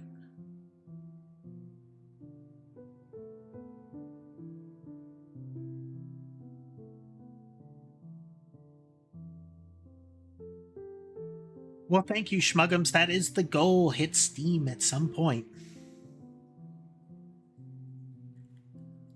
I think we need you.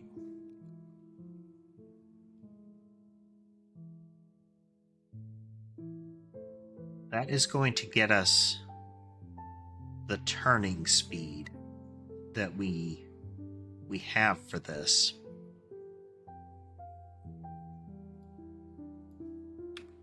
It'll get us the proper rotational speed, but that's not really what we want to do. Okay. This isn't correct. We need to get a rotations per second. So let's assume rotations per second is 1.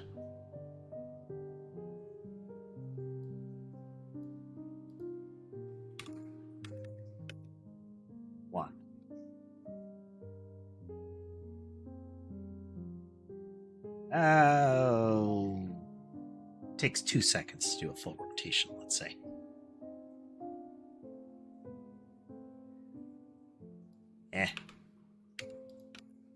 Let's go.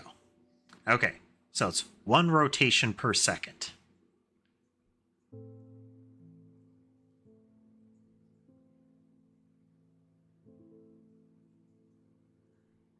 Which then gives us a radian increment proportional to that.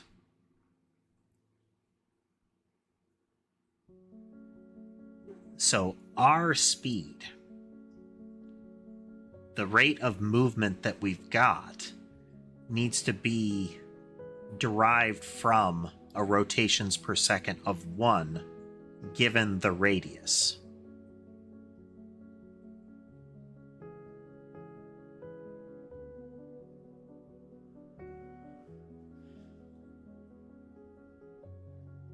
So the speed becomes relevant because we want to know how much to multiply our movement by to account for that. The faster we've got to go to hit our rotations per second target, the more we need to emphasize our movement here.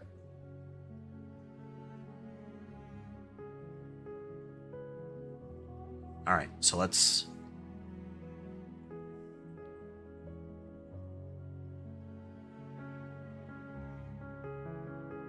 Oh boy.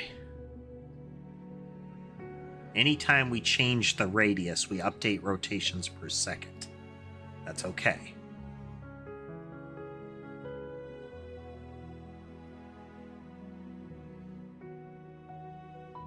And if we mess with speed, then we change our minimum radius, but that's not going to be the case anymore.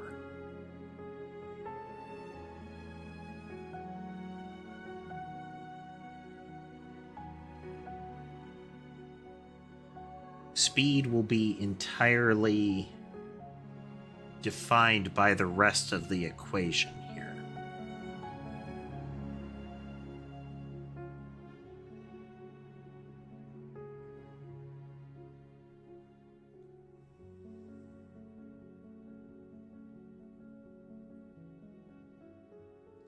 We don't really care about a minimum radius.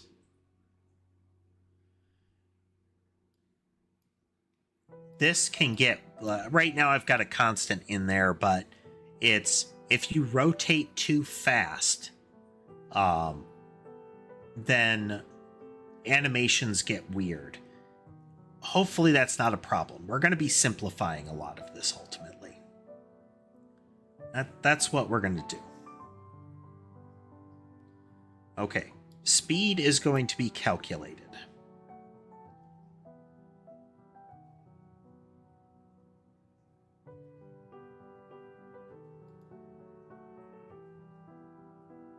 We're never actually going to change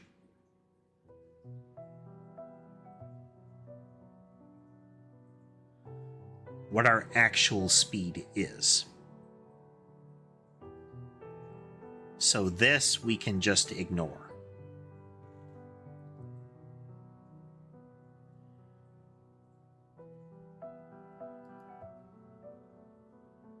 We're just going to gut this out.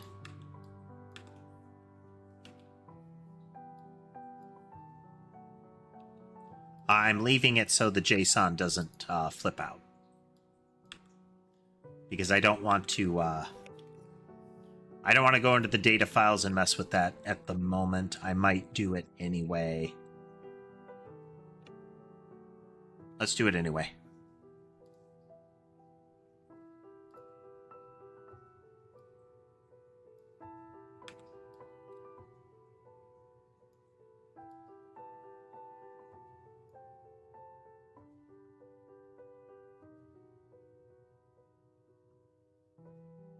Rotate in and out. Okay, speed is now gone.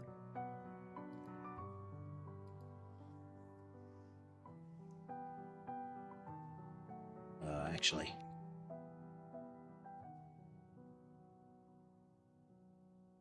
I'm instead going to specify rotations. And we're just going to set that to 1 for now.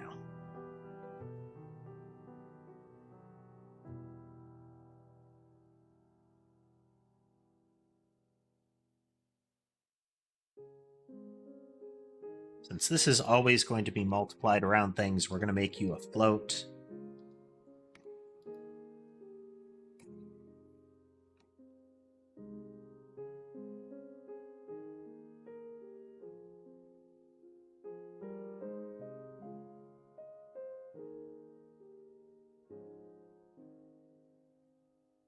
Blockhand does get propagated out.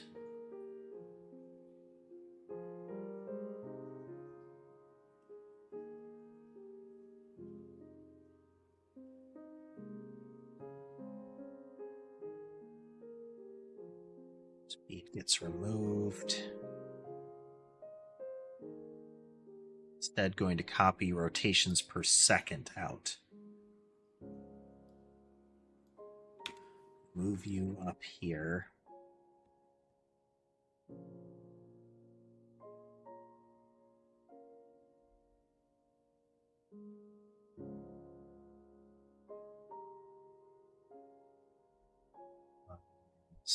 Clockwise multiplier related to clockwise target radius. Minimum radius won't, well, still ties into it, yes. It's tied to radius.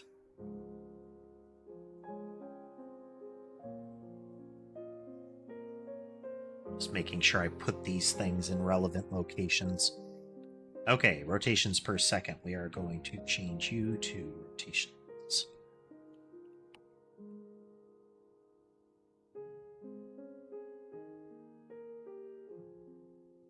It's a getter setter.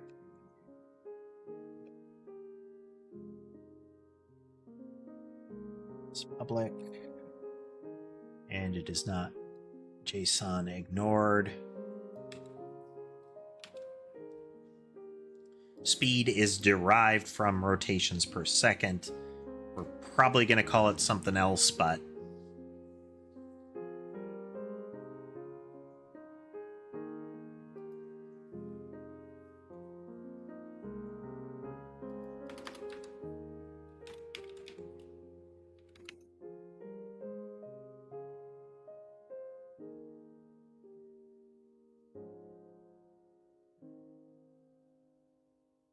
we propagate that out.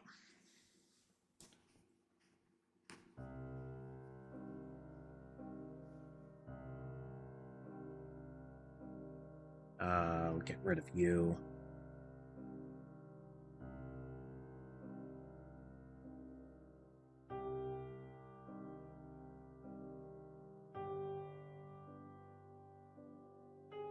So we have rotations. Our radian increment would be set up based on rotations. So we can just... We have to set this up on our first go. So it doesn't really hurt us to call this one multiple times. We're going to keep that logic in there. It will help us as we visit this. We update the radius. We update rotations per second.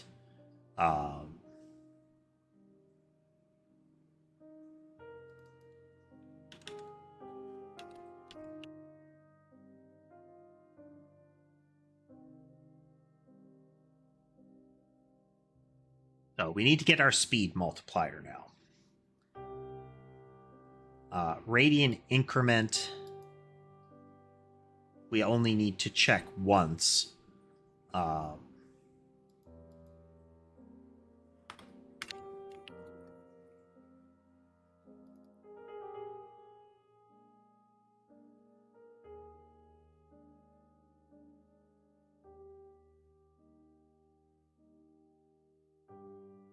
We'll just skip that math. This is not an expensive equation, but we'll skip it.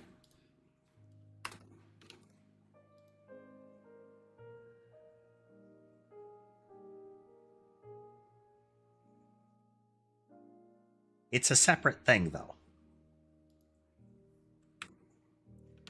It's a separate thing.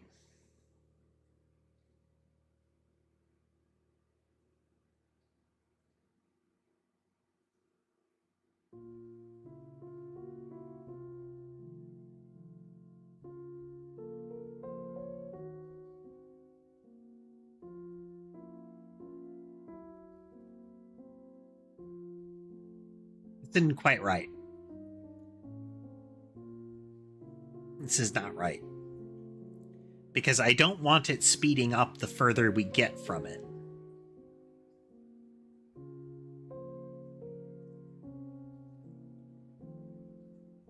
We want the actual velocity along the curve to be consistent.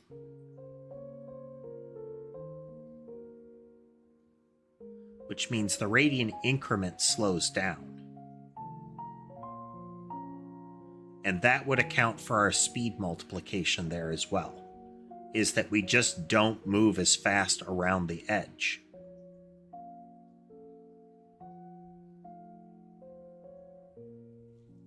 So we would have a base rotations per second and a starting radius.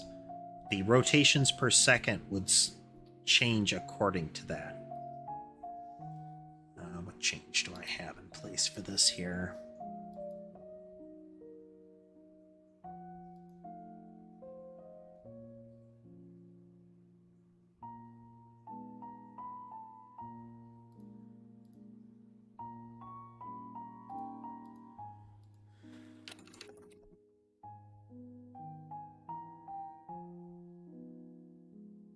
Go field, this is...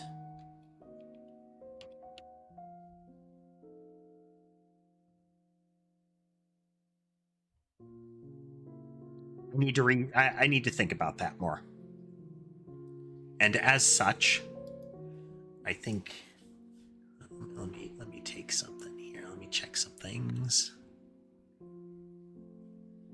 Okay, all right. Let's think about this a little bit more here. Okay.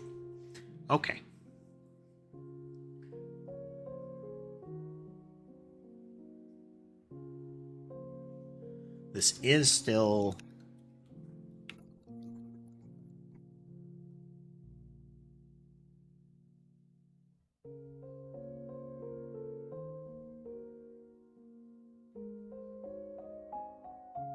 We know rotations per second. And we have a target radius and a current radius. If speed is constant, we should still be able to get some sort of ratio out of this.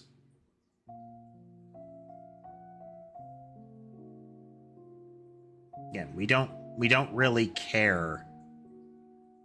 So 1 over rotations is 2 pi radius.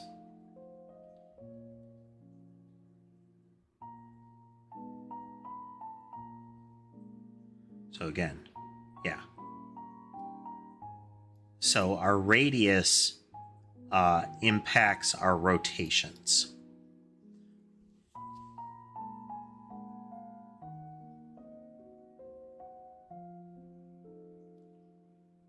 So we need to figure out that logic there, because we have a base rotations. We need the proportional change.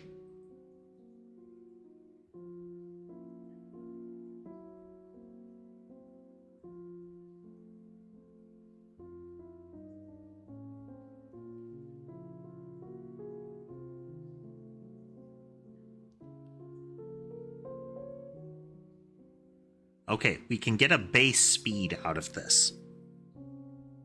We can get an initial speed. And what that initial speed will do is set kind of a... It's like an offset. So when I come into the system, I have a number of rotations I want to do, and I have a base radius. Well, I have a radius. That starting radius, whatever I have set here, that is going to determine what our baseline speed is. It is a number that ultimately doesn't really matter. But our rotations will be adjusted given that new constant. So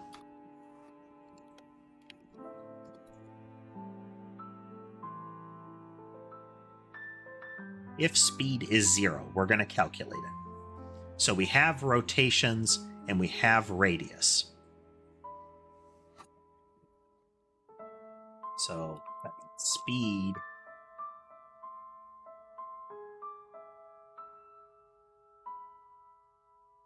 wait a minute.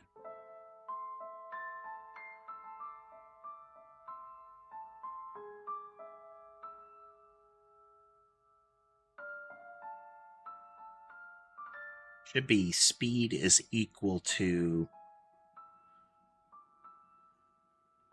rotations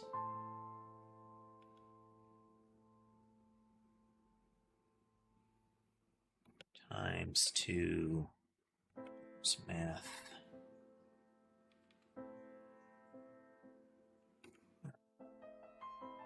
Using math little f here.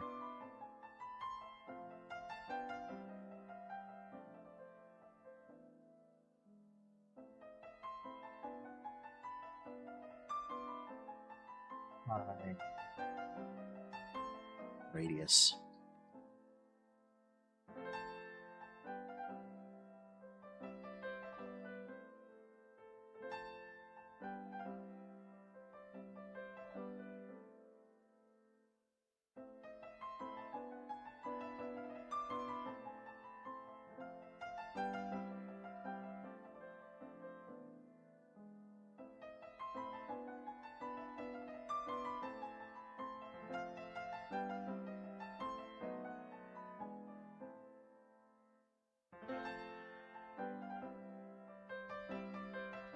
Really need to make sure, wherever possible,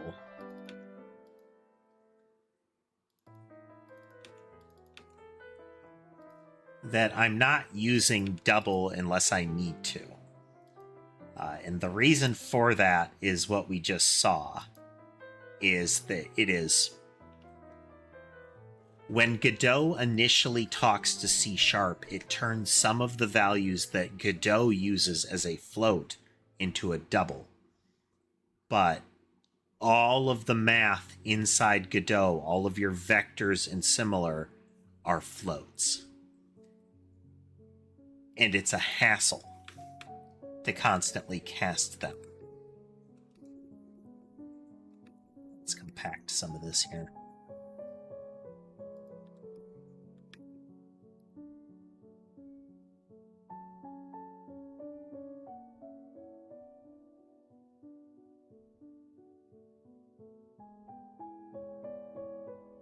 That's good.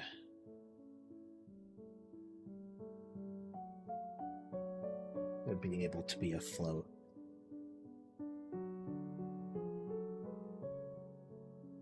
Rotated.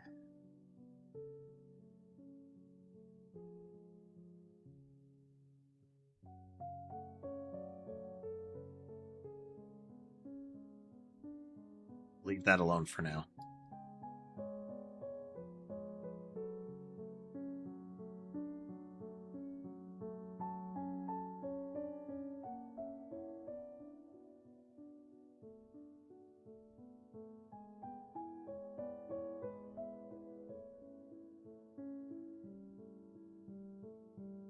Radius, delta is afloat in everything else.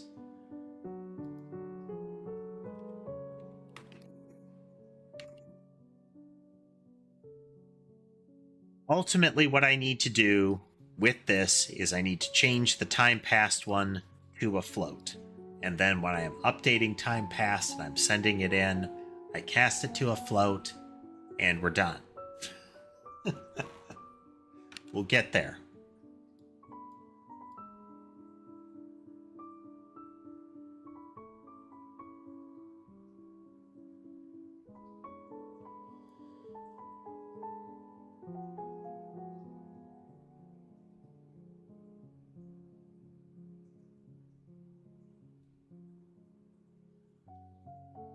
Okay.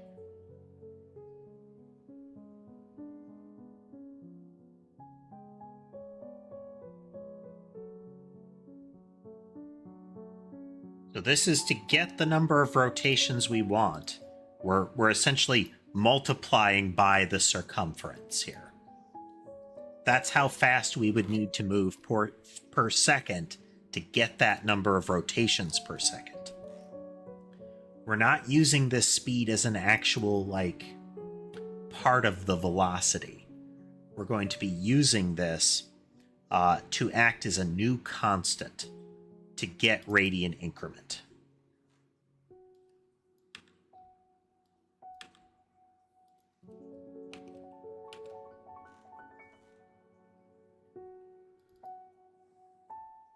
Because as radius changes, our rotations now need to change.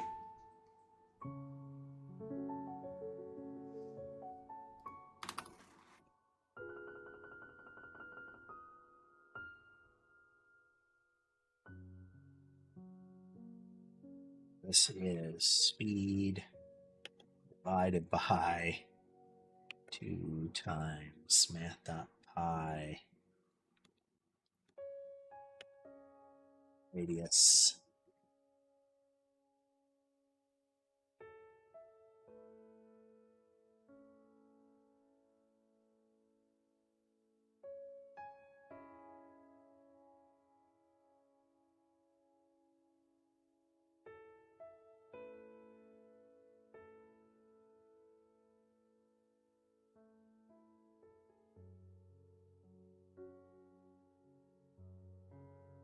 It's a minor thing, but if speed is 0, then we're operating on the fact that rotations is true. I don't need to update rotation is currently the known. I only need to update rotations on a subsequent pass when we are changing the radius. But the first time we come into this...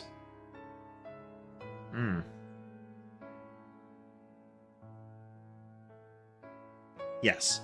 So I changed the radius for the first time.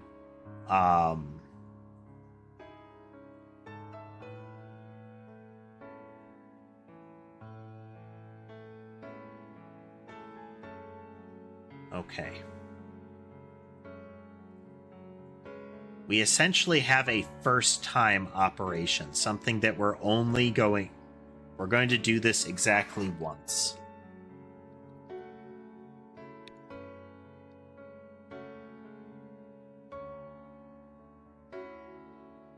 If is 0.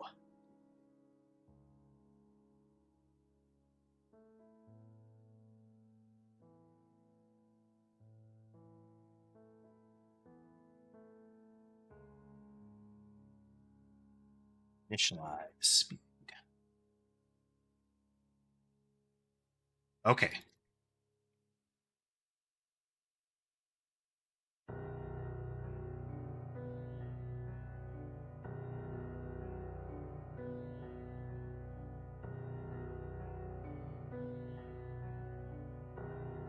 Initialize speed.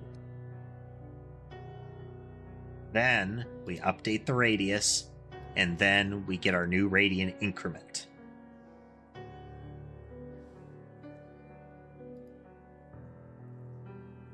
So once we have our speed, that is our initial logic for how much we've got there.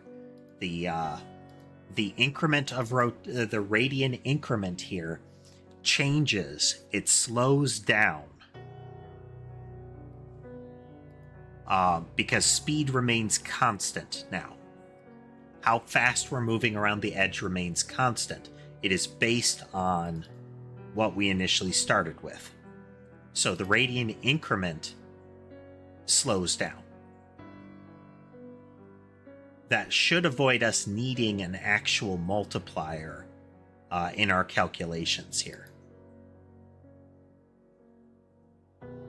Well, we may still use one to like emphasize the motion, but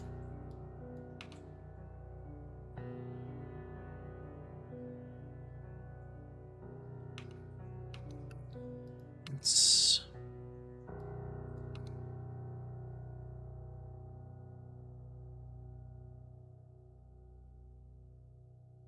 oh, that's super wrong.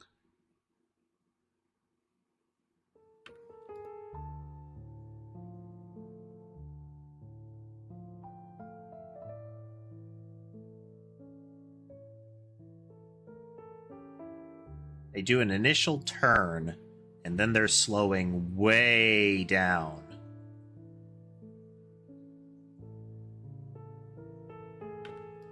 Let's get a whole bunch of them at once.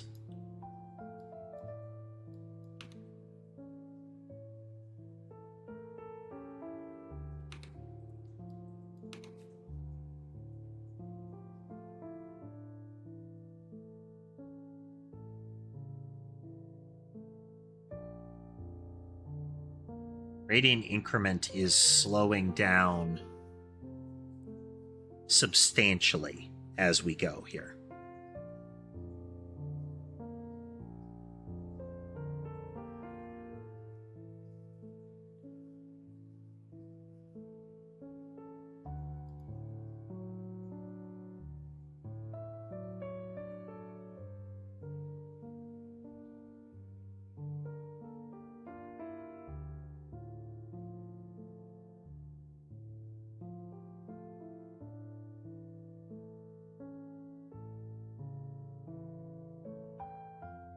Oh, okay. Initial speed is not current radius, it's target radius.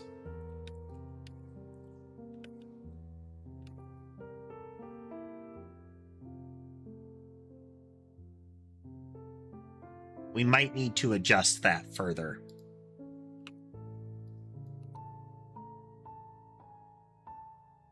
No, that's still wrong.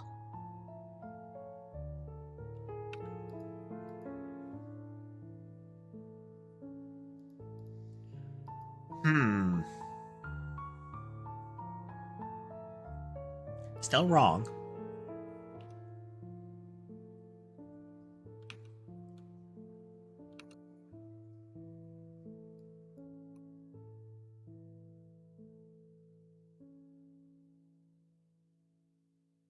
Rotations is 0.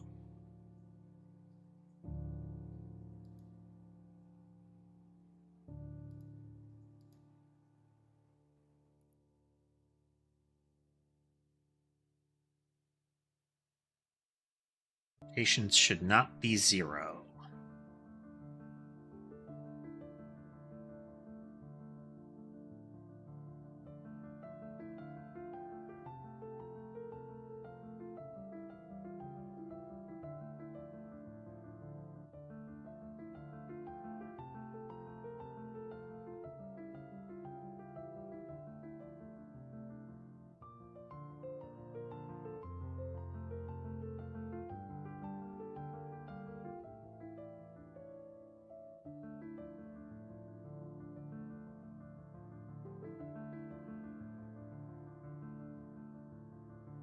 some of these things are referenced just to be sure.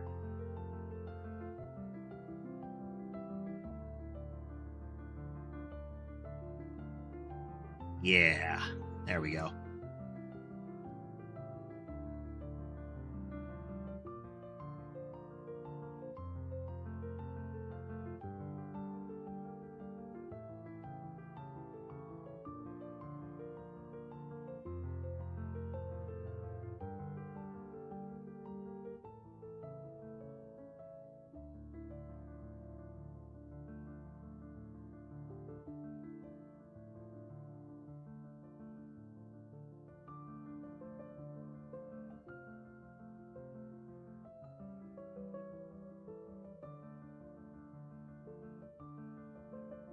Yeah.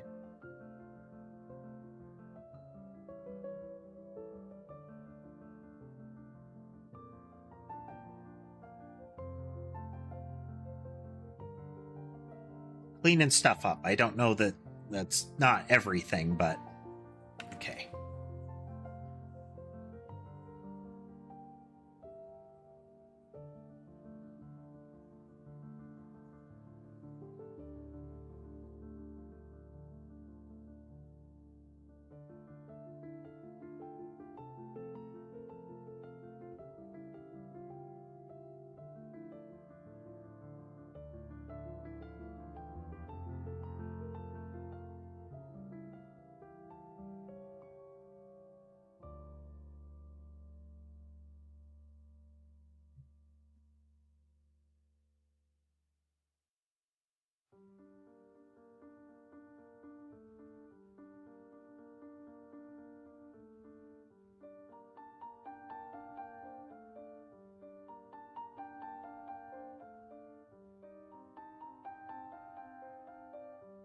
Speed is a not small number.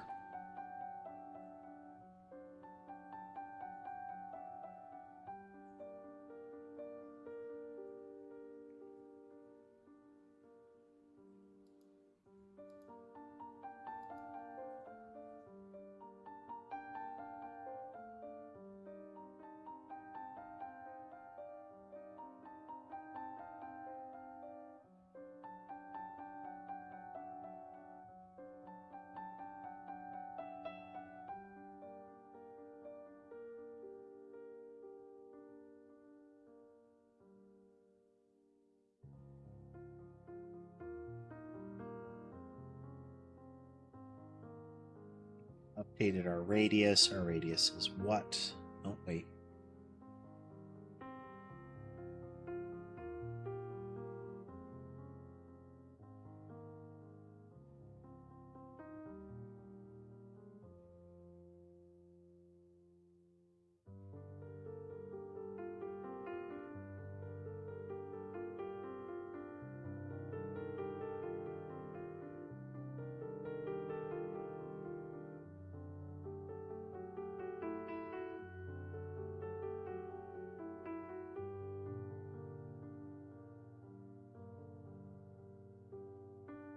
Do that again. The flow of this is still not quite right.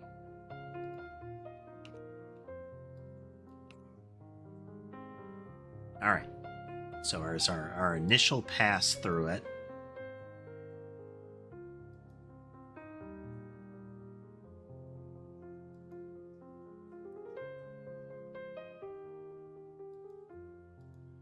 So we get our speed. We're going to go in, we update the radius.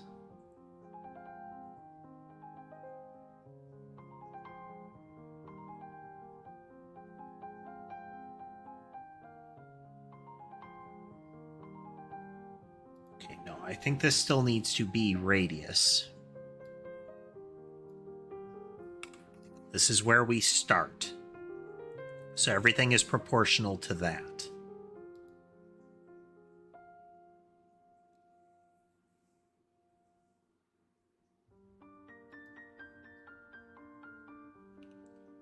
In, launch that.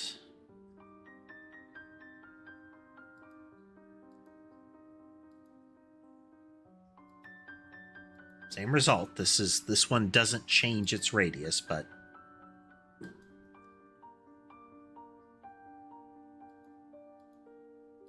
we do not change the radius. Then we're going to go in and we're going to update our increment.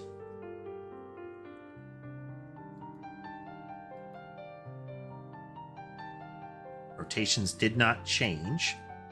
And our radian increment now is a number.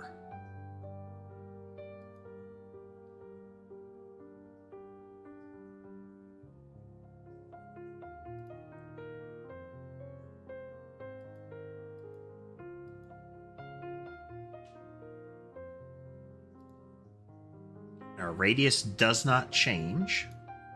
And we're going to go in and we're going to look at our radian increment again. It does not change.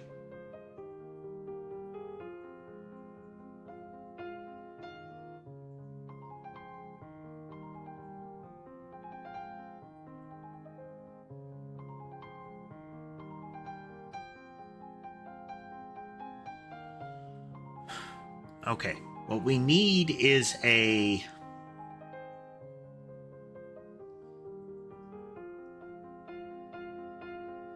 so there's our current radius is the thing. Our current position is the relative part. It's not where, like, where we currently are isn't necessarily true. That's not where we start.